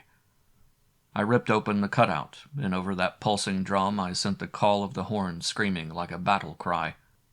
When I reached my destination just on the other side of Versailles, the shutting off of the motor was a sudden stillness, so that one by one the small night noises crept back again. There was the villa, a low white house where shaded lights burned, set down behind a rustic gate in a sunken garden, and surrounded by poplars along the garden's edge. Moonrise was trembling in ghostly brightness through the poplars, and spread out across foam-like blossom in the shadow of the house. As I walked through the rustic gate, the scent of those blossoms rose up in a wave on the still warm air, moist with dew. Then I saw shadows across the latticed window to the right of the door, and I heard a voice. It was low, tense, electric. It was the voice of Edward Vautrell. "I can't stand it. You ought to realize that." Sharon Gray replied in a tone so cold, so flat and devoid of all expression that it was startling. "Why argue the question? There's nothing more. There never was."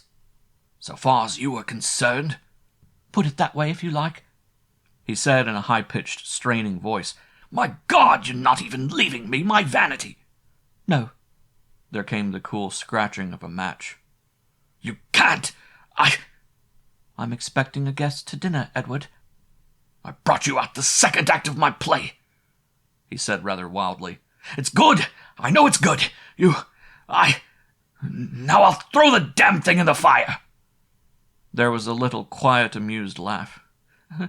"Melodrama, Edward. You see, there isn't any fire." I turned abruptly and walked out of earshot. The sound of that flat voice, not youthful, endowed with a quiet competence at doing these things, and, in contrast, the strained voice of this man who last night had put aside a murder with the same incurious detachment which he would have picked a bit of lint off his lapel.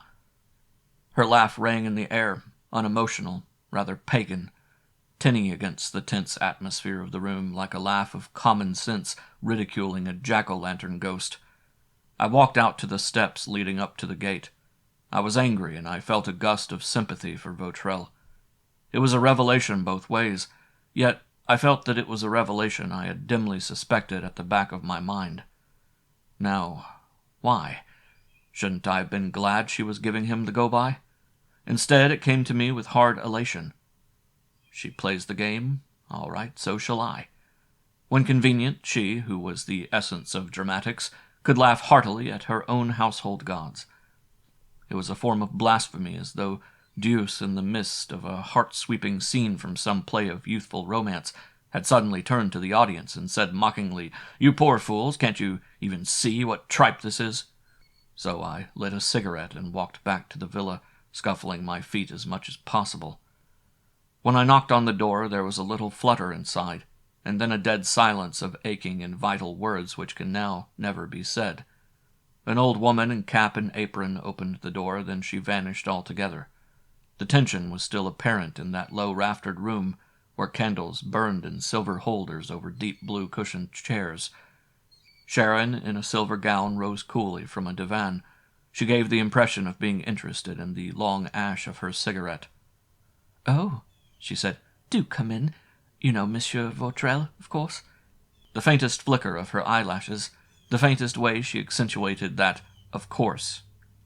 She came over to greet me, stepping softly through a ruin. Vautrell, his face a blank, was standing under the candles on the mantelpiece. He held some sheets of manuscript poised, dumbly, looking about like a man caught in a theft. "Put them on the mantel, please, Edward," she urged, smiling. "I'll look them over at my leisure. My dear, fancy, Monsieur Vautrell has written the most marvellous play. Mon Dieu!" I said something polite. I put my hat on a table beside the door, and wondered vaguely which way the ruin would topple. Vautrell seemed to be fighting himself, so that the surcharged air quivered, and Sharon's queer little laugh only tightened the tension. I have heard that same laugh over sudden silence in the ring at Madrid, when the bull raises his head slowly and seems to seek something with small bloodshot eyes, as Vautrell did then. He stuffed the manuscript in his pocket. He straightened his shoulders and walked slowly across towards me. I remember thinking, he's big, 180 probably. Straight up for the jaw if he moves his hand. Keep clear of the furniture. For an instant, the seamed face looked at me. The wide-set teeth appeared in a crooked grin. The eyes were pained and reckless. I felt a heavy pulse throbbing inside me. A quivering sensation. A mist. He took a step forward, and the quivering cleared as at the clang of a bell. I shifted on my toes and waited. Then his face swelled out in that grin. He bowed sardonically. With a cool and impersonal air, he went over to the divan, where he took up hat, stick, and cloak. "Do not intend making a scene," he said calmly. "That would be foolish. It is not worth it. I trust you will not mind, mademoiselle, if I go out by the rear door. My car is in the lane behind." When he had gone, I felt rather shaken, and the whole thing had an unreal air. That tall swaggerer could have cleaned up the room with me, very likely, but he hesitated as at some inner bitterness, some futility which seemed to make his entire life a series of encounters wherein he was always beaten. Dimly I felt Sharon's hand on my arm, and heard again her light, low laugh. We did not speak of the matter again. It was gone, blown into the summer night as though it had never existed. But when we sat on the blue-cushioned divan under the candles, I still seemed to see Vautrell's sneer behind the flames. And once, when I looked past her face out of the diamond-paned window behind the divan, I thought I saw him standing in the moonlight, arms upraised in curious pantomime. That window gave on a gray garden where Chinese lanterns glowed, but he stood apart, in a clearing by the gate in the gray wall. Except for that weird lost gesture of his arms, he was as motionless as the trees around him. Then for one instant I fancied that the gate behind him was being slowly opened. "Do have an aperitif?" I heard Sharon urging, and turned back. A snugness and intimacy drooped down into the room. Candles and flowers, a scented wind from the garden rustling, the blue of the furniture, and Sharon's faint, mask-like smile under the wings of dark gold hair. Was that a faint cry from the garden, then? Nerves. You've got nerves, nothing else. High trees rustled away over the house, white shoulders in a silver gown, eyes moist and bright, with a sideways quirk, and a little strand of hair that trailed her flushed cheek when she moved her head. Something breathless descended from the high emptiness of the night, from the Mona Lisa smile of the candles. The old woman brought in a tray of glasses. I drank a cocktail, then another, seeing Sharon's impish eyes over the rim of the glass, and feeling the light touch of her fingers when I took her glass to set it down. A warm laziness stole over the divan, whose velvet under the fingers felt oddly like the brush of the girl's hand. We drank a third cocktail, and both of us laughed, and simultaneously both pointed out, as people will, that we had had nothing to eat since morning. We lit cigarettes. I'd never felt more cozily at home in my life, and the very idea of being a calm, analytic detective seemed to me now the most fantastic nonsense. I must have mentioned the fact, for she said, "Oh, detectives, yes. You're not really, are you? I like to read about them. I can never go past a Chinese laundry without suspecting that the proprietor will chase me with the Waha, Hung Lung, or deadly whistling worm of Lower Burma." And then, I said, there's the equally poisonous pretzel adder from the Swiss Congo. It is so called because it curls up like a pretzel and is a convenient salty yellow color. It can be sent to your victim in a box of harmless pretzels. Sax Romer says there is only one way to detect the presence of this viper. You should always drink beer with your pretzels, for at the sight of beer this adder emits a faint but audible smacking of the lips, whereat you can seize it with the tongs and throw it out the window. Sax says he got the tip from an old Scotland Yard man who finds him in his bed every night. Yes, and master criminals. I love master criminals. They're called the Orange Octopus, or the Clutching Beetle, or something. I know, Edward has one of them in his play. They control an organization resembling a glorified conception of the Benevolent and Protective Order of Elks, and at the end they turn out to be the invalid in the wheelchair. Beware of wheelchairs, full of crooks. Edward has one of them in his play? Through this nonsense, the sentence drifted grimly, and I stopped. The laugh in her eyes died. Again, into my brain came that knocking at closed gates, that sense of stealthy footfalls along a dark corridor. Out, damn spot! Out, I say! Why, then, 'tis time to... Edward has one of them in his play. Oh, I said casually. Was it a mystery play, then? Was what a mystery play? This thing Vautrell wrote. She was very lovely, with her lips parted thus. She said in a small voice, "It was about a man who committed a murder and had a perfect alibi. I don't know how it ends." For one breathless instant, while the candle shine dawned in her eyes and the black lashes began slowly to droop, I leaned towards her. You could sense her trembling motion. A deep breath. Bright, burning flames. They contracted now in this draught of horror. Vautrel, who loved her, who must have killed her lover Saligny. Yes, who came upstairs to put the blood on her hand and taunt her, and whom she did not dare betray even though she suspected. My fingers touched her arm. She shivered and put down the cocktail glass. "Oh, can't we forget this? You know what I think now," she murmured. "I stood him off tonight, even though I was afraid of him. Didn't I tell you I was afraid? I felt if you were here, he mightn't dare." Suddenly she looked up, and somehow her words sent through me a queer wrench of pride to straighten my shoulders, a surging pride that had behind it almost a sting of tears. "We're dining in the garden," she said, rousing herself decisively. "I think Therese must be ready now." The Chinese lanterns, orange and red, were hidden among the trees, and through the darker branches above the sky was tinged in pearl. We walked into the secrecy of the garden through a low door, over thick soft grass to a space closed in by a wall of hedge where no sounds came.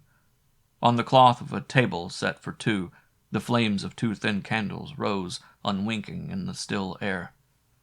Out beyond, the gray garden wall murmured in pale blossom. The gate creaked faintly. There were rustic benches in the shadow of cypresses, and into the wall was set a dim drinking fountain shaped like a lion's head, with water tinkling from its snout. Here, sitting opposite each other in deep chairs, with the subdued candlelight falling on cloth and silver and glassware, we looked at each other in silence. Silently, the old woman was moving about the table, with a tender hand for dishes and wine, oysters accompanied by a Roederer champagne, and without unpleasant seasoning, turtle soup and dry sherry, American sole, partridge with Romane Conti.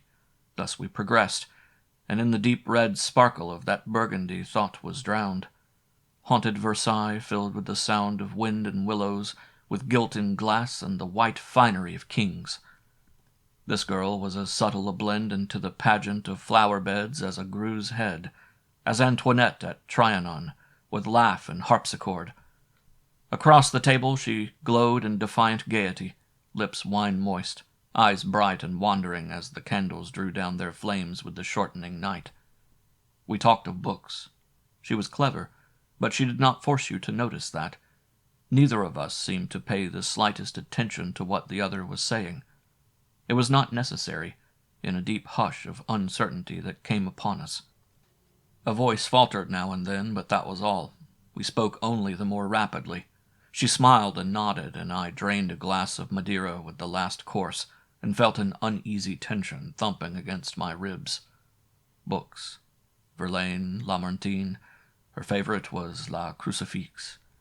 We disputed over the Rossetti and Swinburne translations of Villon, and she was passionate in her defense of all Rossetti's work. And then, listening to her from afar, I heard her say Lewis Carroll. "Fancy, I'd never read Alice. Raoul," she hesitated but rushed on. "A friend of mine was going to bring me a copy, but he put it off, and I got one. Don't you love the Mad Hatter's Tea Party? And the way they carried around flamingos and said, 'Off with his head.'" A dead silence. Her glass rattled against her plate. Like a malignant ghost, the wooden-faced woman's shadow fell across the table as she moved in to clear away the last course. We sat back for a long time motionless. Off with his head. Weren't we ever to be free of that? Struggle bitterly against it, thrust it from the mind, and at every turn of speech the cold satyr face of murder leered into the garden. There was a wan little smile on her face, suddenly changed to a defiant curl of her lip. "Oh, who cares?" she said in a hard voice. "Let's not run from it. It's no concern of ours." She laughed, very flushed of face. "Nor heed the rumble of a distant drum, you know. People die, and it's no good bothering about them, is it?" "No," I answered. "No," and met her glance. Well then, I want to be happy. I don't want things to prey on me. Therese, you may go now. Don't bother about the dishes. If you need money, take it out of my purse in the bedroom. The wine swam a little in my head. It seemed a time when every emotion pierced with sharp points into flesh and heart, one and the same, and aching. Laughter or tears, either would have been appropriate, for each was a part of this hurt of heightened senses. And yet, wine did not make the hands tremble.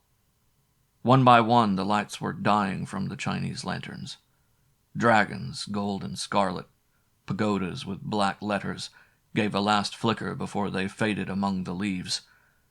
Here, there, within a few seconds of each other, and in their places moonlight settled slowly down through the dark trees.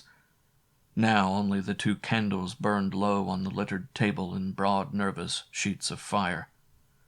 A cigarette, she said, and made half a motion to rise. I passed her my case. Its silver shone motionless. Then I heard the click of the clasp. She was rising, the cigarette hanging from her lips and her eyes fixed with a strained, intent look. Taking up the candle nearest me, I passed it to her for a light. When she breathed a cloud of smoke hesitantly, I lifted the candle again and blew it out. There was a stillness. We had both risen. She made a queer little gesture, expelling the smoke hard. The amber eyes were fierce and glazed. Very slowly, without moving her gaze, she took up the candle nearest her, and with a small breath extinguished it in a lingering flutter. We walked in the garden, dark now except for the moon, past the gray wall of the blossoms and into the cypresses' shade. A moth fluttered against my face. The tinkle of the fountain ran thin and clear and cool. No word had been spoken. The warmth and fragrance of that garden drew one into a dream. Now the fountain's plash sang more loudly, for at the rustic bench she hesitated, and as I touched her arm she sat down. Through pale rifts in the shadowing cypress I could see the dead white of her face staring up at the moon. It was like a dead face, except for the eyes, and she was like one dead except for the faint movement of the silver gown. And suddenly she said in a low, plaintive voice, "How cold your hand is on my shoulder." A faint movement of the lips. The words sank into my mind, repeated themselves with insistence, yet I could not understand. It grew on me horribly that my hands were clenched together before me. Clenched together before me. I looked down at them stupidly. The words clanged in my mind with sudden terrible suspicion. "Get up," I said, hardly hearing my own voice. It sounded strained and soft and ghastly. "Please, get up from there. A second." The thin song of the fountain shrilled mockingly. She turned her head. "Why? What's the matter? You look—" "Get up from there." She started to rise. I swept her to her feet, out from the bench and behind me, and whirled towards the empty bench again. A chatter of repulsion went over me, a freezing agony that crept up to the brain and beat there with horrible hammer blows. The moonlight, sifting down through the cypress, showed a man's hand protruding motionless from the back supports of the bench. I ripped out the bench, flung it over in a thud, and from a little screen of bushes, a man's body pitched out into the clearing. It gave an almost lifelike twitch as it landed, but afterwards it lay still. Something wet splashed against my ankle. "Nausea. Steady now, steady. Get yourself together. It won't hurt you. It's dead. God knows." I gripped the rough bark of the bench and bent in a sick coolness. The fountain shrilled steadily as though it laughed. "Come now, turn him over. Your head's in the way of the moonlight. Get to one side so you can see his face. His head's been nearly severed from his body. Never mind that stuff. You can wash it off. Oh, damn that fountain." Now the face, white and streaked with dirt, was turned full up to the moon. It was Edward Vautrell. His lips were drawn back from his teeth, derisively, and his monocle was still gripped in one sightless eye. End of Chapter 12. Chapter 13. Death at Versailles. The killer had walked again. He was here in the garden somewhere, lurking about in these trees. He must be. But there surged inside me only a savage despair through a ruin of thought. The reaction was too great. My mind would not work. Do something. What is there to do? I wish I could smash that fountain. Who is it? Who is this crazy murderer? In the name of... No, where is Sharon? Something pulled me together then. In a cold rush of sanity and calmness. It was the sound of her voice, laughing hysterically. She was standing outside the cypress in the moonlight, shaking with laughter, her hair partly fallen on her shoulder. Shaking off a daze, I walked out and seized her by the arm. "Stop it! Stop it! Do you hear? Please!" She pointed at the tree and said, "I saw him. I know who it is. He comes between us even when he's dead. He would." And she laughed again. "Will you stop that laughing?" "All right. I'll stop. Oh, he would. He's killed himself in my house. He would." "You fool, his head's nearly cut off. Come to yourself." She glared at me through a mist. You mean," she said in a choked whisper, he didn't, he isn't really the one who..."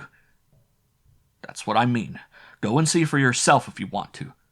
"But then who?" "How do I know? It's somebody. He may be here in the garden now for all I know." She seized my shoulder, and we stood there in that moonlit emptiness, looking at the trees. They seemed to be filled with suggestive motions, with leaves being parted softly and crackling twigs. There was the gray wall, the gate. There was the hedge inside which we had eaten, and beyond it the darkened villa whose diamond panes glittered in the moonlight. She murmured in a pleading voice, "Therese! I want Therese! Where?" and her head stirred faintly against my shoulder. Then she looked up and said, "You know, I did not hear her. The chill of dread was back.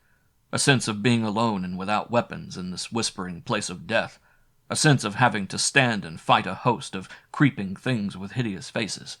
Well, damn them, so I could. A pounding sensation inside. I shuddered clammily and shook my fist at the trees.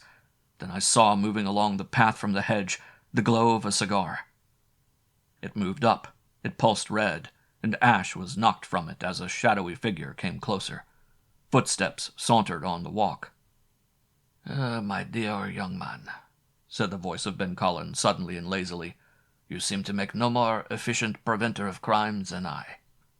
There appeared now the black loom of his opera hat, the shapeless line of his cloak flung over one shoulder, and as he put the cigar in his mouth again, I saw the gleam of his sunken eyes. "Ben Collin?" I said wildly. "Ben Collin! Did you do that?" He shook his head and looked up at the moon in a bitter grimace. "No," he answered somberly. "No." And I burst out still more wildly. "A hell of a detective you are, letting things happen like this." I had spoken in English. His head snapped down.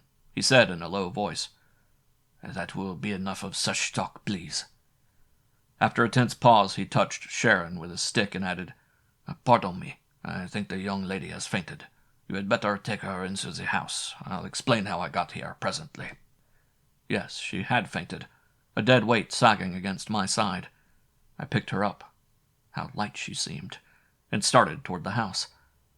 "A moment," Ben Collins said, hesitating. "I'll go in with you.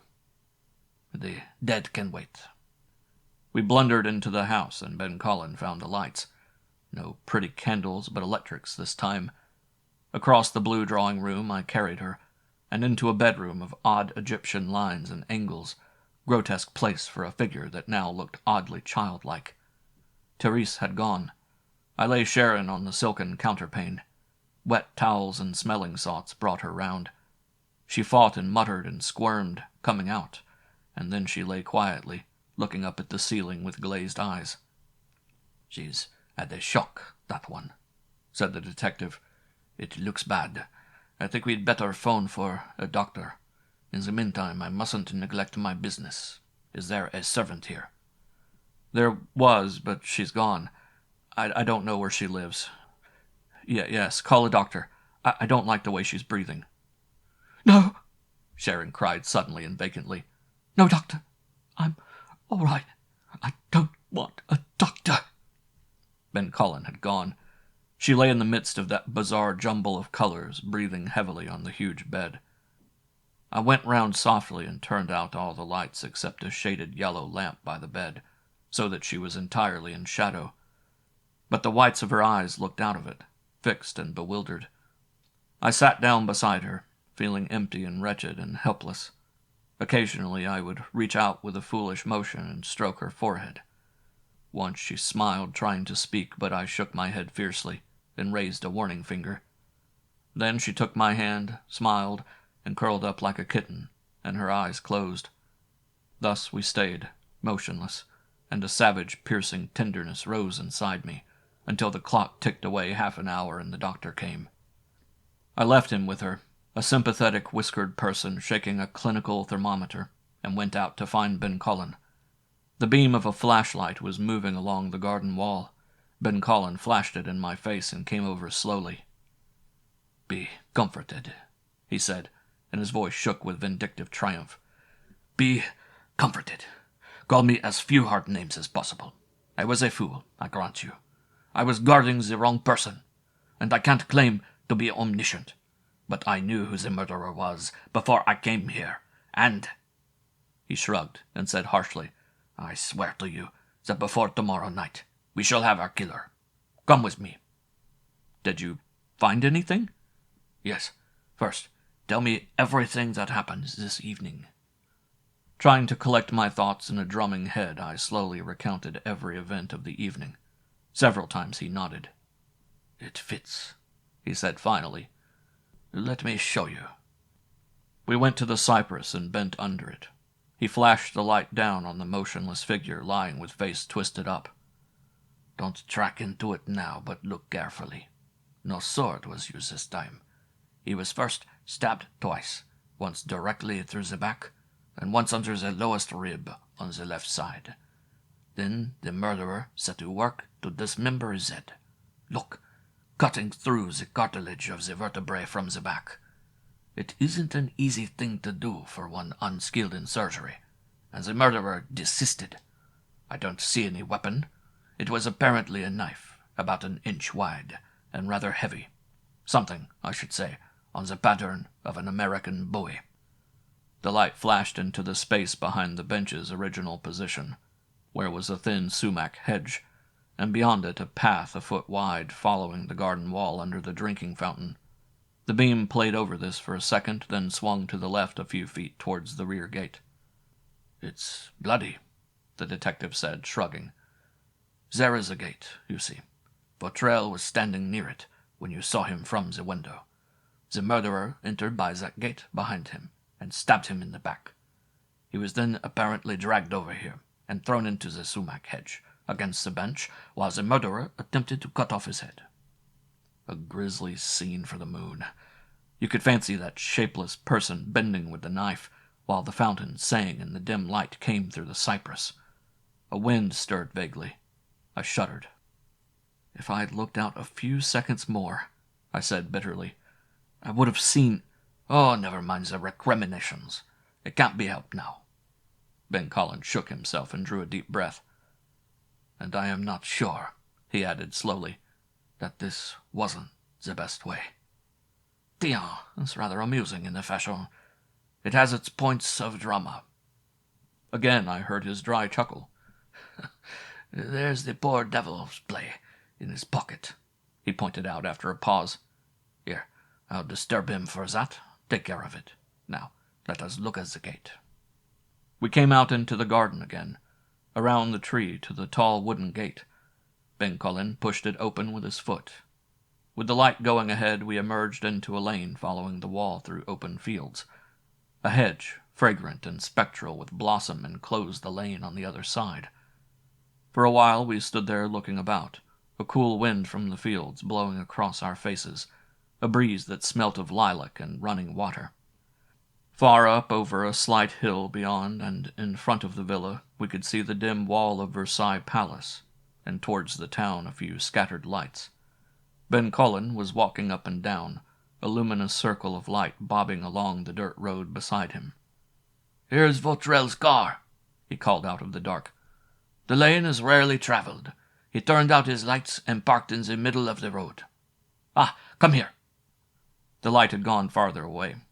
I followed it up around a darkened Fiat car and joined Ben Cullen at a point where the lane turned towards the main highway, at the end of the garden wall. Ben Cullen was down on his knees holding the light close against the road. "Tire tracks," he said. "Michelin's. Look." The beam swept about. "A car came up this part of the lane from the main road and parked here for some time. The impress is deeper over by the edge of the lane. Then it backed down and went into the highway again. Michelin's, probably a taxi. The La Savoie company uses nothing else. Zut! Our murderer is getting outrageously careless. We can trace that cab in 6 hours or less. There will be very few taxis making that journey from Paris at this time of night. It argues—" "What?" "As I thought. For once our adversary's calm has gone. Put yourself in his place. You go to kill Vautrel, and you think so little of the consequences that you take a taxi to within a few hundred yards of the scene of your crime. Certainly you are overwrought, hein?" "He might not have come to kill Vautrel, remember that." "And still bearing such a murderous weapon as that which he used? Which reminds me, the weapon should be somewhere near here. Let me see. The killer, coming back from his crime, realizes that he is still holding the knife only when he sees a taxi in front of him, and that the knife must be disposed of. He throws it, probably into the hedge, for if it were sent flying over that high garden wall, it would in all likelihood be called to the attention of the taxi driver.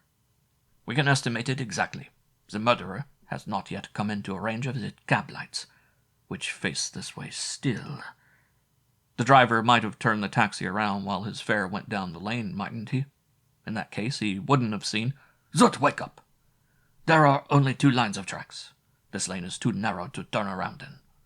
Had the driver backed out to the highway, turned his car, and backed into the lane again, there would have been 4 lines. So the driver and the car lights are facing this way. The murderer has not come within range of the lights, which would be thrown— He paced off a number of feet. "By light regulations here at the shortest. I go a little beyond and use my flashlight." He stopped and bent towards the hedge. "There's the knife, caught in the branches. See it shine? Don't touch it. We can go back to the villa now." When we were returning along the road, he threw the light on his watch and whistled softly. "Name of a name. It's 1:30. I had no idea the hour was so late. Well, do you feel sober now?" "Oh, don't rub it in." "Yes, too sober." "Then do you recall what time it was when you saw Vautrel standing by the gate?" I don't know. 9:30, possibly." "Ben Cullen, what's it all about? For the love of God, tell me what it means. There's no sense to it. It's crazy. Look, the blood's still on me, where I touched him. He didn't deserve to die.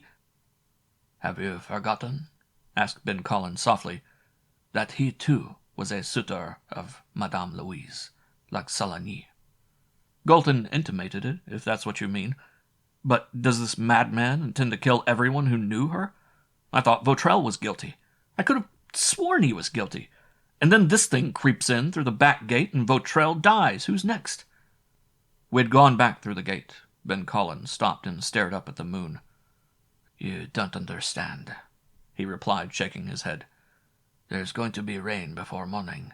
I must phone the cohorts to get out here immediately, or any traces will be washed away. There ought to be a choice footprint or 2 in that mess." Inside the villa again, I found the doctor waiting in the drawing-room. He had assumed a mournful air and upturned his eyes. "Madame, your wife," he told me, "I discover in a condition not pleasing, monsieur. She has been smoking and drinking far too much, and her nerves, they are bad. She suffers from nervous shock. Frankly, her cure will be fewer cigarettes, fewer drinks, and absolutely no excitement of any kind. No, it is not at all serious. She will be on her feet tomorrow if she is allowed to rest. I've given her a triple bromide, 30 grains, which should quiet her. However, watch her, and if her condition does not improve, phone me." "Ah, monsieur, merci, mais vous êtes trop gentil alors. 500 francs, vous voyez.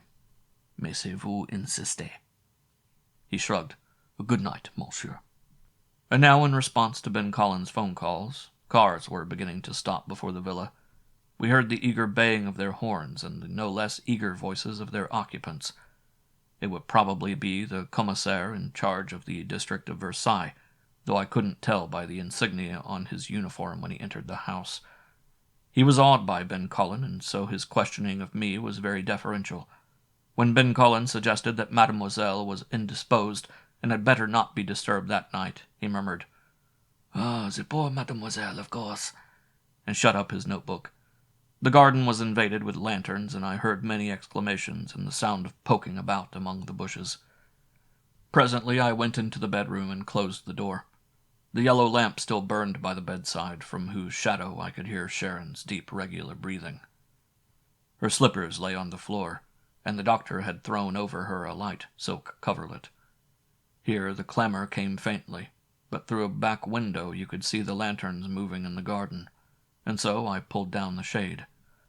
Long hours before dawn. It was marked in phases, growing more cold and drowsy on the eyelids, more a stimulus and distortion of the brain with each passing hour. First, the noise in the garden died. The motor gears ground and faded up the road one by one. I was sitting in an easy-chair stupidly when Ben Collin opened the door. His lips moved inaudibly in question. He pointed towards the road and raised his eyebrows. I shook my head. "You couldn't leave her here alone." He nodded, and his lips framed "tomorrow."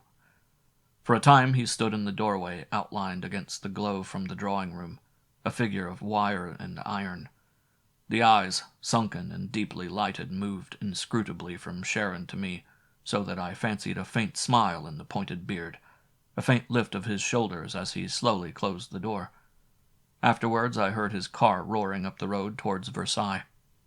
So I was left alone with speculations, with doubts and harassments, with the ticking of the clock and the dim night noises stirring round the house. To ward off drowsiness I prowled through the house in the dark, but always drawn back to the room of the yellow lamp. Over the soft carpets endlessly, and then watching the face of the sleeper in its childlike, ineffable peace. The hair was tumbled about the pillow, the eyelashes wet, the whole countenance pale and shadowed, but a dim smile hovered over the red lips in slumber, and one outthrown hand lay across the table of the lamp. I rearranged the coverlet and returned to the easy-chair. Botrel's play.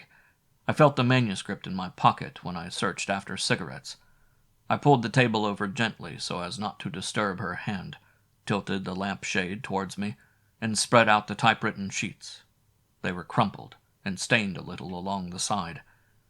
I do not know whether it was a good play. Calmly considered, no doubt, the thing was claptrap in the extreme. The characters spoke in a dialogue like nothing of heaven or earth, but behind it was an imperially purple imagination. The tiger's blood and honey of Barbet d'Aurevilly, and a kind of grotesque smiling detachment like a gargoyle on a tower. There were 2 acts written, much interlined in bold script, and some comments had been noted on the margin by a feminine hand, such as, "Too much stage mechanism here," or "Cut this down, Edward. A little religious rant will make any play succeed. But too much talk about God is the surest sign of adolescence." The hero, a man named Verneuil, was a glorified Botrel, and in trying to give him good lines the author overstepped badly, but it was revealing.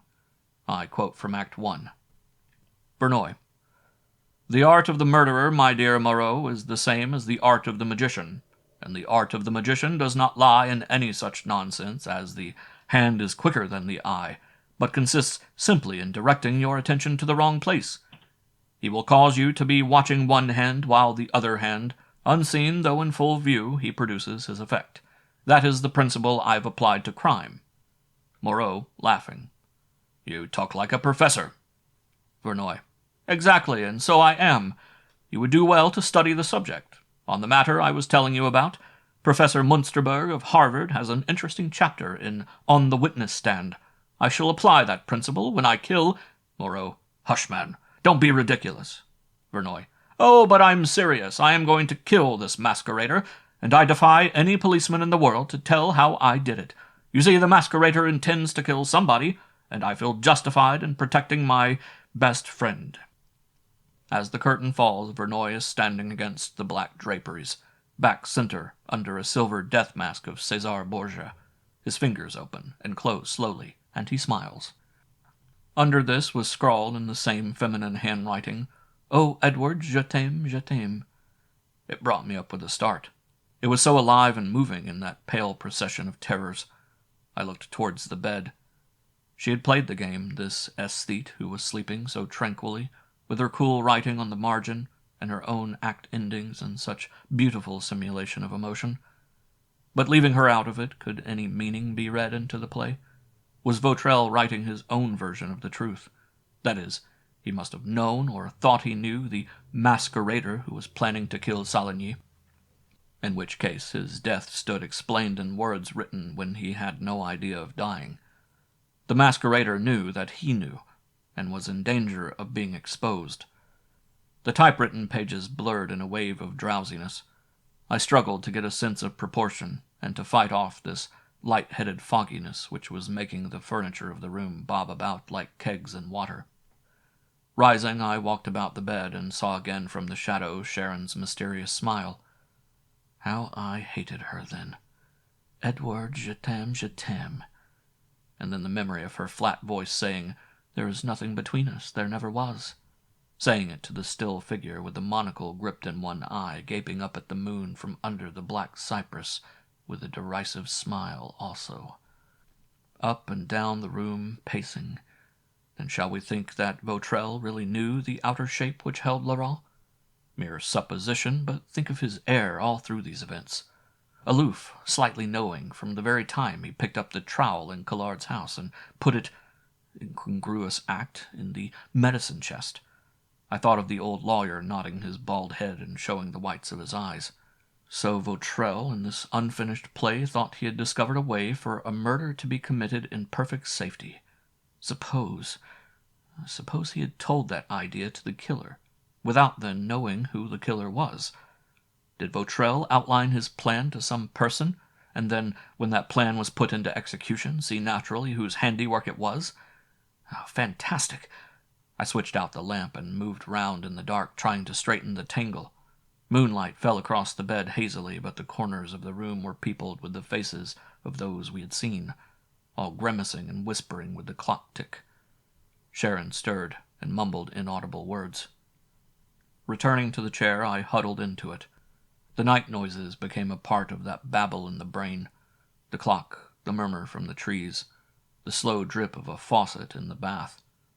Through the side windows peered the dying moon from haunted Versailles, low shining on the place of the kings. Drugged brain that would not work, sliding now into a gulf. I was startled vaguely by a shrill cock-crow from over the hills, and then, as the light rain of dawn began to patter on the roof, I slept. End of chapter 13. Chapter 14. The Silver Mask and Another. Theatre-goers will no doubt recognize this play from the single excerpt I have given, the freak drama called The Silver Mask, which closed such an amazingly successful run only 2 months ago.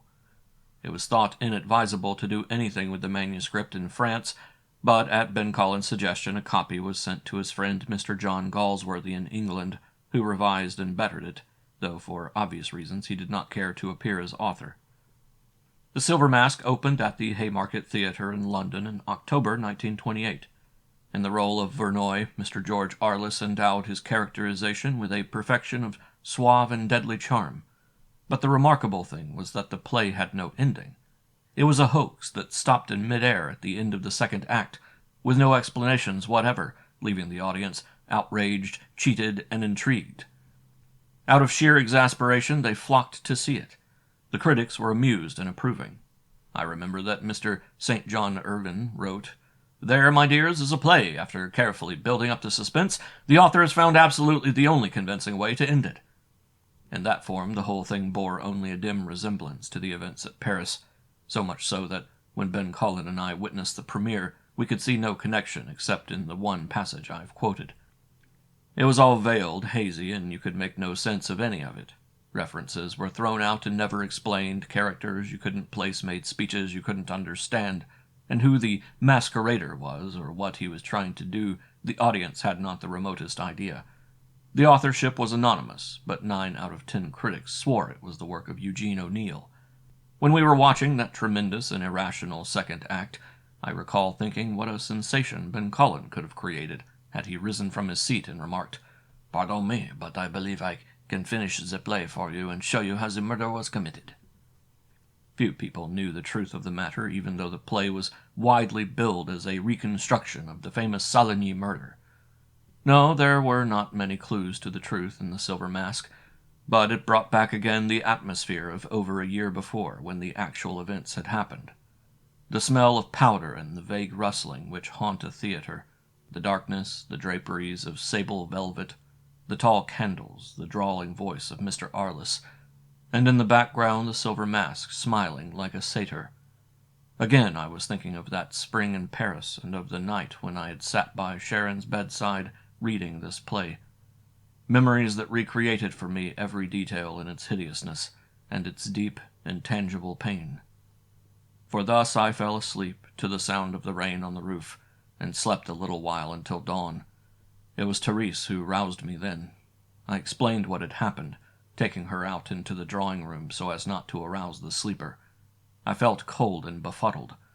I have some recollection of her brewing me coffee, but her excited voice seemed to come from a great distance, and it was not until I was driving along the road towards Paris that I collected my thoughts. Whirling sheets of rain flickered over Versailles. Ben Collin. I must see him about this play. Somebody put up the top of my car. Ben Collin, probably. It was a piece of thoughtfulness which fitted into the strange nature of the man. I drove almost by instinct back along the familiar road. No dawn, but blowing fog and rain, with Paris growing up again about me out of the night, its lamps burning pale. Grotesque night figures were coming out of doorways and blinking, as you will see lizards crawl from under stones. Bleary men in blouses trudging against the downpour, women behind dingy windows mopping bar counters under gaslight. An early tram lumbered down the cobbles from Versailles. It bumped and screeched thinly on uneven tracks, and then its lights merged with the mist. Presently the vista of the river emerged through dripping trees. The wheels sang on smooth asphalt again. But what had Ben Collin been doing out there last night? He had not told me. He was playing his own dark game, and playing, as they say, a lone hand. It occurred to me that Sharon and I were now plunged into the matter as more than mere spectators. We might find ourselves undergoing a cross-examination as suspects in the murder of Vautrell. Why not? It was the triangle again. Vautrell, the outraged protector. Sharon, his innocent mistress, who had been swayed by me, the crafty, mustache-twisting villain. Thus the French might very conceivably regard it. I could almost hear the hollow laughter of the prosecuting attorney as he pointed a cold finger at me and thundered, "Look upon this monster!" At any rate, Ben Collin's uncanny habit of turning up just in time to make a few gracious comments on the latest murder should give me some sort of alibi, even though alibis in this business never seemed to preclude suspicion. I realized how futile Vautrell must have felt when everybody knew he couldn't have committed the crime, yet everybody persisted in murmuring a knowing aha at the mention of his name. Everybody, that is, except Ben Collin. It was time for this man to vindicate his colossal reputation. There was no use in rousing him at this hour. It was 6 o'clock, and so I went home. Pinned to the pillow of my bed, I found a note in Thomas's precise handwriting. "Monsieur Ben Collin phoned at 3 o'clock this morning, sir, requesting you to go for him in your car at 10 tomorrow. It is urgent." No letdown. I took a hot shower and lay down for a little sleep before the appointment. He must have called shortly after he had left me at the villa in Versailles. Again troubled dreams came to fill my bedroom with gargoyles in the gray, ghostly light. It was nearly 10 when Thomas roused me, and I hastened to dress. The rain still fell steadily, but I felt wonderfully refreshed. When I drove round into the Avenue George V, Ben Collin was waiting in the lobby of his apartment house. With him stood a woman, flustered and red-faced, dressed in Sunday black and with a most ungodly hat perched on top of her banged hair. This is Madame la Concierge at Finelli's establishment, Ben Collin explained. She has been telling me how Finelli has followed my advice. I have been intending to ask Finelli some questions about our late friend Vautrell, and I think we had better go there now. Au revoir, madame. That will be all, thank you. Au revoir, monsieur, she answered in that high, monotonous voice peculiar to concierges, shrill and utterly without expression. She made a kind of curtsy, grasped her umbrella, and her small black eyes darted nervously. You will not tell, Monsieur Vanelli, of course? I shall not return there now. I go, she explained dramatically, to buy groceries. Au revoir, messieurs. When we crossed the Place de l'Alma and turned down the Avenue de Tokyo, the rain had nearly ceased. Up the hill, Passy lay among its narrow streets. The rumble of a metro train swelled out of its tunnel and passed on the trestle over the Rue Beethoven. And Ben Collin said, Madame la Concierge does not like Finelli. She says, however, that he has now disposed of his drugs. There was the house at the corner of the Rue des Eaux, 3 stories, with the grill windows on the second floor set behind its wall. The gate in the wall was open, and nobody in the concierge's lodge challenged us when we went through. At the front door Ben Collin hesitated with his hand on the bell. Then he tried the door and found that it was open. The huge foyer was very gloomy, smelling stale. There curved the stairway with a red carpet up to the gaming rooms on the second floor. There to the right was the door into the empty dance casino where the orchestra had played. Ben Collin stood a while and looked round the dusky lobby. After a few moments he motioned me towards the stairs. We mounted soundlessly, seeing on the landing the big grandfather clock, and above it a grilled window through which some small light penetrated. As we turned at the landing, I saw a man moving down the steps just as quietly. He had on a tall hat, which seemed even more enormously tall, and gave length to his set, smiling face. Nothing about him moved except his head, which turned slowly, and his eyebrows raised as he walked past. It was Gerceau, the valet at the Saligny home. The man appeared to float down those stairs. His mask-like smile did not alter, and his toupee was set slightly awry under the tall hat. Good morning, he said. Good morning, said Ben Collin. For once the detective was taken aback, and Gerceau was nearly down the stairs to the lobby before he called, Odd place to find you, Gerceau. Alas, the other replied, not turning his head. Alas, I hope monsieur will not think I am neglecting my duties. I must find employment, now that Monseigneur is dead. I had hoped that Monsieur Finelli might employ me. Alas, I could not rouse him. He sighed and continued his stately march out the door. Suddenly the voice of the great clock chimed 10:30.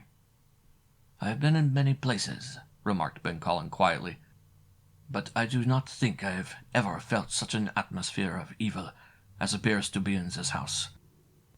It is an evil of the soul. Let us go upstairs. It was even more gloomy when we reached the second floor. Palm garden, door to the card-room standing partly open, door to the bar and to the salon, red carpet on the marble floor, all exactly as it had been on the night of the murder. This was a place which bloomed only at night. We moved up that next staircase, holding to its bronze rail with a kind of dread. The door at the top was locked. A stillness, poisonous and damned, lay through all the house. Ben Collin's voice blasted against it. "Open this door!" he cried, and struck the panel. It was a command in the name of the law. For a time there was no reply. Again the echoes tumbled into silence, and I thought that I could hear from beyond the door a kind of excited sobbing. It was opened hesitantly. In the semi-darkness I saw Finelli's flabby face at the aperture, mustache draggling and overspread with a thin sweat. He worked his mouth stammeringly, and his eyes were filmed. With one hand he held a dressing-gown about his flabby body. Ben Collin pushed the door open, and he lumbered back against the wall of the numbered doors, crying, "This is an outrage!" "Be still. What are you up to now?" "I won't stand for this!" Finelli shrilled. "What right—" "More of your drug dealings, I suppose?" No, you do not see. It is not that. A girl, a woman of the streets, I find pleasure in." "Oh, so simple matter as that. Where is she?" "Over there. Room 2. She is not hurt, I tell you. I will not hurt anybody." Ben Collin walked over to the door he indicated and entered. His voice sounded harshly. There was a faint smell of powder in the hallway. I felt slightly nauseated. Finelli, face a huge blank lump of clay, suddenly pointed his finger at me and said, "You were the one who brought him here. I saw you come up the night before last, when the Englishwoman was here. You are marked." He checked himself, worked his big mouth, and wailed, "What have I done to deserve this? They try to ruin my business. God, I am not breaking the law." Ben Collin rejoined us. "There is no reason for this hysteria," he said calmly. "As you say, you are not breaking the law. It is merely another good business transaction. I shall send her out now because I wish to ask you some questions." After a pause, he added, "Take us to your office. I will give you time to dress." Finelli disappeared through a door on the staircase side, after first pointing out a small cubbyhole at the end of the hall as his office. Ben Collin said swiftly, "Come on with me to the office. I don't want him to know that I know." "Know what?" "The villainy gets deeper as we proceed. He wanted me to think it was a prostitute he had in that room. The light was very dim, but I saw. The woman in there was Louise de Saligny." He passed a hand over his eyes. "No sign to him now. You see how it was done? They have made that woman a drug addict. She must have drugs, and she will suffer any humiliation at the hands of our greasy friend in order to get them. Very probably she has no money, and Finelli's business instinct immediately suggested a proposition." He shrugged. "Ben Collin," I said, "let's strangle him. Let's go back and—" He gripped my arm savagely. "Lower your voice. There will be no trouble started here now. For the present, everything depends on our working unknown. She does not know that I saw her there, and that, I fancy, would be her greatest humiliation." We entered a very small room, equipped only with a desk, a chair, and a large safe. A lamp burned on top of the desk. There were no windows. "No, she didn't recognize me. She was in a kind of stupor," explained Ben Collin. "Close the door. Let her get down the back stairs without our notice." As if there were not enough horrors that this woman had been through, another must be added by the effusive and artistic Finelli. It seemed as though Louise de Saligny were pursued by an inexorable irony, a mocking circle of doom, so that wherever she turned she met the edge of steel at her throat. She, who had fled from a husband who attacked her, was now forced to receive sniggling, lascivious digs from the hand of this bland clay lump. After a time he entered, impeccably dressed, with a gardenia in his buttonhole. I fancied her in a crazy stupor, driven to laughter, going down those back stairs.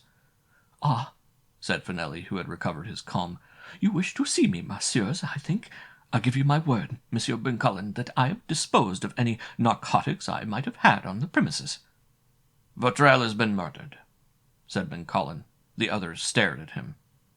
"He was stabbed last night in Versailles." The detective went on. Why, this is terrible, monsieur. Monsieur Vautrel. Yes, I knew him, of course." He paused and uttered a little inquiring laugh. "I trust you have found his murderer, monsieur?" "It is known, naturally, that he was your agent, and procured for you people who might be interested in your drugs."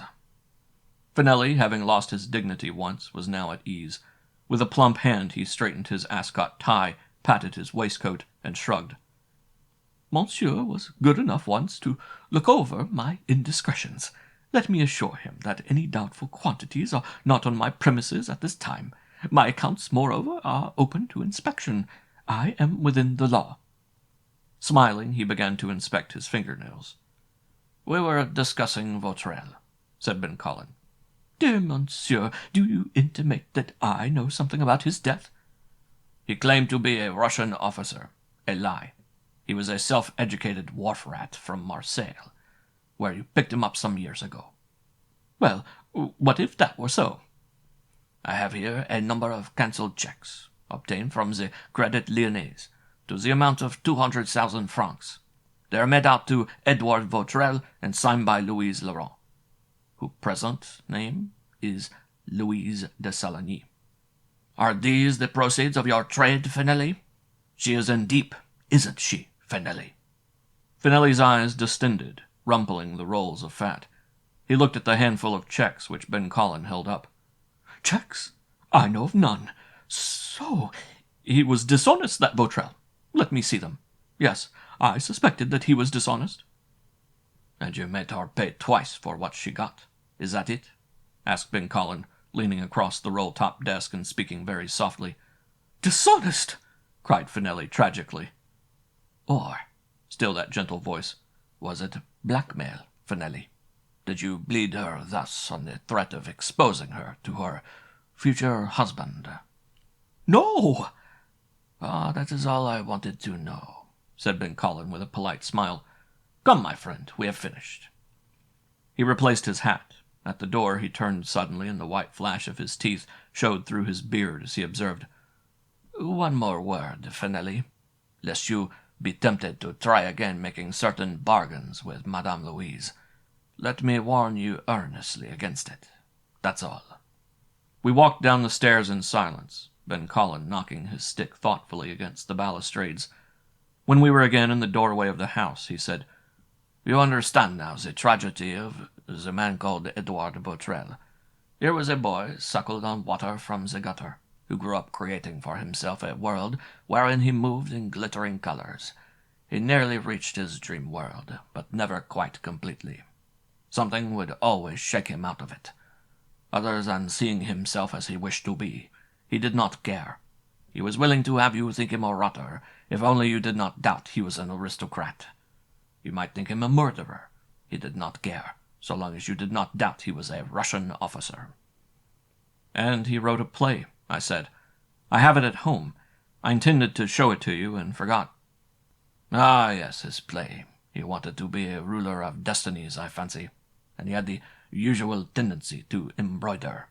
He wanted not only to make his life and his work a story, but a very fancy story, with garish trimmings. Mark that. It is very important. I fancy that being accused of murder even pleased him, when he knew that he was safe.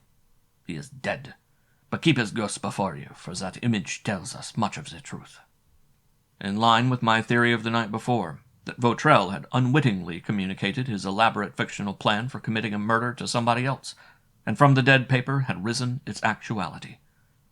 Ben Collin, I said, both of us were rattled last night, or at least I was, and we came to the conclusion, or at least I did, that both these crimes had been committed by the same person.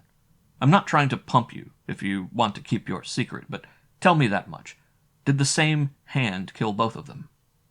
Yes, it was the same person.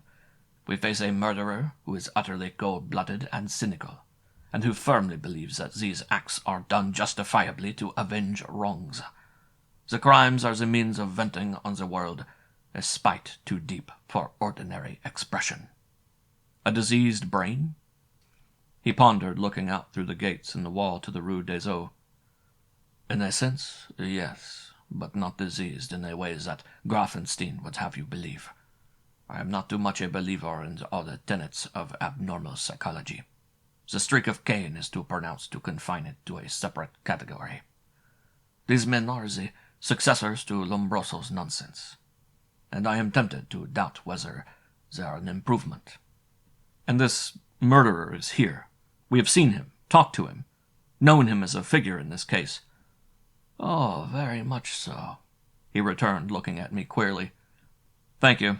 Let's go back to my apartment now and look at that play, unless you have something else to do. Why, I shall have to take you down to the prefecture sometime today and have you go over your testimony about last night. But there will be no trouble. I can provide you with a perfectly straight story. I think, too, that we should pay another visit to Versailles, but let it wait. No new information about last night? My men are at present tracing the taxicab and the knife. Allons. We exchanged no more words on the return drive to my rooms. I think that I had become a bit sneering in regard to Ben Collin as more than a little of the charlatan. He intimated that he knew so much, yet in demonstration he appeared to know nothing at all. When we reached my apartment, I found Mr. Sid Galton waiting for me in the drawing room. End of Chapter 14. Chapter 15. When the Wall Fell. Sitting in an easy-chair by the window, Galton was smoking a cigarette and devouring the contents of the New York Herald. The other Paris papers published in English, the Chicago Tribune and the London Daily Mail, were spread out on the floor. I was astonished and annoyed to find him there. I later learned that he had come in tossing Thomas a 50-franc note, and I'd never seen Thomas more insulted in his life, but his presence seemed to interest Ben Collin. "Say," Galton cried, flourishing the paper, "you're getting to be some celebrity. Look here. Go out for a quiet evening with this mama, and Eddie Vautrell gets bumped off right in the backyard. Sit down. Hello, monsieur. What's your name? You're the district attorney or something, aren't you?" "Good morning, Mr. Galton," said Ben Collin in his careful, precise English. "I am pleased to see you." Taking my cue, I welcomed him and told him to make himself comfortable. As was natural, he wore knickers and hooked one plump leg over the chair arm while he blew smoke approvingly at the ceiling. "Johnson of the Tribune will be up here to see you. Don't mind, do you? We looked up your address in the directory. I'm thinking about going out and seeing if Sharon Gray's all right. Sit down. You make me nervous. Got anything to drink on the premises? I got myself ungodly oil last night. Woof." Ben Collin seated himself in a chair on the other side of the window while I went out to get drinkables. After all, Galton was my guest and should be shown courtesy. When a freezing Thomas with a shaker of martinis marched into the room, the two were discussing art. Ben Collin was explaining that Moreland was not the name of the person shoeing the horse in the picture above the piano, and Galton observed critically that those boys were all right, if you liked them, but on the whole he much preferred some gentleman named Brown who drew illustrations in the Saturday Evening Post, for which you had to pay 7 francs to those low-down gyps who ran the newsstands. After the conversation had dealt a while with art, Ben Collin said, "You knew Vautrell, I think, Mr. Galton?" "Well, in a kind of way I did. I heard a lot about him. You know how talk travels. And once he had a drink with a friend of mine up at Payne's. I met him there, told him I knew his friend Raoul, and Raoul spoke better English than any Frenchman I knew. Say, you handle the lingo pretty good, monsieur. Yeah, once before that, I nearly got photographed with him at Nice, and got my picture in the paper, but I couldn't get close enough. I was too far over, and you could only see the edge of my ear. I sent the newspaper picture back home, and it was printed in the paper there." He took a reflective sip of his cocktail. "Yeah, that reminds me. I gotta leave here in a couple of days. Good times are over. Gotta go home." "Indeed?" "I gotta get married," said the other gloomily. "You see, it's like this. My old man wants me to get on in the world. My old man makes the best near beer in the United States. He's a smart boy, my old man is. He took my mother's family's coat of arms and made it the trademark on the bottle. Castle Skelving's Ale, the aristocrat of brew, none genuine, without coat of arms. Well, he wants me to get a wife. He's been touring too, with, nice people. And now he cables me he's got one. Well, it's all right with me. Pour me another cocktail, will you? My God, he's got 30 million if he's got a cent. I ought to get a good wife." With this consoling thought, Mr. Galton settled back. "I kind of hate leaving all the good friends I got here," he mused. "But there's nothing like getting back home when you get right down to it. And I'd kind of like to have a good home, with a wife to bring my slippers in." Ben Collin sat regarding him with a quizzical politeness, one finger against his lip, and nodding his head while Galton dwelt at length on the theme of mother, home, and heaven. Finally, he rose to go. When he had eventually completed his farewells and descended to the street, Ben Collin stood at the window watching him swing off down the Avenue Montaigne. With his eyes narrowed, the detective was tapping his fingers against the pane. At last he turned and said, "Well." "Now that it's over," I remarked, "I'll get that play. You might as well stay to lunch. Thomas is no mean cook." "No," said Ben Collin. "I have much to do, and so have you. Let me see the play. Tonight, as I promised," he added quietly, "I am going to explain the murder." I do not know whether the reader has ever been entangled in any such gruesome mess as this, or even peeped into the events surrounding any death mysterious and violent, not seeing them through the medium of the newspapers, where the worst tragedy seems unreal, incomprehensible, and often absurd, but terribly close in the company of the people who produced them. Even the lengthy accounts of trials are clogged with that self-consciousness which man exhibits before a camera. Crime in written outline is as far off and unconvincing as the account of a battle in a history book, full of unreal sound and fury, of generals striking heroic attitudes and dying in the moment of victory, so that you find difficulty in imagining that it ever happened at all. If then you who read this have never experienced the hopeless and caged uncertainty, the bewilderment and black suspicion of everybody that comes with such things in your own life, I cannot make it clear. Can it be, you think, this or that person? How can it be? Do such things really happen? Are there emotions, crazes, strong enough to drive such people as myself and my own placid life to this meaningless brutality? Yet, here it is. It is like looking in a mirror and seeing hideous things reflected in one's own face. In preparing this record, I have tried to show how these men and women felt and acted, precisely as they were, without gloss or change. I've tried to stick to facts, even where I should have preferred to tone down a bit, to give a complete account of every detail, even when I should have preferred to omit altogether, for undeniably the general atmosphere was that of a slaughterhouse. And the purpose is this, to make the reader understand fully what I believe to be one of the great masterpieces of analytical reasoning, Ben Collins' solution of the case. A climax was coming, we all knew, but that it should become a series of climaxes, each worse than the preceding one, I am glad not even Ben Collins suspected. What had gone was quite bad enough. When I looked in the papers that morning, or noon rather, while Ben Collins was running through the script of Vautrell's play, I got a start. Impossible to realize that these people they talked about were ourselves. They seemed to move about in a glorified world, almost heroic in their trappings, and not to partake at all of the characteristics of the bewildered, ordinary humans we were. Familiar apartment, familiar things. I wandered about and remembered my correspondence. I had not glanced at it for 2 days. Thomas had piled it neatly on the salver in the hall. A couple of invitations, a letter from home. Ho, wasn't the paterfamilias going to get on his jolly old ear when he heard of this? A tailor bill and a pneumatique. Must have come in the last half hour or so while I was out. Handwriting unfamiliar. Who the devil was writing me pneumatiques at this? Dear Jeff, I'm in a most dreadful mess. Got a cable from my dad this morning, Jeff.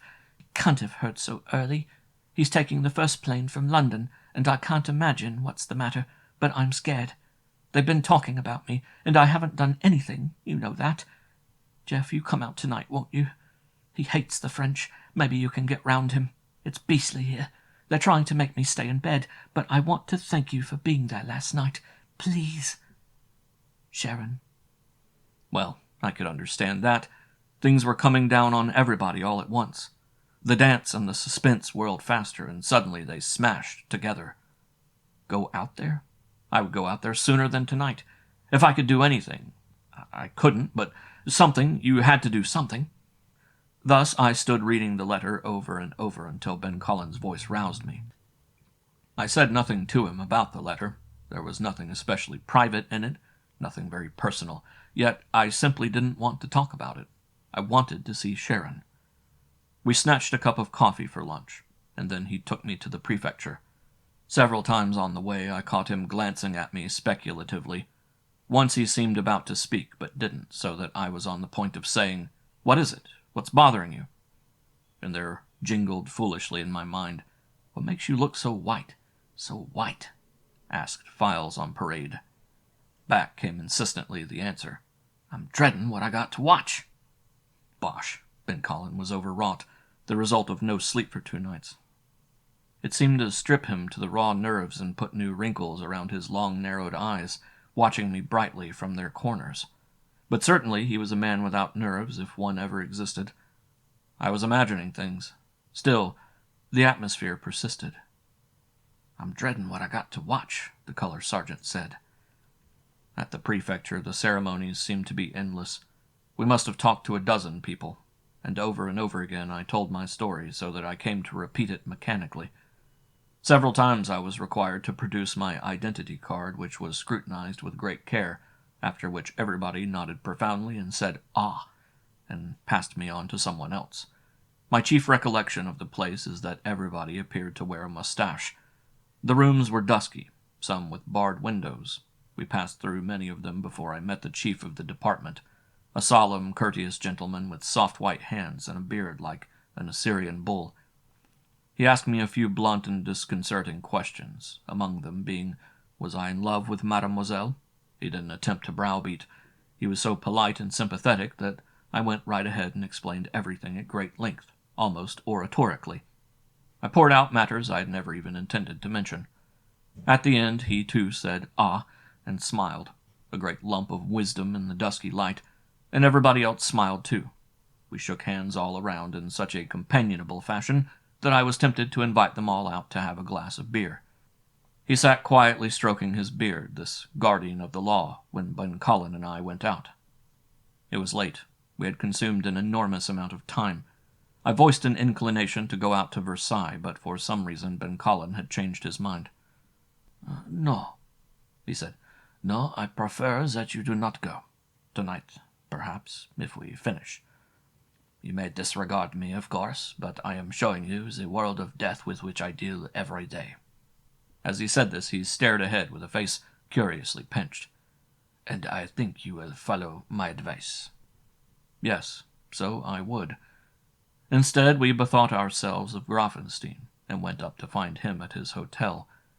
He was in the midst of packing to return to Vienna, but he hailed with blinking suspicion Ben Collin's invitation to be in at the death.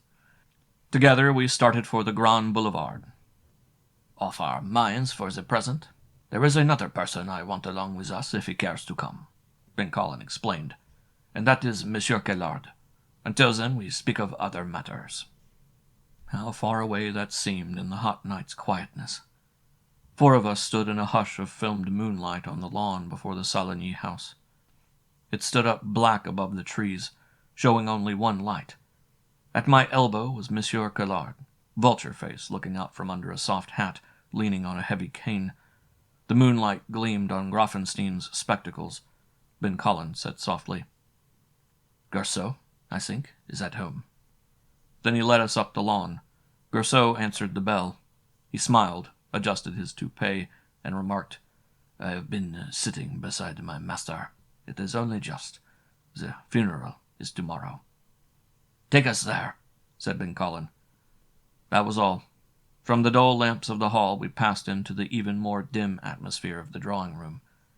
Garceau had banked the flowers with good taste.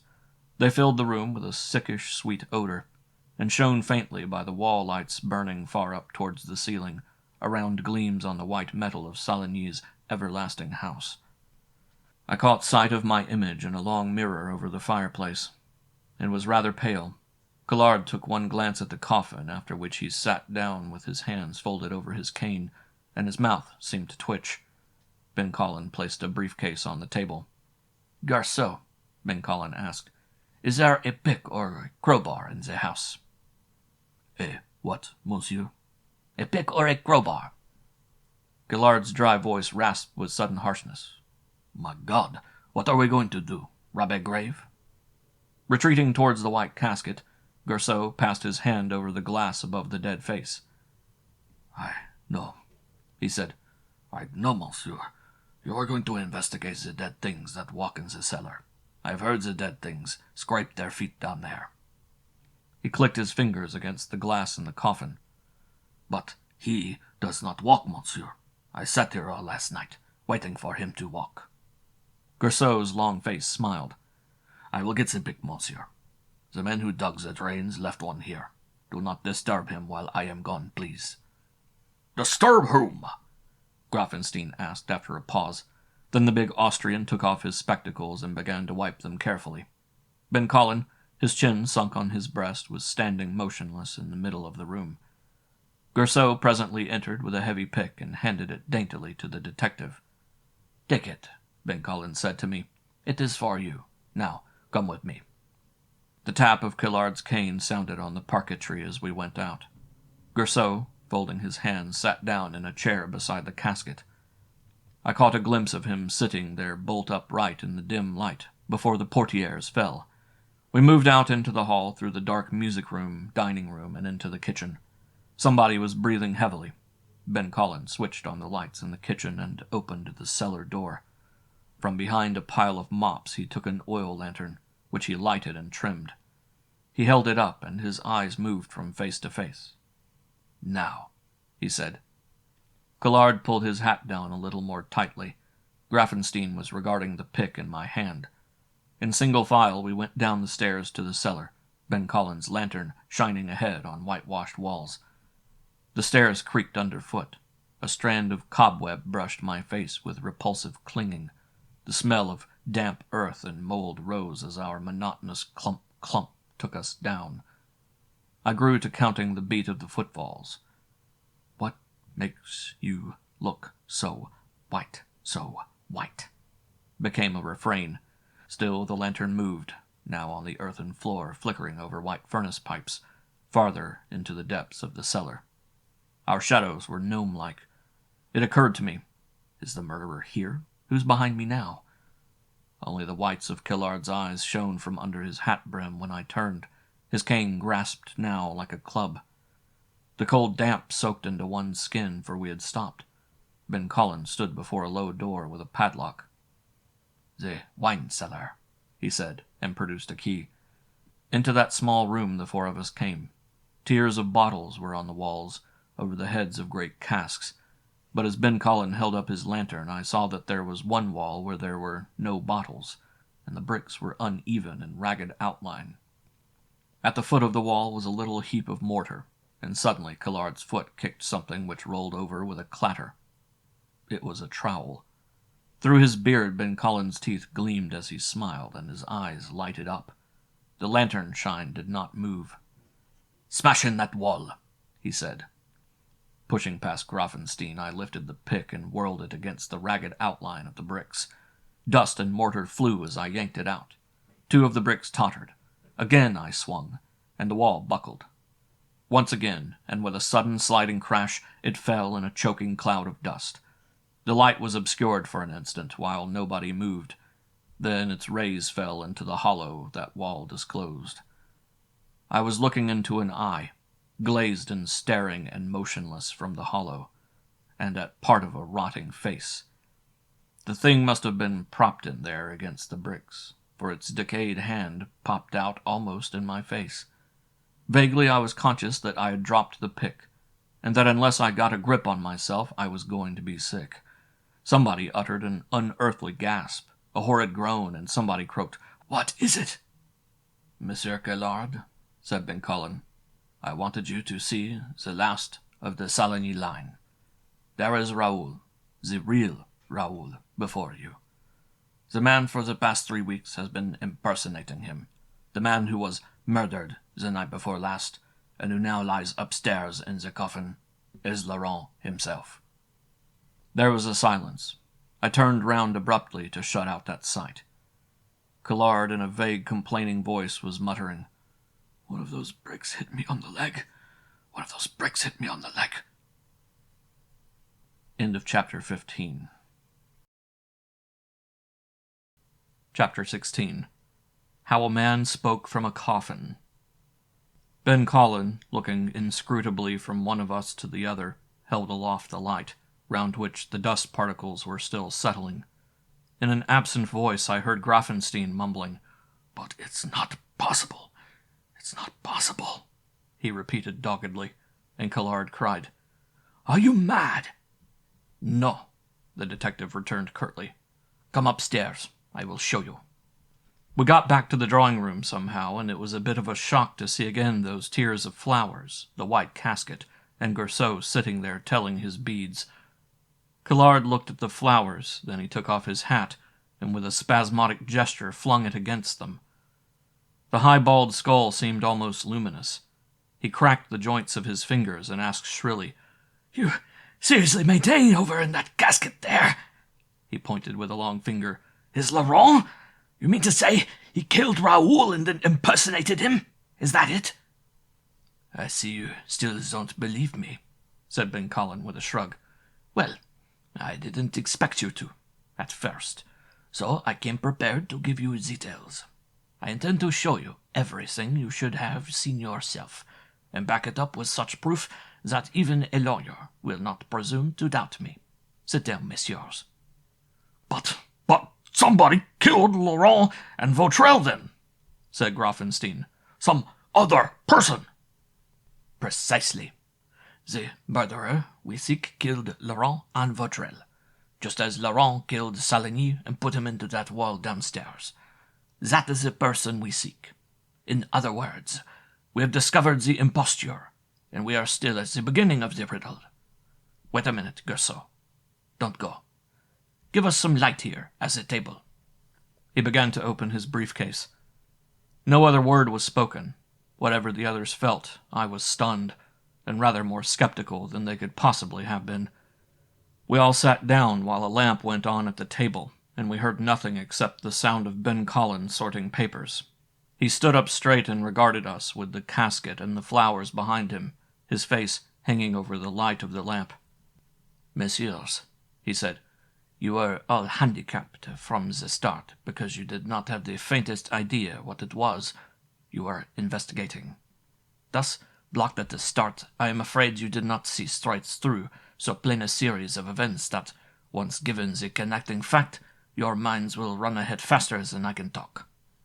Here in France, in my position, it is necessary to be a most versatile person. It is not demanded, of course, even if it were possible, that I should be an expert with all the tools of the detective: chemistry, ballistics, psychoanalysis, medicine, microphotography. With all the uses of the spectroscope, the chromoscope, the camera, and the ultraviolet ray, or any of the devices of the specialist. But I must know enough about these things to tell the experts what to look for, and to understand their findings afterwards. I must control the vast resources of the prefecture, so that by my direction there shall be no wasted effort, no groping in the dark, no tests at random. My brain must work out the only logical combination of events, which it is their business to prove. To begin with, before any murder in the gaming rooms had occurred, I was teased by a curious fact, which is why I wanted Dr. Grafenstein's opinions, involving a point of psychoanalysis. Here were two husbands of Madame Louise, two men utterly different in character, with not a single trait or interest in common to either. Madame loved Laurent, the scholar, until he turned insane, after which she professed to abhor him. It made a deep scar on her nature, but not long afterwards she loved, just as intensely, Saligny, the athlete. Out of many, Saligny was the one who drew her from the still-present terrors of that first marriage. It struck me that in the back of her mind was still that subconscious crush love for Laurent. And voila! There appeared this strange physical resemblance of Saligny to Laurent. In essentials, this was so pronounced that she herself commented on it. Do you remember, messieurs? She said that she fancied sometimes seeing Laurent in Saligny, and it terrified her. So it did. But it was the secret of her attraction to Saligny in the first place. For this resemblance was coupled with the idea that she was turning from one type of man to a type entirely different. She thought that she was doing so. In reality, she was being reminded of Laurent, after forcing him from her thoughts in the terrible shock of knowing him a madman. Here were these two men, both tall, both peculiarly luminous brown eyes, in facial contour bearing a resemblance. Laurent's nose was convex, Saligny's straight. Laurent had brown hair and a beard. Saligny's hair was blonde and he was clean-shaven. Alter the shape of a nose, bleach the hair, shave off the beard, and you have not an exact similarity but a passable one. It would not deceive any friend of Saligny if that friend knew him well.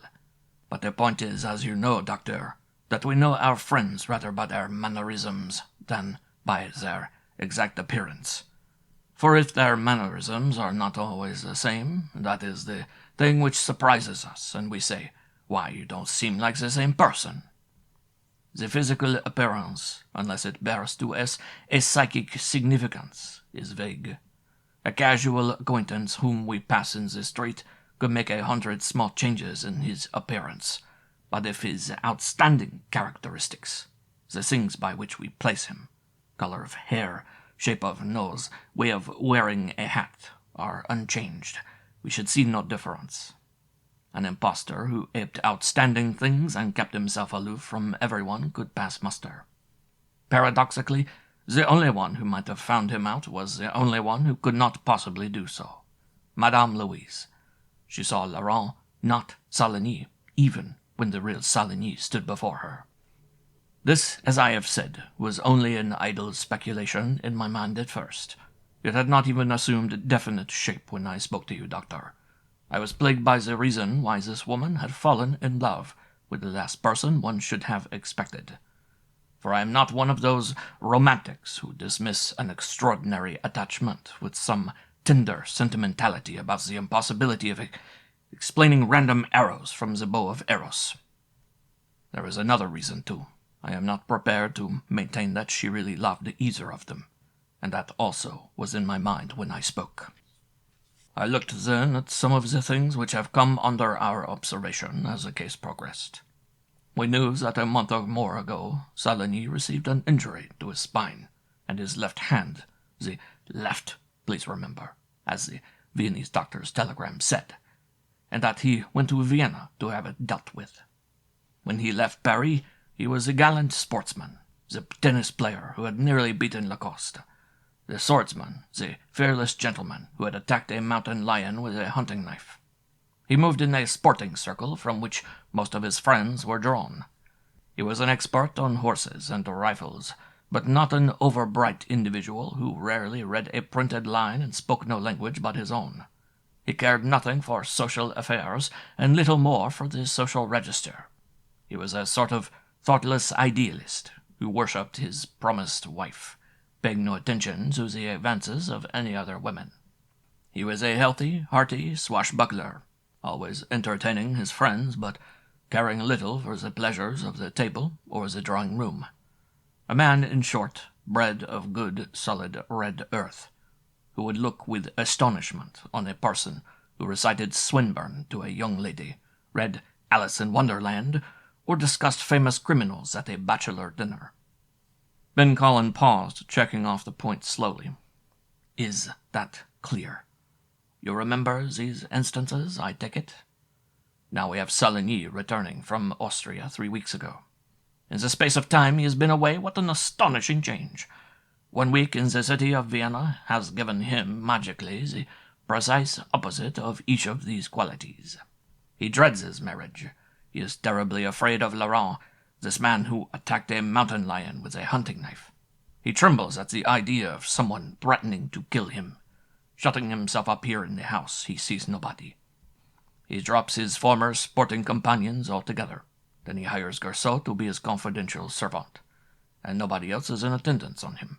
Garceau shall write his correspondence because he has hurt his hand and cannot use it even to sign letters. Mockingly, Ben Collin held up a bundle of photographs. Look at these, messieurs. You have seen them before. They are pictures of Saligny indulging in almost every sport. And I dare say you have noticed that in every case he uses his right hand. Tennis racket, foil, always the right. Now, when he returns, he cannot write, he cannot fence, he cannot play tennis, because his hand is hurt. Astonishing. The injury was to his left.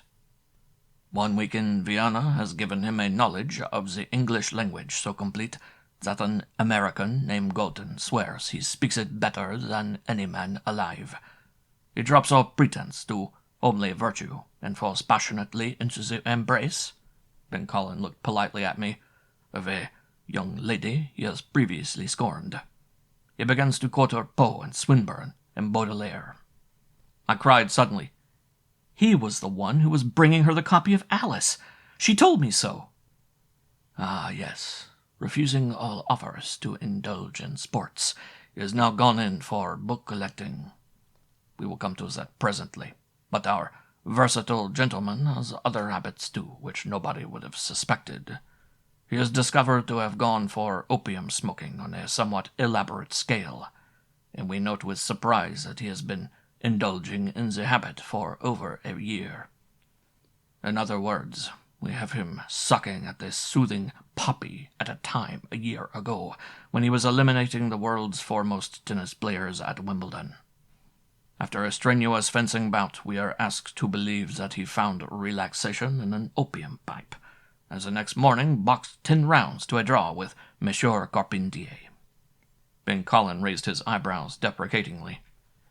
Human life, messieurs, and human character also show many inconsistencies, but I am inclined to believe that Munchausen himself would shriek with agony at such a tale. I therefore set about looking more closely at the cause of these changes. I glanced not only at the new circle of friends with whom he had surrounded himself, inviting here to dinner, for example, people he had never seen before, and suddenly taking up friendly relations with his lawyer, whom he knows very slightly. But I glanced also at a certain visual evidences lying about. Laurent, he says, has written him a letter. He brings it to me in nervous supplication. This man, who with one heavy blow could have knocked Laurent into a lengthy sleep. Good, it is in Laurent's handwriting. We had in our files specimens of this handwriting from a former occasion. We compared them. We took this new note, completing the up and down strokes with ruled lines several inches long, with an enlarged it, and compared the slopes with the authentic specimen. Likewise, we measured the angles. They were the same. Any forgery would immediately have been apparent. The microscope disclosed, however, a slight wavering, not the unsteadiness of the forger, but the precise symptoms of nervous instability caused on the system by drugs. Comparison with specimens of writing from addicts demonstrates to us beyond question, my laboratory chief tells to me, that the drug was opium. Collard broke the silence. "You can tell all that from a man's writing?" he demanded shrilly. "A mere commonplace. Dr. Bayle does it every day. The letter, then, had been written by Laurent, but Laurent had taken to drugs. Now look at the letter itself. I have it here just as we marked it in seeking for any forgery.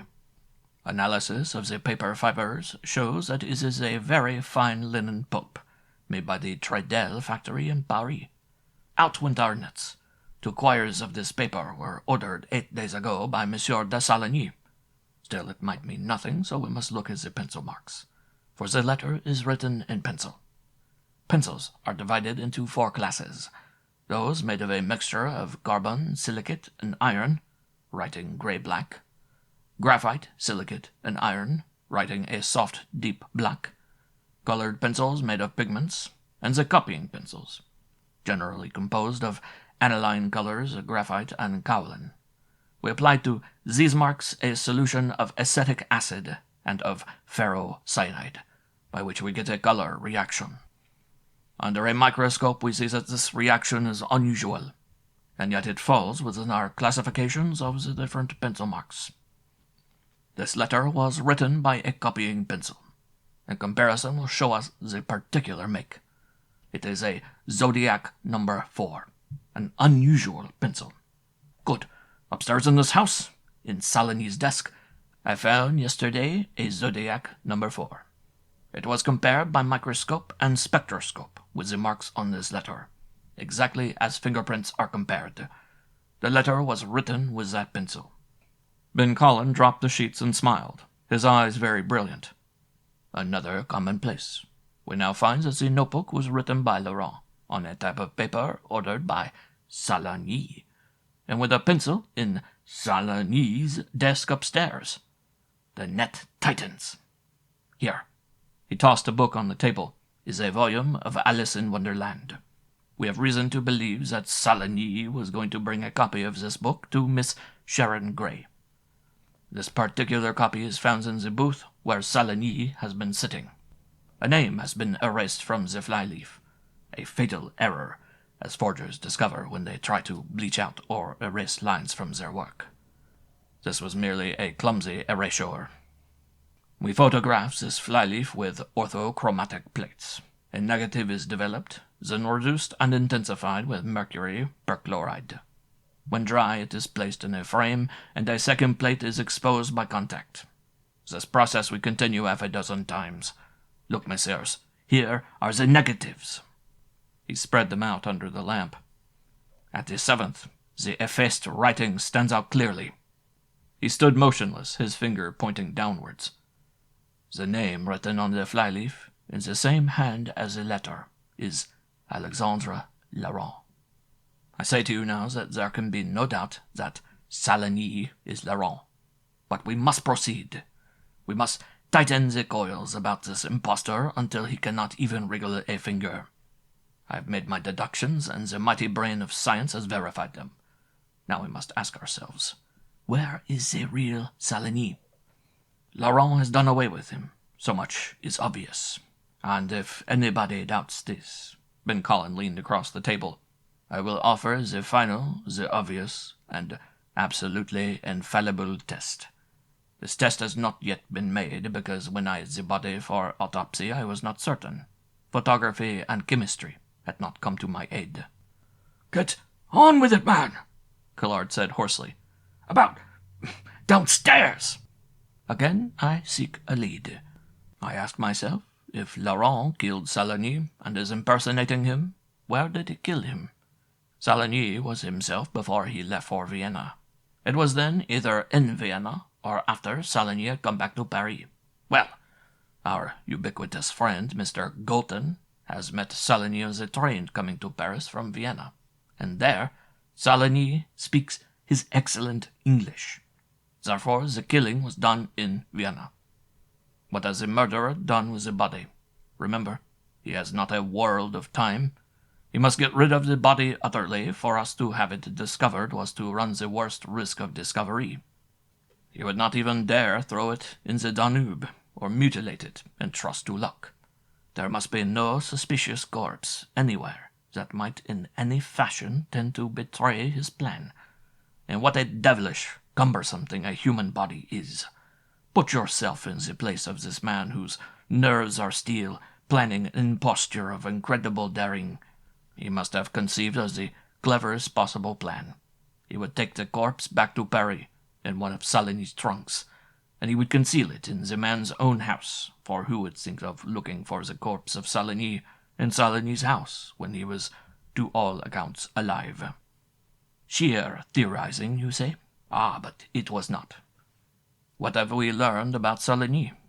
That, after his return from Vienna, he has suddenly and unaccountably taken an interest in his wine cellar. He allows nobody to go there, and discharges a butler for presuming to enter. The key keeps himself always. Never has he done so before. Cellars. We have an association there, surely. Saligny gives a bachelor dinner, and afterwards, when Botrel and you, Monsieur Collard, sit about the table discussing murderers, Botrel speaks of Poe. He tells of a man being walled up in a cellar. Can't you hear his words, Monsieur Collard? You're very familiar with that story, aren't you, Raoul? And for once Saligny's steel nerve breaks. Botrel knows. He starts up from the table. The thoughts Saligny does, realizing that another person has learned his secret. And thus we see him momentarily, naked and at bay, among the candle flames and the roses. Ben Collin's eyes were vacant, his fingers crooked toward us, and his voice tense. I stared at the lamplight before his face, and now all of the irrelevancies, all the weird suggestion of that house, were gathered up as he continued. The details we have yet to learn. How he killed Saligny, probably at the latter's hotel in Vienna. How he shipped the body here. How he gained his knowledge of Saligny's ways and friends, probably from Saligny's correspondence and the endless material published about him. There were books and articles about Saligny's exploits. The journals were always chronicling him or publishing his picture. But conceive of this madman's dexterity. Silky brown beard and mild eyes behind spectacles, and a perpetual smile. Gone now. Conceive how he plotted in this stealthy way, having the surgeon shape his nose, cutting him like a garment to resemble those pictures of Saligny. He died with the photos of Saligny on his person, studying them endlessly as once he studied the languages of the earth. Conceive how his wily and devilish imagination pictured a revenge which should satisfy every dictate of poetic justice. That was his nature. He would come back to Paris as Saligny. He would keep himself under cover until his marriage. He would marry this woman a second time, and when he had brought her here to the bridal room, he would reveal himself at last in the monstrousness of his revenge. He would take her down to the cellar and show her the body of her lover. A joke, wasn't it? A mad, wild joke. Do not his words to Miss Sharon Gray come back with terrible suggestion? I want to tell you something tonight. You'll appreciate the joke. I can fancy him pacing these halls at night, reflecting the plan he had evolved, chuckling at an irony which was in line with the tales of the medieval writers he loved. Nobody in the Renaissance conceived of a vengeance quite so delicious. He had deceived everybody. He had written a note to himself, warning himself of danger. He had acted to perfection before the stupid police. He had won. Chimes rang from the clock on the mantel in that haunted room. The flowers looming behind Ben Collin, the shine of the casket, the play of the lamp on the detective's face. There he was, that madman in his narrow house. And shall I show you now the final proof that I am not romancing? Ben Collin asked softly. Grousseau, open the lid of the casket. Hunched and ghost-like, hardly seeming to understand, Grousseau rose from his chair.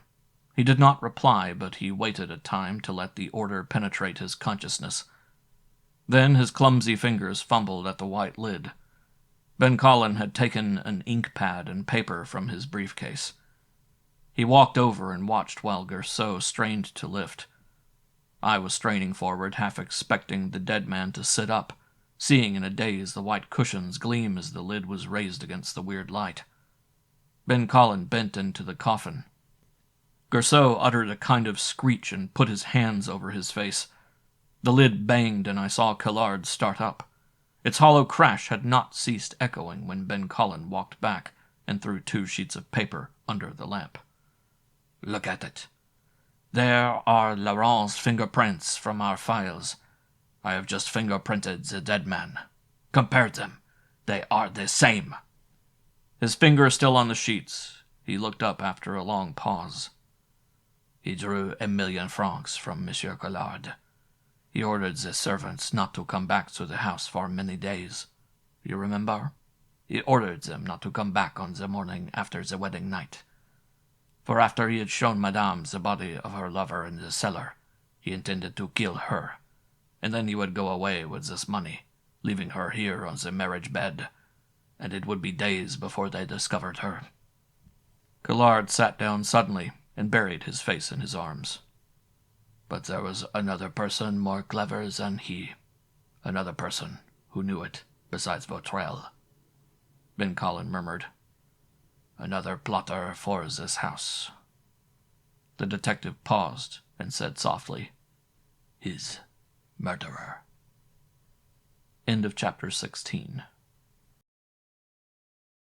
Chapter 17. We hear the name of the killer. Ben Collin went in silence over to the coffin where he stood staring down at the face inside. You know, said Collard, raising his head and speaking in a strained voice, something is off my mind at last. For one thing, I am very glad. It is nonsensical. It is unimportant, I suppose, but I did not like to see the spectacle of a Saligny in such cringing fear of death as the false Raoul was when he came to me. He made a gesture, looking slowly around the walls. The Solignys were soldiers. That was all. The Solignys were soldiers. But the way he drew himself up when he said it, the way he clenched his hand, showing a proud triumph, at last he said in a more even tone, How did he die? The body is greatly decomposed, as you saw, Ben Collin replied. But I think we shall establish that his skull was fractured by a heavy blow from behind. Here Grafenstein, who had been studying the matter with his ponderous bulk spread out on a gilt chair, suddenly raised his hand. Wait! Donnerwetter! You go too fast for me. Some of these points you have made fairly clear," he admitted, turning the thing over in his mind. "But on others you appear to have supernatural knowledge. I protest. I want police work, not magician's tricks. How did you know his skull is fractured? You didn't look at him down there?" "Oh, I know. As a matter of fact, I examined him yesterday. I took out a few of the top bricks and replaced them." "Yesterday? You said nothing about it. I was here." "No. I hope to trap somebody with that body as bait. I will explain why presently. By the way, Monsieur Morrel here saw me coming up from the cellar, but with his usual discretion he forbore to question me. I mumbled, 'It slipped my mind. Damn.'" "Hold on a minute," Grafenstein continued tenaciously. He muttered, nodding and running over something on his fingers. "Yes, you tell us that Laurent decided to ship the body back here. Well, that seems to be right, so he did. But you said Laurent killed Saligny in a hotel room and shipped him back in a trunk. Why?" argued the doctor. "A hotel room. And why a trunk?" "My dear doctor," said Ben Collin a trifle impatiently, "I said only that this was his probable course of conduct. But please use your common sense. I found in a cellar a corpse with a fractured skull, in such a state of decomposition that death must have come over 3 weeks before. I have already indicated to you a few of the reasons why Laurent could not have killed Saligny in a place in Vienna very far removed from where Saligny was staying. He couldn't go through the streets lugging a corpse, and why should he? Wouldn't the simplest course be for him to go to Saligny's hotel? In his guise as Saligny, he could walk right into the hotel and up to Saligny's room, without anybody suspecting him. One would naturally think he was Saligny. If anybody in the hotel saw them both, it wouldn't matter so long as they were not seen together. To kill him in Vienna was better than to do it in Paris, where he was constantly surrounded by friends, and it would be difficult to find him alone. To send the body to Paris was better than have it lying around Vienna to provoke a police investigation. Eh bien, you are stranded with a corpse in a hotel room. You can't burn or destroy it here, and if you send it to a false address in a trunk, or dismembered in parcels, you are going to provoke police investigation with a vengeance. Further, you are going to have them discover the head of Saligny, a man who isn't supposed to be dead, and who will be identified immediately. Worse and worse. So you ship it to Paris in your luggage. Say you sent it in a hat box, a paper parcel, or anything you like, but I submit that the simplest and most logical thing would be the dead man's trunk. Furthermore, Saligny was one of the few people in Europe with whom this would be possible. As I point out to you, he enjoyed royal immunity from having his luggage searched. I defy you to tell me any other way by which it could have been sent through the customs undetected. But the main reason, I think, why Laurent wanted to ship the body here—" "Ah," interrupted Grafenstein triumphantly. "Now I have a poser for you. You made an outlandish statement that Laurent wished to have a joke about showing the corpse to Madame Louise when he brought her here on her wedding night. It's a fanciful idea, and it fits with Laurent's type of mind, but what reason have you for supposing that?" Ben Collin adopted a patient air, not unmixed with mischief. "Doctor, your thoroughness delights my heart. Look at it this way. Laurent has run terrific risks in bringing the body back. His whole intent, we have reason to think, is to destroy utterly this evidence of an impersonation. He now has it back here where he can safely dispose of it. A fire in the furnace, a vat of lye or sulphuric acid, will remove every trace by which he might be caught. Here he could make preparations without suspicion, as he could not do in Vienna. Instead, he takes his corpse down to the wine cellar and clumsily, almost negligently, secretes it into a hollow of the wall. When he walls it up, he makes no attempt to hide the new brickwork. He puts in mortar so flimsily that I, with a trowel, could, without exerting myself, pull out the bricks. And when Monsieur Morrel attacked it with a pick, 3 blows alone were enough to bring down the whole edifice. Clearly the arrangement was not permanent. Clearly also it was not a hasty move to get the body out of the way, for he had 3 weeks' time in which to destroy it. Then he had a purpose in keeping it there, where he could get at it easily, had he not. I cannot conceive any hypothesis to fit the facts except that he was using it as a character in his play of Renaissance Vengeance, the joke he mentioned to Miss Grey. And that I have reason to think is the main reason why he brought it back to begin with. Ben Collin lit a cigar. He took a turn around the room and paused again before Grafenstein. Right there, Doctor, is the essential difference between the mind of Laurent and the mind of Laurent's murderer. You should have realized that this note which Laurent sent to Warren the false Saligny, sent to himself, was out of character. Laurent worked in the dark. His last wish would have been to advertise himself. He did not want to let Saligny know he planned to kill him.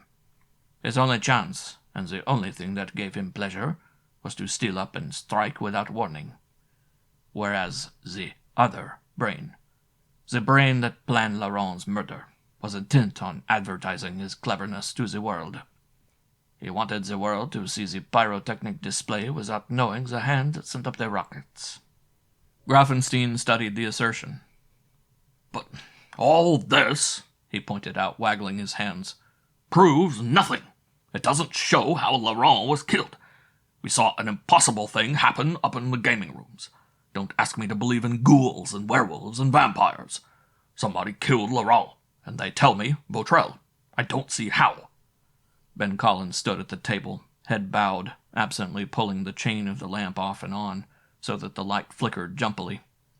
He seemed to recollect that he was smoking in a room of death, and threw away his cigar. With a decisive motion, Collard rose from his chair in the dimness, and limped on his cane over to the coffin. "I ought to forget," he said, "but I don't. Damn you," he added bitterly, and shook his fist at the dead face. "You didn't dare face him, did you? You hit him from behind, like a common thug. He wasn't afraid to die. You were the one who pretended. I'd have killed you myself if I'd known." The lawyer raised his skinny arms and let them fall. Then he turned to Ben Collin. "I'm beginning to think, monsieur. I want to thank you, in the name of the House of Saligny." He was biting his lips, this old vulture, and he was moving his head from side to side. "Zut! No sense to this. I am a little unnerved. I do not ordinarily. It means a great deal to me, you understand. And I see now. The trowel. The trowel was his symbol. It was his seal, his signature." "Monsieur Collard," said Ben Collin softly, "are you sure?" Am I sure of what? "Remember the question I asked you yesterday, monsieur. Did you find any trowel in the medicine chest of Madame Collard's bathroom?" Collard's eyes filmed. Again you noticed that rustling dart, as of a rattlesnake. "What do you mean?" "Madame Louise said she believes she saw Laurent in that bathroom. At the time, Laurent, posing as Saligny, was in the other room with Monsieur Botrel. It could not have been Laurent she saw. Who was it?" Grafenstein uttered a shout of triumph. I told you it was a hallucination." "The hallucination, doctor," said Ben Collin, turning his head, "did not make us imagine we saw a murder, did it? You do not believe we merely imagined we saw that bloody business in the card-room, a thing which happened under precisely similar circumstances?" As though drawn, we had all come up slowly to that table of the lamp. I felt my heart turning over queerly inside me, a sense of rushing force and tensity, as though a car were hurtling to crash against a tree. We all stood round the table, and I could see my companions' faces lighted by the glow shining up on them against the circling dark. There was no sound. You could not even hear the clock. Ben Collin, one shoulder hunched higher than the other, arms stiff and fingers on the table, was looking at us over that shoulder sideways. The pointed face was shadowed and lined harshly, the jaw very tight under its satanic beard. Again the hooked brows were drawn down over long gleaming eyes, as though he heard the salute of mighty battle fleets steaming to sea. Far away I heard Grafenstein's voice. She told us she saw a man in that bathroom, dropping a trowel on the floor. If it was not an hallucination, what was it?" "A deliberate lie," said Ben Collin. Suddenly he crashed his fist down on the table. "Because Madame Louise killed Laurent and Vautrel. End of chapter 17. Chapter 18. The Last Battle. For a long time nobody moved. Ben Collins' eyes traveled slowly about our group. The walls seemed to recede, to grow larger and waver. My companions' motionless figures were distorted like shapes in water. The shock of that assertion was a physical blow against the brain. It numbed us. It left us bewildered and uncomprehending, but never did it occur to us to doubt him. Collard was the first to move away. He made a vague little gesture. "Oh," he muttered in an absent way, and continued haltingly. "You mean Madame Louise?" "Yes." It would have been silly had it not been so terrible. "You mean Madame Louise, yes." Ben Collin nodded. "Oh," said Collard, nodding in comprehension. "Yes, I see whom you mean. Yes, of course." He took a few steps, suddenly turned with a twisted face, and cried, "Oh, my God!" For the first time, Ben Collin dropped his eyes. He drew a long breath and began to pick up the papers on the table. Collard put a nervous hand on his arm. "But," persisted the lawyer, "do you really mean it?" "It's hard to believe," Grafenstein said gruffly. Ben Collins spoke in sudden irritation, almost as though he too were strung with nervousness. "What's the matter with you? Are you fools? Or children? Brace up." Then he quieted. "Almost from the beginning there was never any doubt in my mind that she was the killer. That was why I went to Versailles on the night Vautrel was murdered. But, like a fool, I failed to prevent that, because I was guarding the wrong person. I thought she would attack Miss Gray instead of Vautrel. You will see why presently.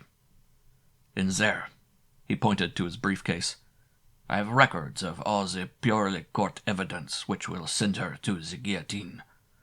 The ashes of her hashish cigarette on the floor of the guard room, the cigarette itself outside the window, its end smeared with her brand of lipstick, the silk fibers with Laurent's fingernails scratched from her stocking when he fell, the testimony of the taxi driver who took her to Versailles the night Vautrel was killed, the blood-stained cloak that was found in her room, her fingerprints on the handle of the knife with which he was stabbed. But these were not the things which told me she was our killer. The real evidence was there for you all to see." Ben Collin leaned across the table and said very softly, "Oh, you blind men, do you understand now why we found the body of Laurent in that grotesque kneeling position? Do you see the only way it would have been possible to induce him to kneel before his murderer? He was attending to the fastening of a lady's slipper." I saw her as vividly as though she were there. I heard again that voice of one who did not care. I seemed to see her lip curl in a sneer, and her haunted eyes with their film of dried and bitter tears. But there were the contorted faces of Collard and Grafenstein, jabbering, and I heard the doctor cry, "Impossible! She was with us when—" "Come with me," said Ben Collin quietly, "and I will show you." No other word was said. How we got out of that house I do not remember, but I felt the cool of the night wind on my face and heard Ben Collin say Finelli's before I woke to the consciousness that I was at the wheel of my car. That drive was a stormy, roaring race. Beside me, Collard sat hunched up, his strained face poked ahead in the light of the dash lamps, tapping his stick nervously against the floor. He did not protest when we tore past traffic orders and skidded through the press of cars in a din of yells and banged fenders, with people scuttling before us like chickens in the yellow glare of the headlights. Presently we stopped in the gloom and far lights of the Avenue de Tokyo, and Ben Collin led the way up to Finelli's. Shriek of cornet, wail of sax, banging on kettle drums, this blast greeted us through a sudden blinding glare of light when we pushed into the foyer. Spatter of applause, whir of electric fans, jagged talk floating up from a moving mass of people. The roof rocked to the echo of the noise. Nothing is stable, but everyone runs about like the lights on the marble and gilt and red plush of the foyer. Marble columns, crimson and gilt everywhere. People pluck you by the arm, hammer on tables, cry for waiters. Ben Cullen opened a lane through them, and we followed up the stairs to the sedate old clock on the landing. Here on the second floor the marbles seem to shake under your feet with the din below. But people walk quietly along the red carpet, enter into salon or smoking room just as they did 2 nights ago. The palms have all been set right, and under them, on the long doors to the veranda, a young man is earnestly talking to a firm young woman, as they do. "Where is Monsieur Finelli?" Ben Cullen asked an attendant. He showed his tricolored badge, and afterwards there was no hesitation. Upstairs, monsieur, but I do not think—" We circled the next landing, where another attendant stood before the door to the upper regions. Again the tricolored badge appeared. The door opened before us. As it closed, the noise downstairs was blotted away so suddenly that one's ears rang. As we hesitated in the dimness of the pale Venetian lantern on the greenish tapestries, it was so quiet that we could hear Finelli's voice from behind the door of the office. A thread of light lay under the sill. Ben Cullen strode down ahead and threw the door open. Finelli had not quite time to close his safe. He was bending over it as we burst in, and clutching the edge of the desk, one hand partly lifted, was Madame Louise de Saligny. She had taken up a bronze paperweight, and her rounded arm shone in the light tensely. Her eyes turned towards us, blank, frightening, from the contemplation of Finelli's back. I am not sure precisely what happened, for there were too many of us in that small office. There was a clang of the safe door and a whir as Finelli spun the dial. A packet fell on the floor and broke, spilling white powder. Then it was ground under Finelli's heel. Madame leaped towards Finelli. As she leaped, Ben Cullen caught her arm, and the bronze weight fell with a crash. Whether Finelli was starting for Ben Cullen or Madame, nobody knew. Perhaps not himself. All I know is that he said something in Italian and lunged towards them, his fingers opening and shutting. As he thudded against me, I knocked his knees out from under him and smashed down across the back of his neck with the rabbit punch. It was all over in a moment, but it left us panting and unsteady. I found that I was backing away against Collard, who had caught me by the arm and was peering over my shoulder. Finelli lay in a sodden lump at our feet, his face against the carpet. Ben Cullen, still holding Madame's arm, was looking down quietly at him. But Madame had ceased to be interested. She was cool and exquisite. The teeth showed through her pink mouth in a smile. Quietly disengaging her hand from Ben Cullen's grasp, she smoothed the black hair, and in her dark eyes was mockery. "What brawling," she said. "True," agreed Ben Cullen.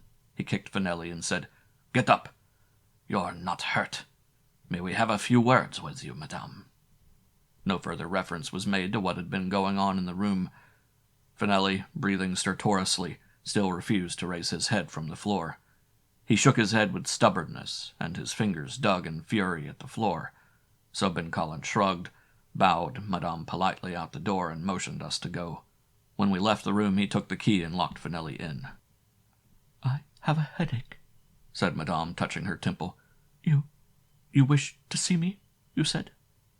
"We shall not trouble you long. Perhaps you wouldn't mind going to one of these rooms." Did she suspect something? She gave Ben Cullen a sudden sideways look and murmured, "I do not care. All the gentlemen—" I was agitated, for I began to apologize profusely to her for what I had done in there, so that she and Ben Cullen exchanged a smile. If she suspected our errand, she was magnificently sporting. You saw no aftermath or reaction from the tigress cunning of the woman who was about to swing that bronze weight in the office, except a faint spot of red on her cheeks. Whether by accident or design, Ben Cullen chose room number 2, and again Madame glanced at him. It was the same veiled look of suspicion she had directed at us 2 nights before. Another of the orchid lamps, were all the rooms equipped with them as at a hotel, burned by a divan. Ben Cullen indicated it politely, and just as politely Madame indicated a place for him to sit down beside her. The rest of us stood in the outer shadow watching those two in the circle of light, precisely as one might watch a vaudeville act. Collard was nervously twisting his fingers. "A cigarette, madame?" said Ben Cullen. When he proffered a case, I saw that in it were some of the hashish cigarettes, such as we had seen that other night. A pause. Ben Cullen was still holding out the case. Abruptly there were tears in her eyes, trapped and hunted. "We have discovered, madame," added Ben Collin conversationally, "that you are being victimized in many ways. For instance, you are going to marry the wrong man." "I had better take one of them, hadn't I, then?" she asked, smiling wanly. She had taken that blow with no paling. "May I have a light?" By the line of her lips, by that wandering fierceness in her eyes, I knew that if he delayed long in lighting that cigarette, we should have to deal with a madwoman. "Madame may spill ashes if she desires on this rug," said Ben Collin. He said it with just the faintest deprecation.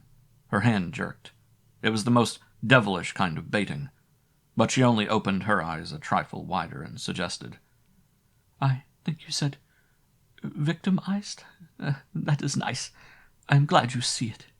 "Why, yes, victimized. For all the money you gave Monsieur Vautrel. 200,000 francs, was it not? He scarcely played fair in using it to give tokens of his esteem to Miss Sharon Gray." She closed her eyes. "The handwriting on your checks," explained Ben Collin, "is, you will pardon me, the same as this handwriting on the manuscript of Monsieur Vautrel's play, whereon you inscribe some discerning comments. I regret that one of the comments, Edouard, je t'aime, was not inspired by quite so much discernment. It naturally aroused your wrath when you learned from Monsieur Gautin that Miss Gray was his Miss—" Killard cried. "Ben Collin, for God's sake!" The detective turned his head and regarded Killard coolly, terribly. "Monsieur Killard, let me remind you that I have my duty to perform. I hope I shall not have to order you out of this room. Now, madame, as we were saying, you have been victimized by everybody, even, I may add, by Finelli. It must not have been pleasant to have to suffer his attentions for such a physically modest person as yourself, on this divan, was it not?" This inhuman stroke nearly smashed her. Still, Ben Collin had not changed his voice from its sympathetic calm, his smiling tenderness, but his eyebrows were raised a little over pendulous lids. "Madame is naturally an optimist. Still, it is enough to change almost anyone's optimism to have all her ideals fall.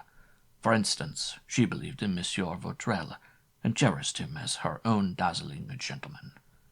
I do not know whether she had this confidence dispelled before she showed himself too cowardly to put through a plan which he devised, namely the plan of killing the impostor downstairs, or afterwards, say, when he demonstrated that he did not care for Madame. Possibly when Monsieur Vautrel was urging Madame to kill the impostor, in order, let's say, that you two might inherit the fortune and fly, as they have it in the cinema, to some tropic isle. I do not know whether Monsieur Vautrel artistically cited another play, Salome." She had let the cigarette go out. Her nerves were being unstrung one by one. She sat back against the pillows under the orchid lamp, and the white bosom rose over the black lace bodice, and the pearls gleamed no whiter than her face. Thin black arch of eyebrows, cold black stones for eyes, yet you sensed that all the human sympathy, all the desire to be loved and to love, which had frozen inside her, was coming back now at the very moment she was being indicted. I think the mere fact that someone knew had loosed this warm torrent, and that Ben Collin had known it would.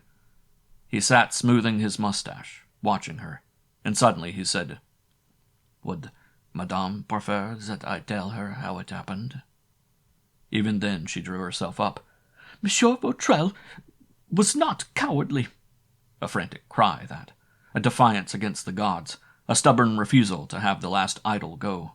"He may have been not faithful. Why, you know," she made a pathetic gesture and tried to smile, "most any woman will forgive that. But he was a genius. If he planned something, I know that nobody," proudly, "could beat him. For God's sake, let me know that." "His plan for the murder," said Ben Collin, "was sheer, flimsy paper. I saw through it in half an hour." Still he maintained that courteous surprise, as though he observed, "Could you think for one moment that Vautrel would deceive anybody at all?" Vautrin was almost always mistaken," added Ben Collin. "For example, you must have known he was mistaken when he affectionately advised you to take up drugs. How tender he was. It would soothe your nerves. In reality, madame," his fingers closed on her wrist, but he still smiled, "it would stimulate you to murder." I should not have liked to have those eyes of the detective watching me as they watched her. "Very well, then. I will tell madame's story, if it be only to show her how stupid and theatrical was her friend Monsieur Vautrin. Here was she, wooed by the swashbuckling Saligny, drawn to him by a strange fascination she did not understand. In reality, the image of her other husband. Yet the one she actually loved was Monsieur Vautrin. Can she not understand? Monsieur Vautrin, the histrionic half a poet, like Laurent, half an athlete, like Saligny, all a thoughtful and dignified person who was always tender, always advising her for her own good. She would read his plays and flatter his vanity. With her he could preen, for she worshipped him." A strange light, a sleepy reminiscence that was almost happiness came into Madame's eyes. "She gave him much money. He was interested in selling her drugs, or seeing that she bought them here. But this money was amorous profit." The light vanished. She made a spasmodic movement. "Vautrin had discovered, as soon as the false Saligny returns, that this man is in reality Laurent. Laurent, too, is fed on drugs, but of a different kind. He has eaten the soothing opium, which gives him dreams. He fancies that he can deceive one of Raoul's friends, which, you will admit, is a ridiculous idea. I think he never deceived Vautrin for one day. As to the rest, they would be fooled because they did not know Saligny. And now there rise the cross-currents, the vanities and stupidities of man. Vautrin, afflicted with another kind of dream, has his plan. The false Saligny shall die. If he dies after the wedding ceremony, madame, inheriting his fortune will be most excellent prey for Vautrin's aims to wealth. No, he must not die until after the ceremony. Similarly, it must never become known to the world that this false Saligny is an impostor, for then Vautrin's chief aim, the money," he glanced casually at her, "would not be forthcoming. So Vautrin takes from a play he is writing the idea for a crime by which he fancies he can deceive the police of Paris." Ben Collin looked over at us and pursed his lips in amusement. "Do I need to do more than call your attention to those lines from his play, 'I intend to kill this masquerader, and I defy any policeman in the world to tell how I did it'? You see, the masquerader intends to kill somebody, and I feel justified in protecting my best friend." Ah, deft that touch. He had told madame, and he was playing on madame. The masquerader intended to kill her. So Vautrin, with his heroic gesture, had the character say with emotion, "my best friend." And it was under that line, you remember, that madame, writing out in protest, put Edward, I love you. This, of course, had no place in our analysis, except as a sidelight on the character of Vautrin. Remember what I told you all, messieurs, his tendency to embroider. He could not help it. He could not help these gestures, even when they led him to outlandish statements and outlandish acts. He must have his grotesqueries, his curtain lines. Picture him fancying the way he is going to outwit both Laurent and the police, no less than the evil fortune which has made him the hanger-on of Finelli's house. He is going to beat the world. And he has to sway only this woman, who loves him. But he must take few chances, too, he believes. If any blame falls, it must be on her. I hate this deliberation. I ached, not at that moment with either pity for madame or interest in her as she sat blankly wetting her lips, but with the recurring how. How did it happen? How? But Ben Collin was fighting his battle with her. He was going to make her confess. Our groping through character becomes the night of the wedding. Here they are all downstairs in this house. They enter, each behind his separate mask. Laurent is trying to play his part as Saligny. The others are trying to play their parts as his dutiful wife and his best friend. All so loving, these three. They come here at 10:15. Shall I invite you, madame, to go over the timesheet we have prepared? Something here, madame, surely strikes your innocent mind as curious. Your husband stayed in the smoking room until nearly 11 o'clock. Then he left the smoking room, saying that he was going to play roulette. But he never went to the roulette room, our timesheet tells us. Between 10:55, when he left the smoking room, and 11:30, when he supposedly entered the card room, there is a gap of 35 minutes when he was not seen by anybody. We know from our witnesses that he was not in the roulette room, not downstairs, not in the lounging rooms, not in the hall, not upstairs. There is only one place he could have been after he left the smoking room, the card room. He spoke slowly, carefully, as though explaining something obvious to a dull-witted child. At last a change, an icy stare was coming into Madame's look. She fought it. She tried to get up, but as she seemed about to let out a cry, Ben Cullen suddenly twisted her round to face his smile. And of course, madame, we know by our timesheets that you left Finelli's room upon this floor at some time closely after 10:50. It is clear, then, that you must have met your husband in the hall. She broke his grip. She leaped to her feet and stood there tottering, with her eyes fixed on us in a terrible appeal. Then, with a slow sinking, a sneer, a quiet laugh, metamorphosed her from a wretched woman to a woman of proud and pitying calm. "Oh, does it matter?" she asked, and shrugged and laughed. "Yes, I killed him. I admit it." Then she threw back her head, still laughing. "It's comical. You all look so funny. Won't somebody please open a window here? It's awfully hot. Yes, I did it. I killed him. I—" With a last defiant gesture, she sank down on the divan and faced us with a brimming smile. End of Chapter 18.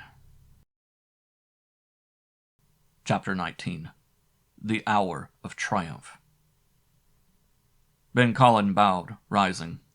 As he turned, I could see sweat on his forehead. He gave no sign of it, but the end of the battle left a reaction on him.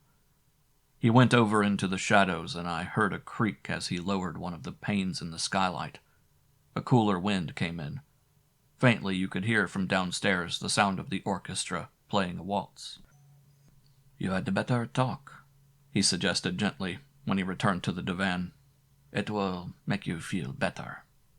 She raised her head and cried dully, "Are you going to take me away?" "I am afraid it will be necessary." "Then I won't confess. My God, I was crazy. I didn't know what I was saying. I don't care if you kill me, but I won't be shut up."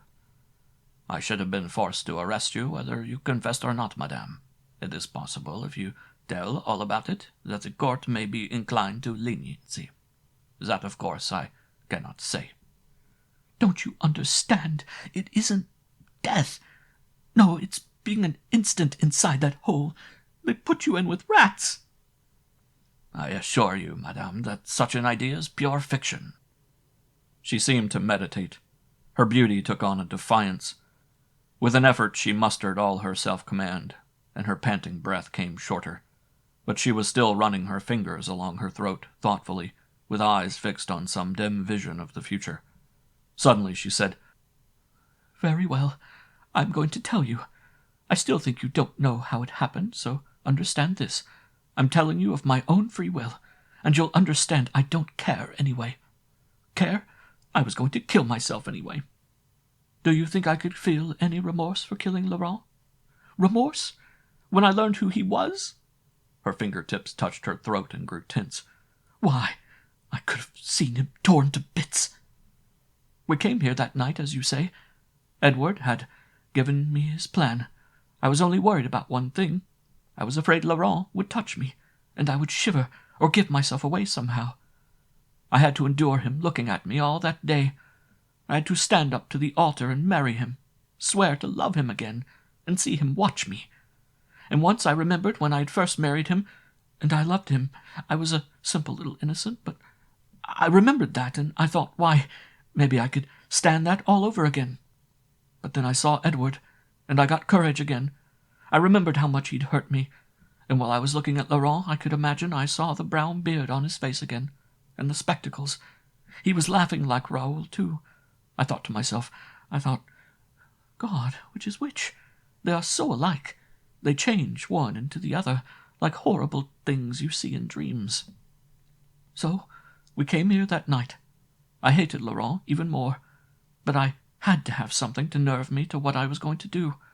I was afraid I might fail. There was all the noise and the orchestra, and the sound in the gaming rooms, and some of my friends came round to congratulate me too. Well, at a little before 11 o'clock I came upstairs here to get some of that stuff I smoke. She made a gesture of repulsion. It was just as though I'd been set on fire when I got it. It made me wild. I saw Laurent's face before me all the time. I saw Laurent looking like Raoul. I felt very cool and very strong. Every wrong multiplied. No, they didn't need to multiply, but I saw every wrong stand out, and I heard voices talking to me. The voices told me again just how to go on, just the way Edward had said. Edward was very careful. "I am taking him to the smoking room," Edward said. "You wait on the stairs for him. When he comes out of there, meet him, but be sure there's nobody in the hall." He left the smoking room at 11 o'clock. I can see it down there now, just as it was. The red carpet on the floor, nobody in the hall, the orchestra playing downstairs, and the clock striking 11. Then Laurent walked out of the smoking room. I said to myself, "Be cool now, don't let him suspect." All the while I looked at him. When he laughed and walked to meet me, I could see Laurent's beard on his face. "The card room, Louise," Edward had said to me, and I was all prepared. When Edward had first taken him to the smoking room, I had gone to the card room and taken down the big sword on the wall and put it under the pillows. How I liked to feel its hilt and run my hands along it. "The card room, Louise," I could hear Edward saying. "Nobody will be there tonight, and you must use the big sword, Louise. Remember the big sword, and you must try to smash his head off, because, remember, if you don't disfigure his head, if you don't split his head wide open, they may examine him carefully and see that he is not Saligny, Louise." It was only then that I realized the significance of the murder being committed with that great blade. She was going to try to slash his face wide open, that the deception might never be discovered. Now the proud voice, sunk to a monotone, was talking faster and faster. "As I told you, I heard the clock strike 11 when I saw him there in the hall. I had smoked one of the cigarettes. It was eating my heart out, and I had lighted another. I heard a little buzzing in my head, but it was nothing. I was very cool and very strong. I led him into the card room. I was all smiles and seductions, for I thought, I am doing this for Edward, and I am going to avenge Raoul. We went inside the card room, and there was a red lamp burning there. He ran his hands along my arms slowly, and I looked right into his eyes, and I could see that this man was burning with passion for me. And so we stood there, and I was almost fascinated by his look. I hated it, and yet I saw both of them there, both of these husbands of mine, the same flesh. He had no brown beard, but he had the brown, horrible eyes. Then he kissed me, standing in the card room. It was a terrible thing, and I almost swooned from it. And in the middle of it I remembered that I had come to kill him, so that it gave me delight to be kissed thus, and returned the kiss. I pressed him hard. I dropped my cigarette on the floor, and remembered it suddenly. "Wait, Raoul," I said, and smiled. "I've dropped my cigarette." When I picked it up, I remembered that nothing like this must be left here, so I said, "Raoul, will you open the window so I can throw this out? There's no ashtray." He opened the window. For a few moments she turned over the scene in her mind, and through the open skylight drifted the sound of the orchestra. We walked back to the divan, and he was drawing me down there where the sword was. I saw his hand go out. I heard the orchestra crashing into a song. I heard the croupier crying on the other side of the door, and people talking. I was confused and cold to the heart, and I felt such horrible strength in me that I could have strangled him. Oh, terribly cold, and I saw his face through a mist. "Raoul," I said, "the button on my slipper is unfastened." And I smiled at him and put out my foot. I was leaning with my right hand nearly touching the divan, and my foot out. As he bent over it with his back to the divan, so that I was nearly sideways to him, I jumped aside. He was still kneeling there. I was blind, but I jerked out that sword and swung it as I would swing an axe. I grew faint. It nearly threw me off my balance, and I almost stumbled, and I heard the orchestra crash into the final bars of Hallelujah. And when I opened my eyes, his head was wobbling on the floor, and the blood had spurted almost across my stocking. Oh, God, I had thought to swing the sword right in his face when he looked up at me and split it in two. Instead, I'd chopped off his head. Chopped it off clean, like an executioner. The ivory face and the slow lips moving, the dark clouded hair and eyes fixed. Curiously enough, she had never seemed so alluring as in this moment of revelation, and I thought of those women of the Renaissance, who derive a part of their fascination from the poisoned cruelty of their beauty, and their moist lips, whose charm blots out the dagger behind the back. I had thought to swing the sword right in his face and split it in two. She said this with hypnotized explanation, without a tremor, looking at us in turn. And as she said it, Collard uttered a groan and put his face against the wall, and it seemed to me that Dr. Grafenstein was looking very pale. Madame contemplated them in wonder.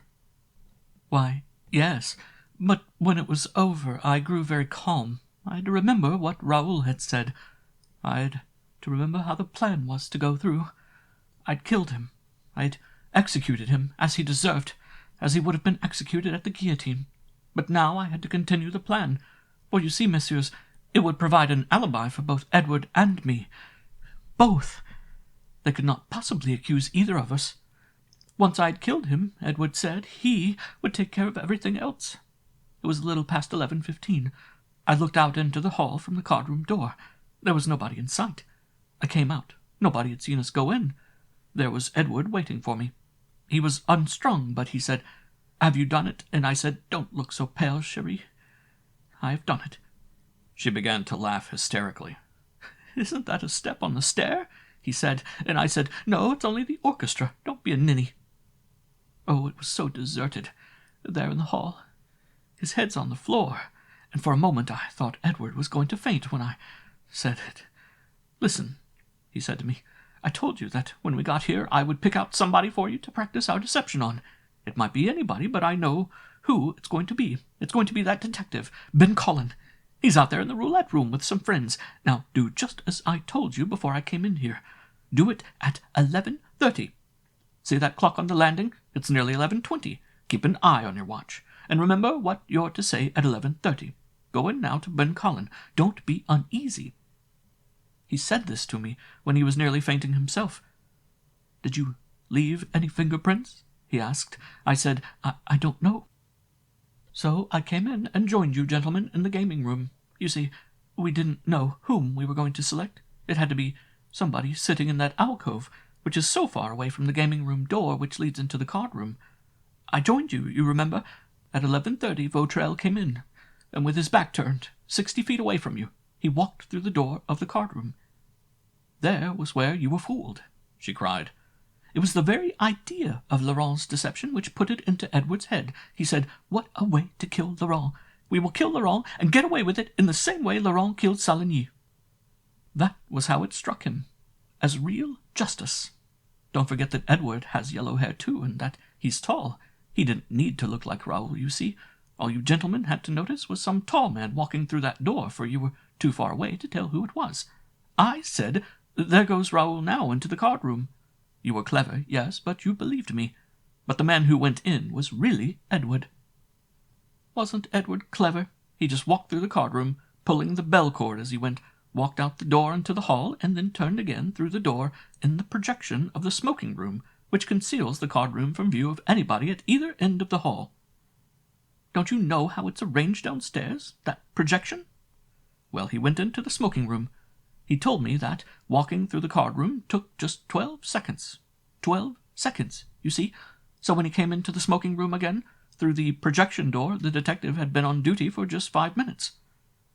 At 11:30 and 12 seconds, he went up to the detective and asked him the time.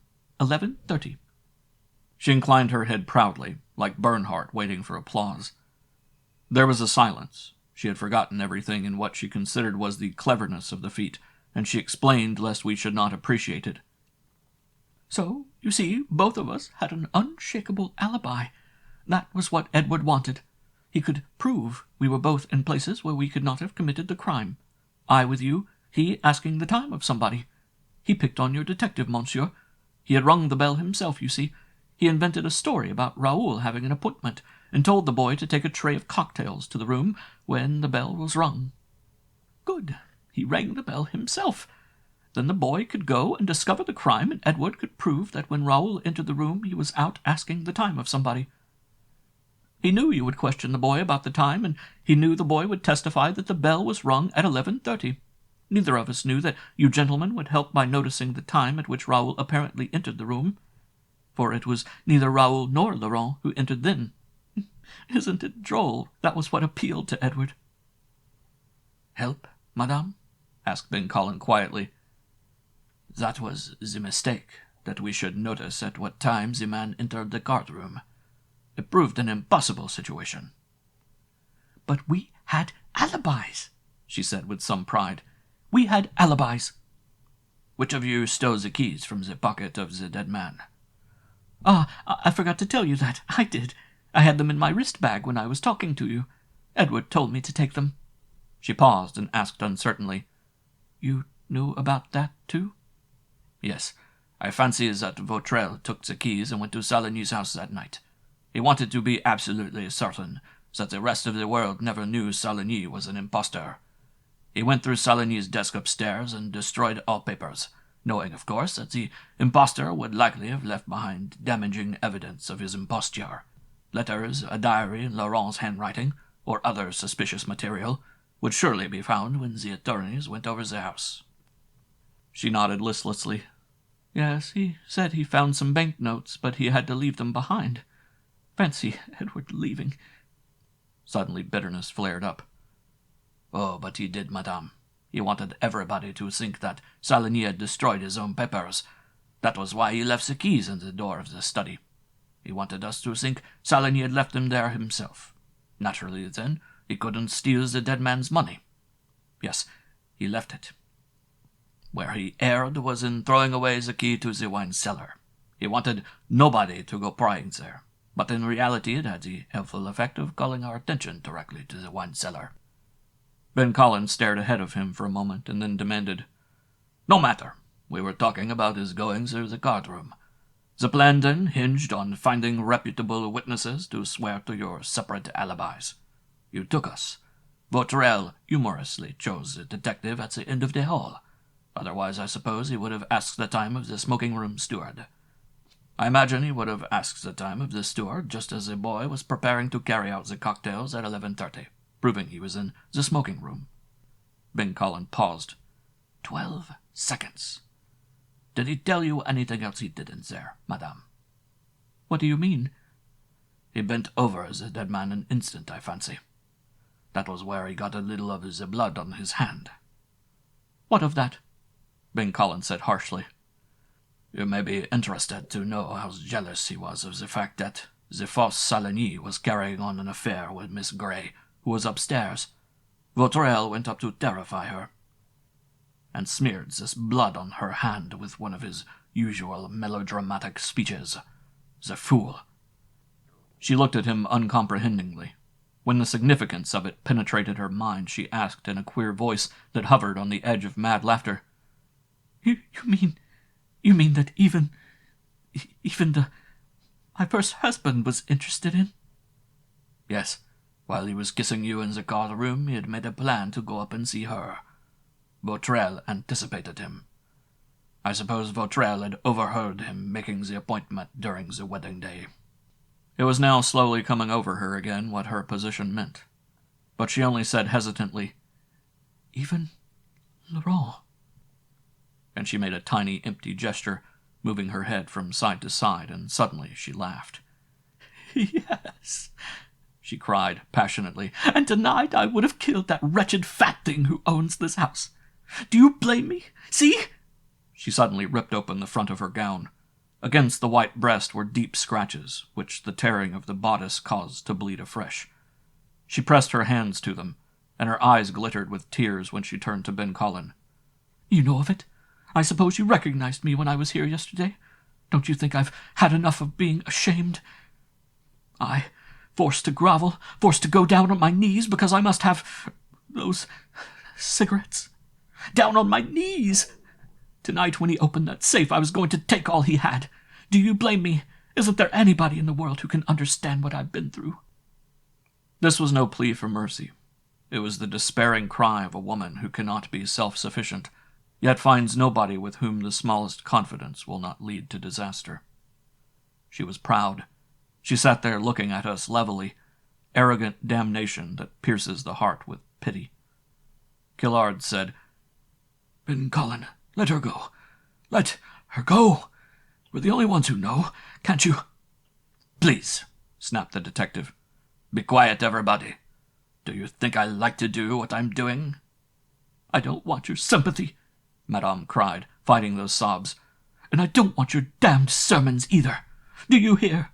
I wouldn't take your sympathy. I'd know it was another trap of some kind." Through the tensity, as she stared from one to the other of us, Ben Colin's inexorable voice continued. "I must ask you to tell us about Vautrin." She looked at him blankly, passing her hand over her forehead. "Oh, Edward. Yes, I can't seem to recapture the mood I was in. No, it just doesn't seem to matter to me now. But it did then. That woman, that Sharon Gray, came up to see me the morning after Laurent had been killed. I had done all this for Edward, you see, because Edward said he loved me. But while Sharon was there, that horrible fat American came up and he said she was Edward's mistress." Abruptly, the ferocity came back. "Well, why shouldn't I do what I did? I'd given Edward all the money I had in the world. I'd done everything for him. Oh, he made such nice, pretty love speeches, how he cared for me alone, and how I was his inspiration to write his play, and how it would help me so much to take those drugs. When the American said that about Sharon's being Edward's mistress, she was there. I didn't need to look at her. I knew it was true. So this American was babbling, and Sharon was getting pale and nervous. Damn little prig! I was the one who gave, and she was ashamed of herself. I was the one who gave with all that I had in heart and soul. So I was giving Edward money, and Edward is giving that money to support her. And at Edward's order, I had killed a man. I don't know how you can do more. But did he care for me? No. He was in love with this nice, white, simpering creature who liked to be so virtuous. Oh, yes, she did. What does she know about how much a woman can love? A woman like me? Look at me. Quiet, you say. Quiet and repressed and dignified and... Oh, God, I turned to fire whenever Edward came near me." She had stretched out her arms towards the dusky skylight. She was unearthly, terrifying, with her teeth fastened in her lower lip, and her eyes brimming over. "Do you blame me? Do you? I can see straight through it now. I know what he was doing, but then... When I first heard that, it nearly broke me in pieces. I couldn't stand it. When all of you came in to talk to me that afternoon, I thought I'd given myself away because I burst out against Edward. I couldn't help it. Did you know?" Ben Colin, staring at the orchid lamp, said in a low voice, "I was warned, madame, but I made a mistake. I thought your anger would be directed against Miss Gray." "I deceived you all I could," she went on ramblingly. "But I didn't care. I didn't care what you knew. All I could think of was Edward kissing this nice, pale English woman. I phoned him. I wanted to hear him deny it. If he denied it, I think I would have believed him. But no, he couldn't come to see me. Dearest, heart of his heart. It sickened me when I heard him say all that. He had an important business engagement that night. Business engagement. I knew where he was going." She leaned forward. She partly rose from the couch with a hypnotized stare that took her back to that night, and her voice sank to a crooning. Behind her, shoulder humped, bearded chin in hand, I could see Ben Colin watching with tense and glittering eyes. "I had a knife there in the house, a big one. Raoul had given it to me as a souvenir of a hunting trip. I didn't care who saw me. All I wanted to do was repay Edward for what he'd done. I smoked, you see. Here's one of the cigarettes, and when I smoke one of those, I don't know why, I'm capable of anything. I took a taxi. I came up to the villa by the back gate, and when I came in by the back gate, he was standing there." Her arm flashed up and over. "I struck him. I hacked him. I was bathed in his blood. I liked that. She stood there in triumph, ecstatic with head thrown back, while the sound of the orchestra floated through the skylight, and Ben Collins sat motionless on the divan, staring at the lamp. She had kept her appointments with all 3 men. She would have murdered them all. End of chapter 19. And end of It Walks by Night by John Dickson Carr. Read by Ben Tucker.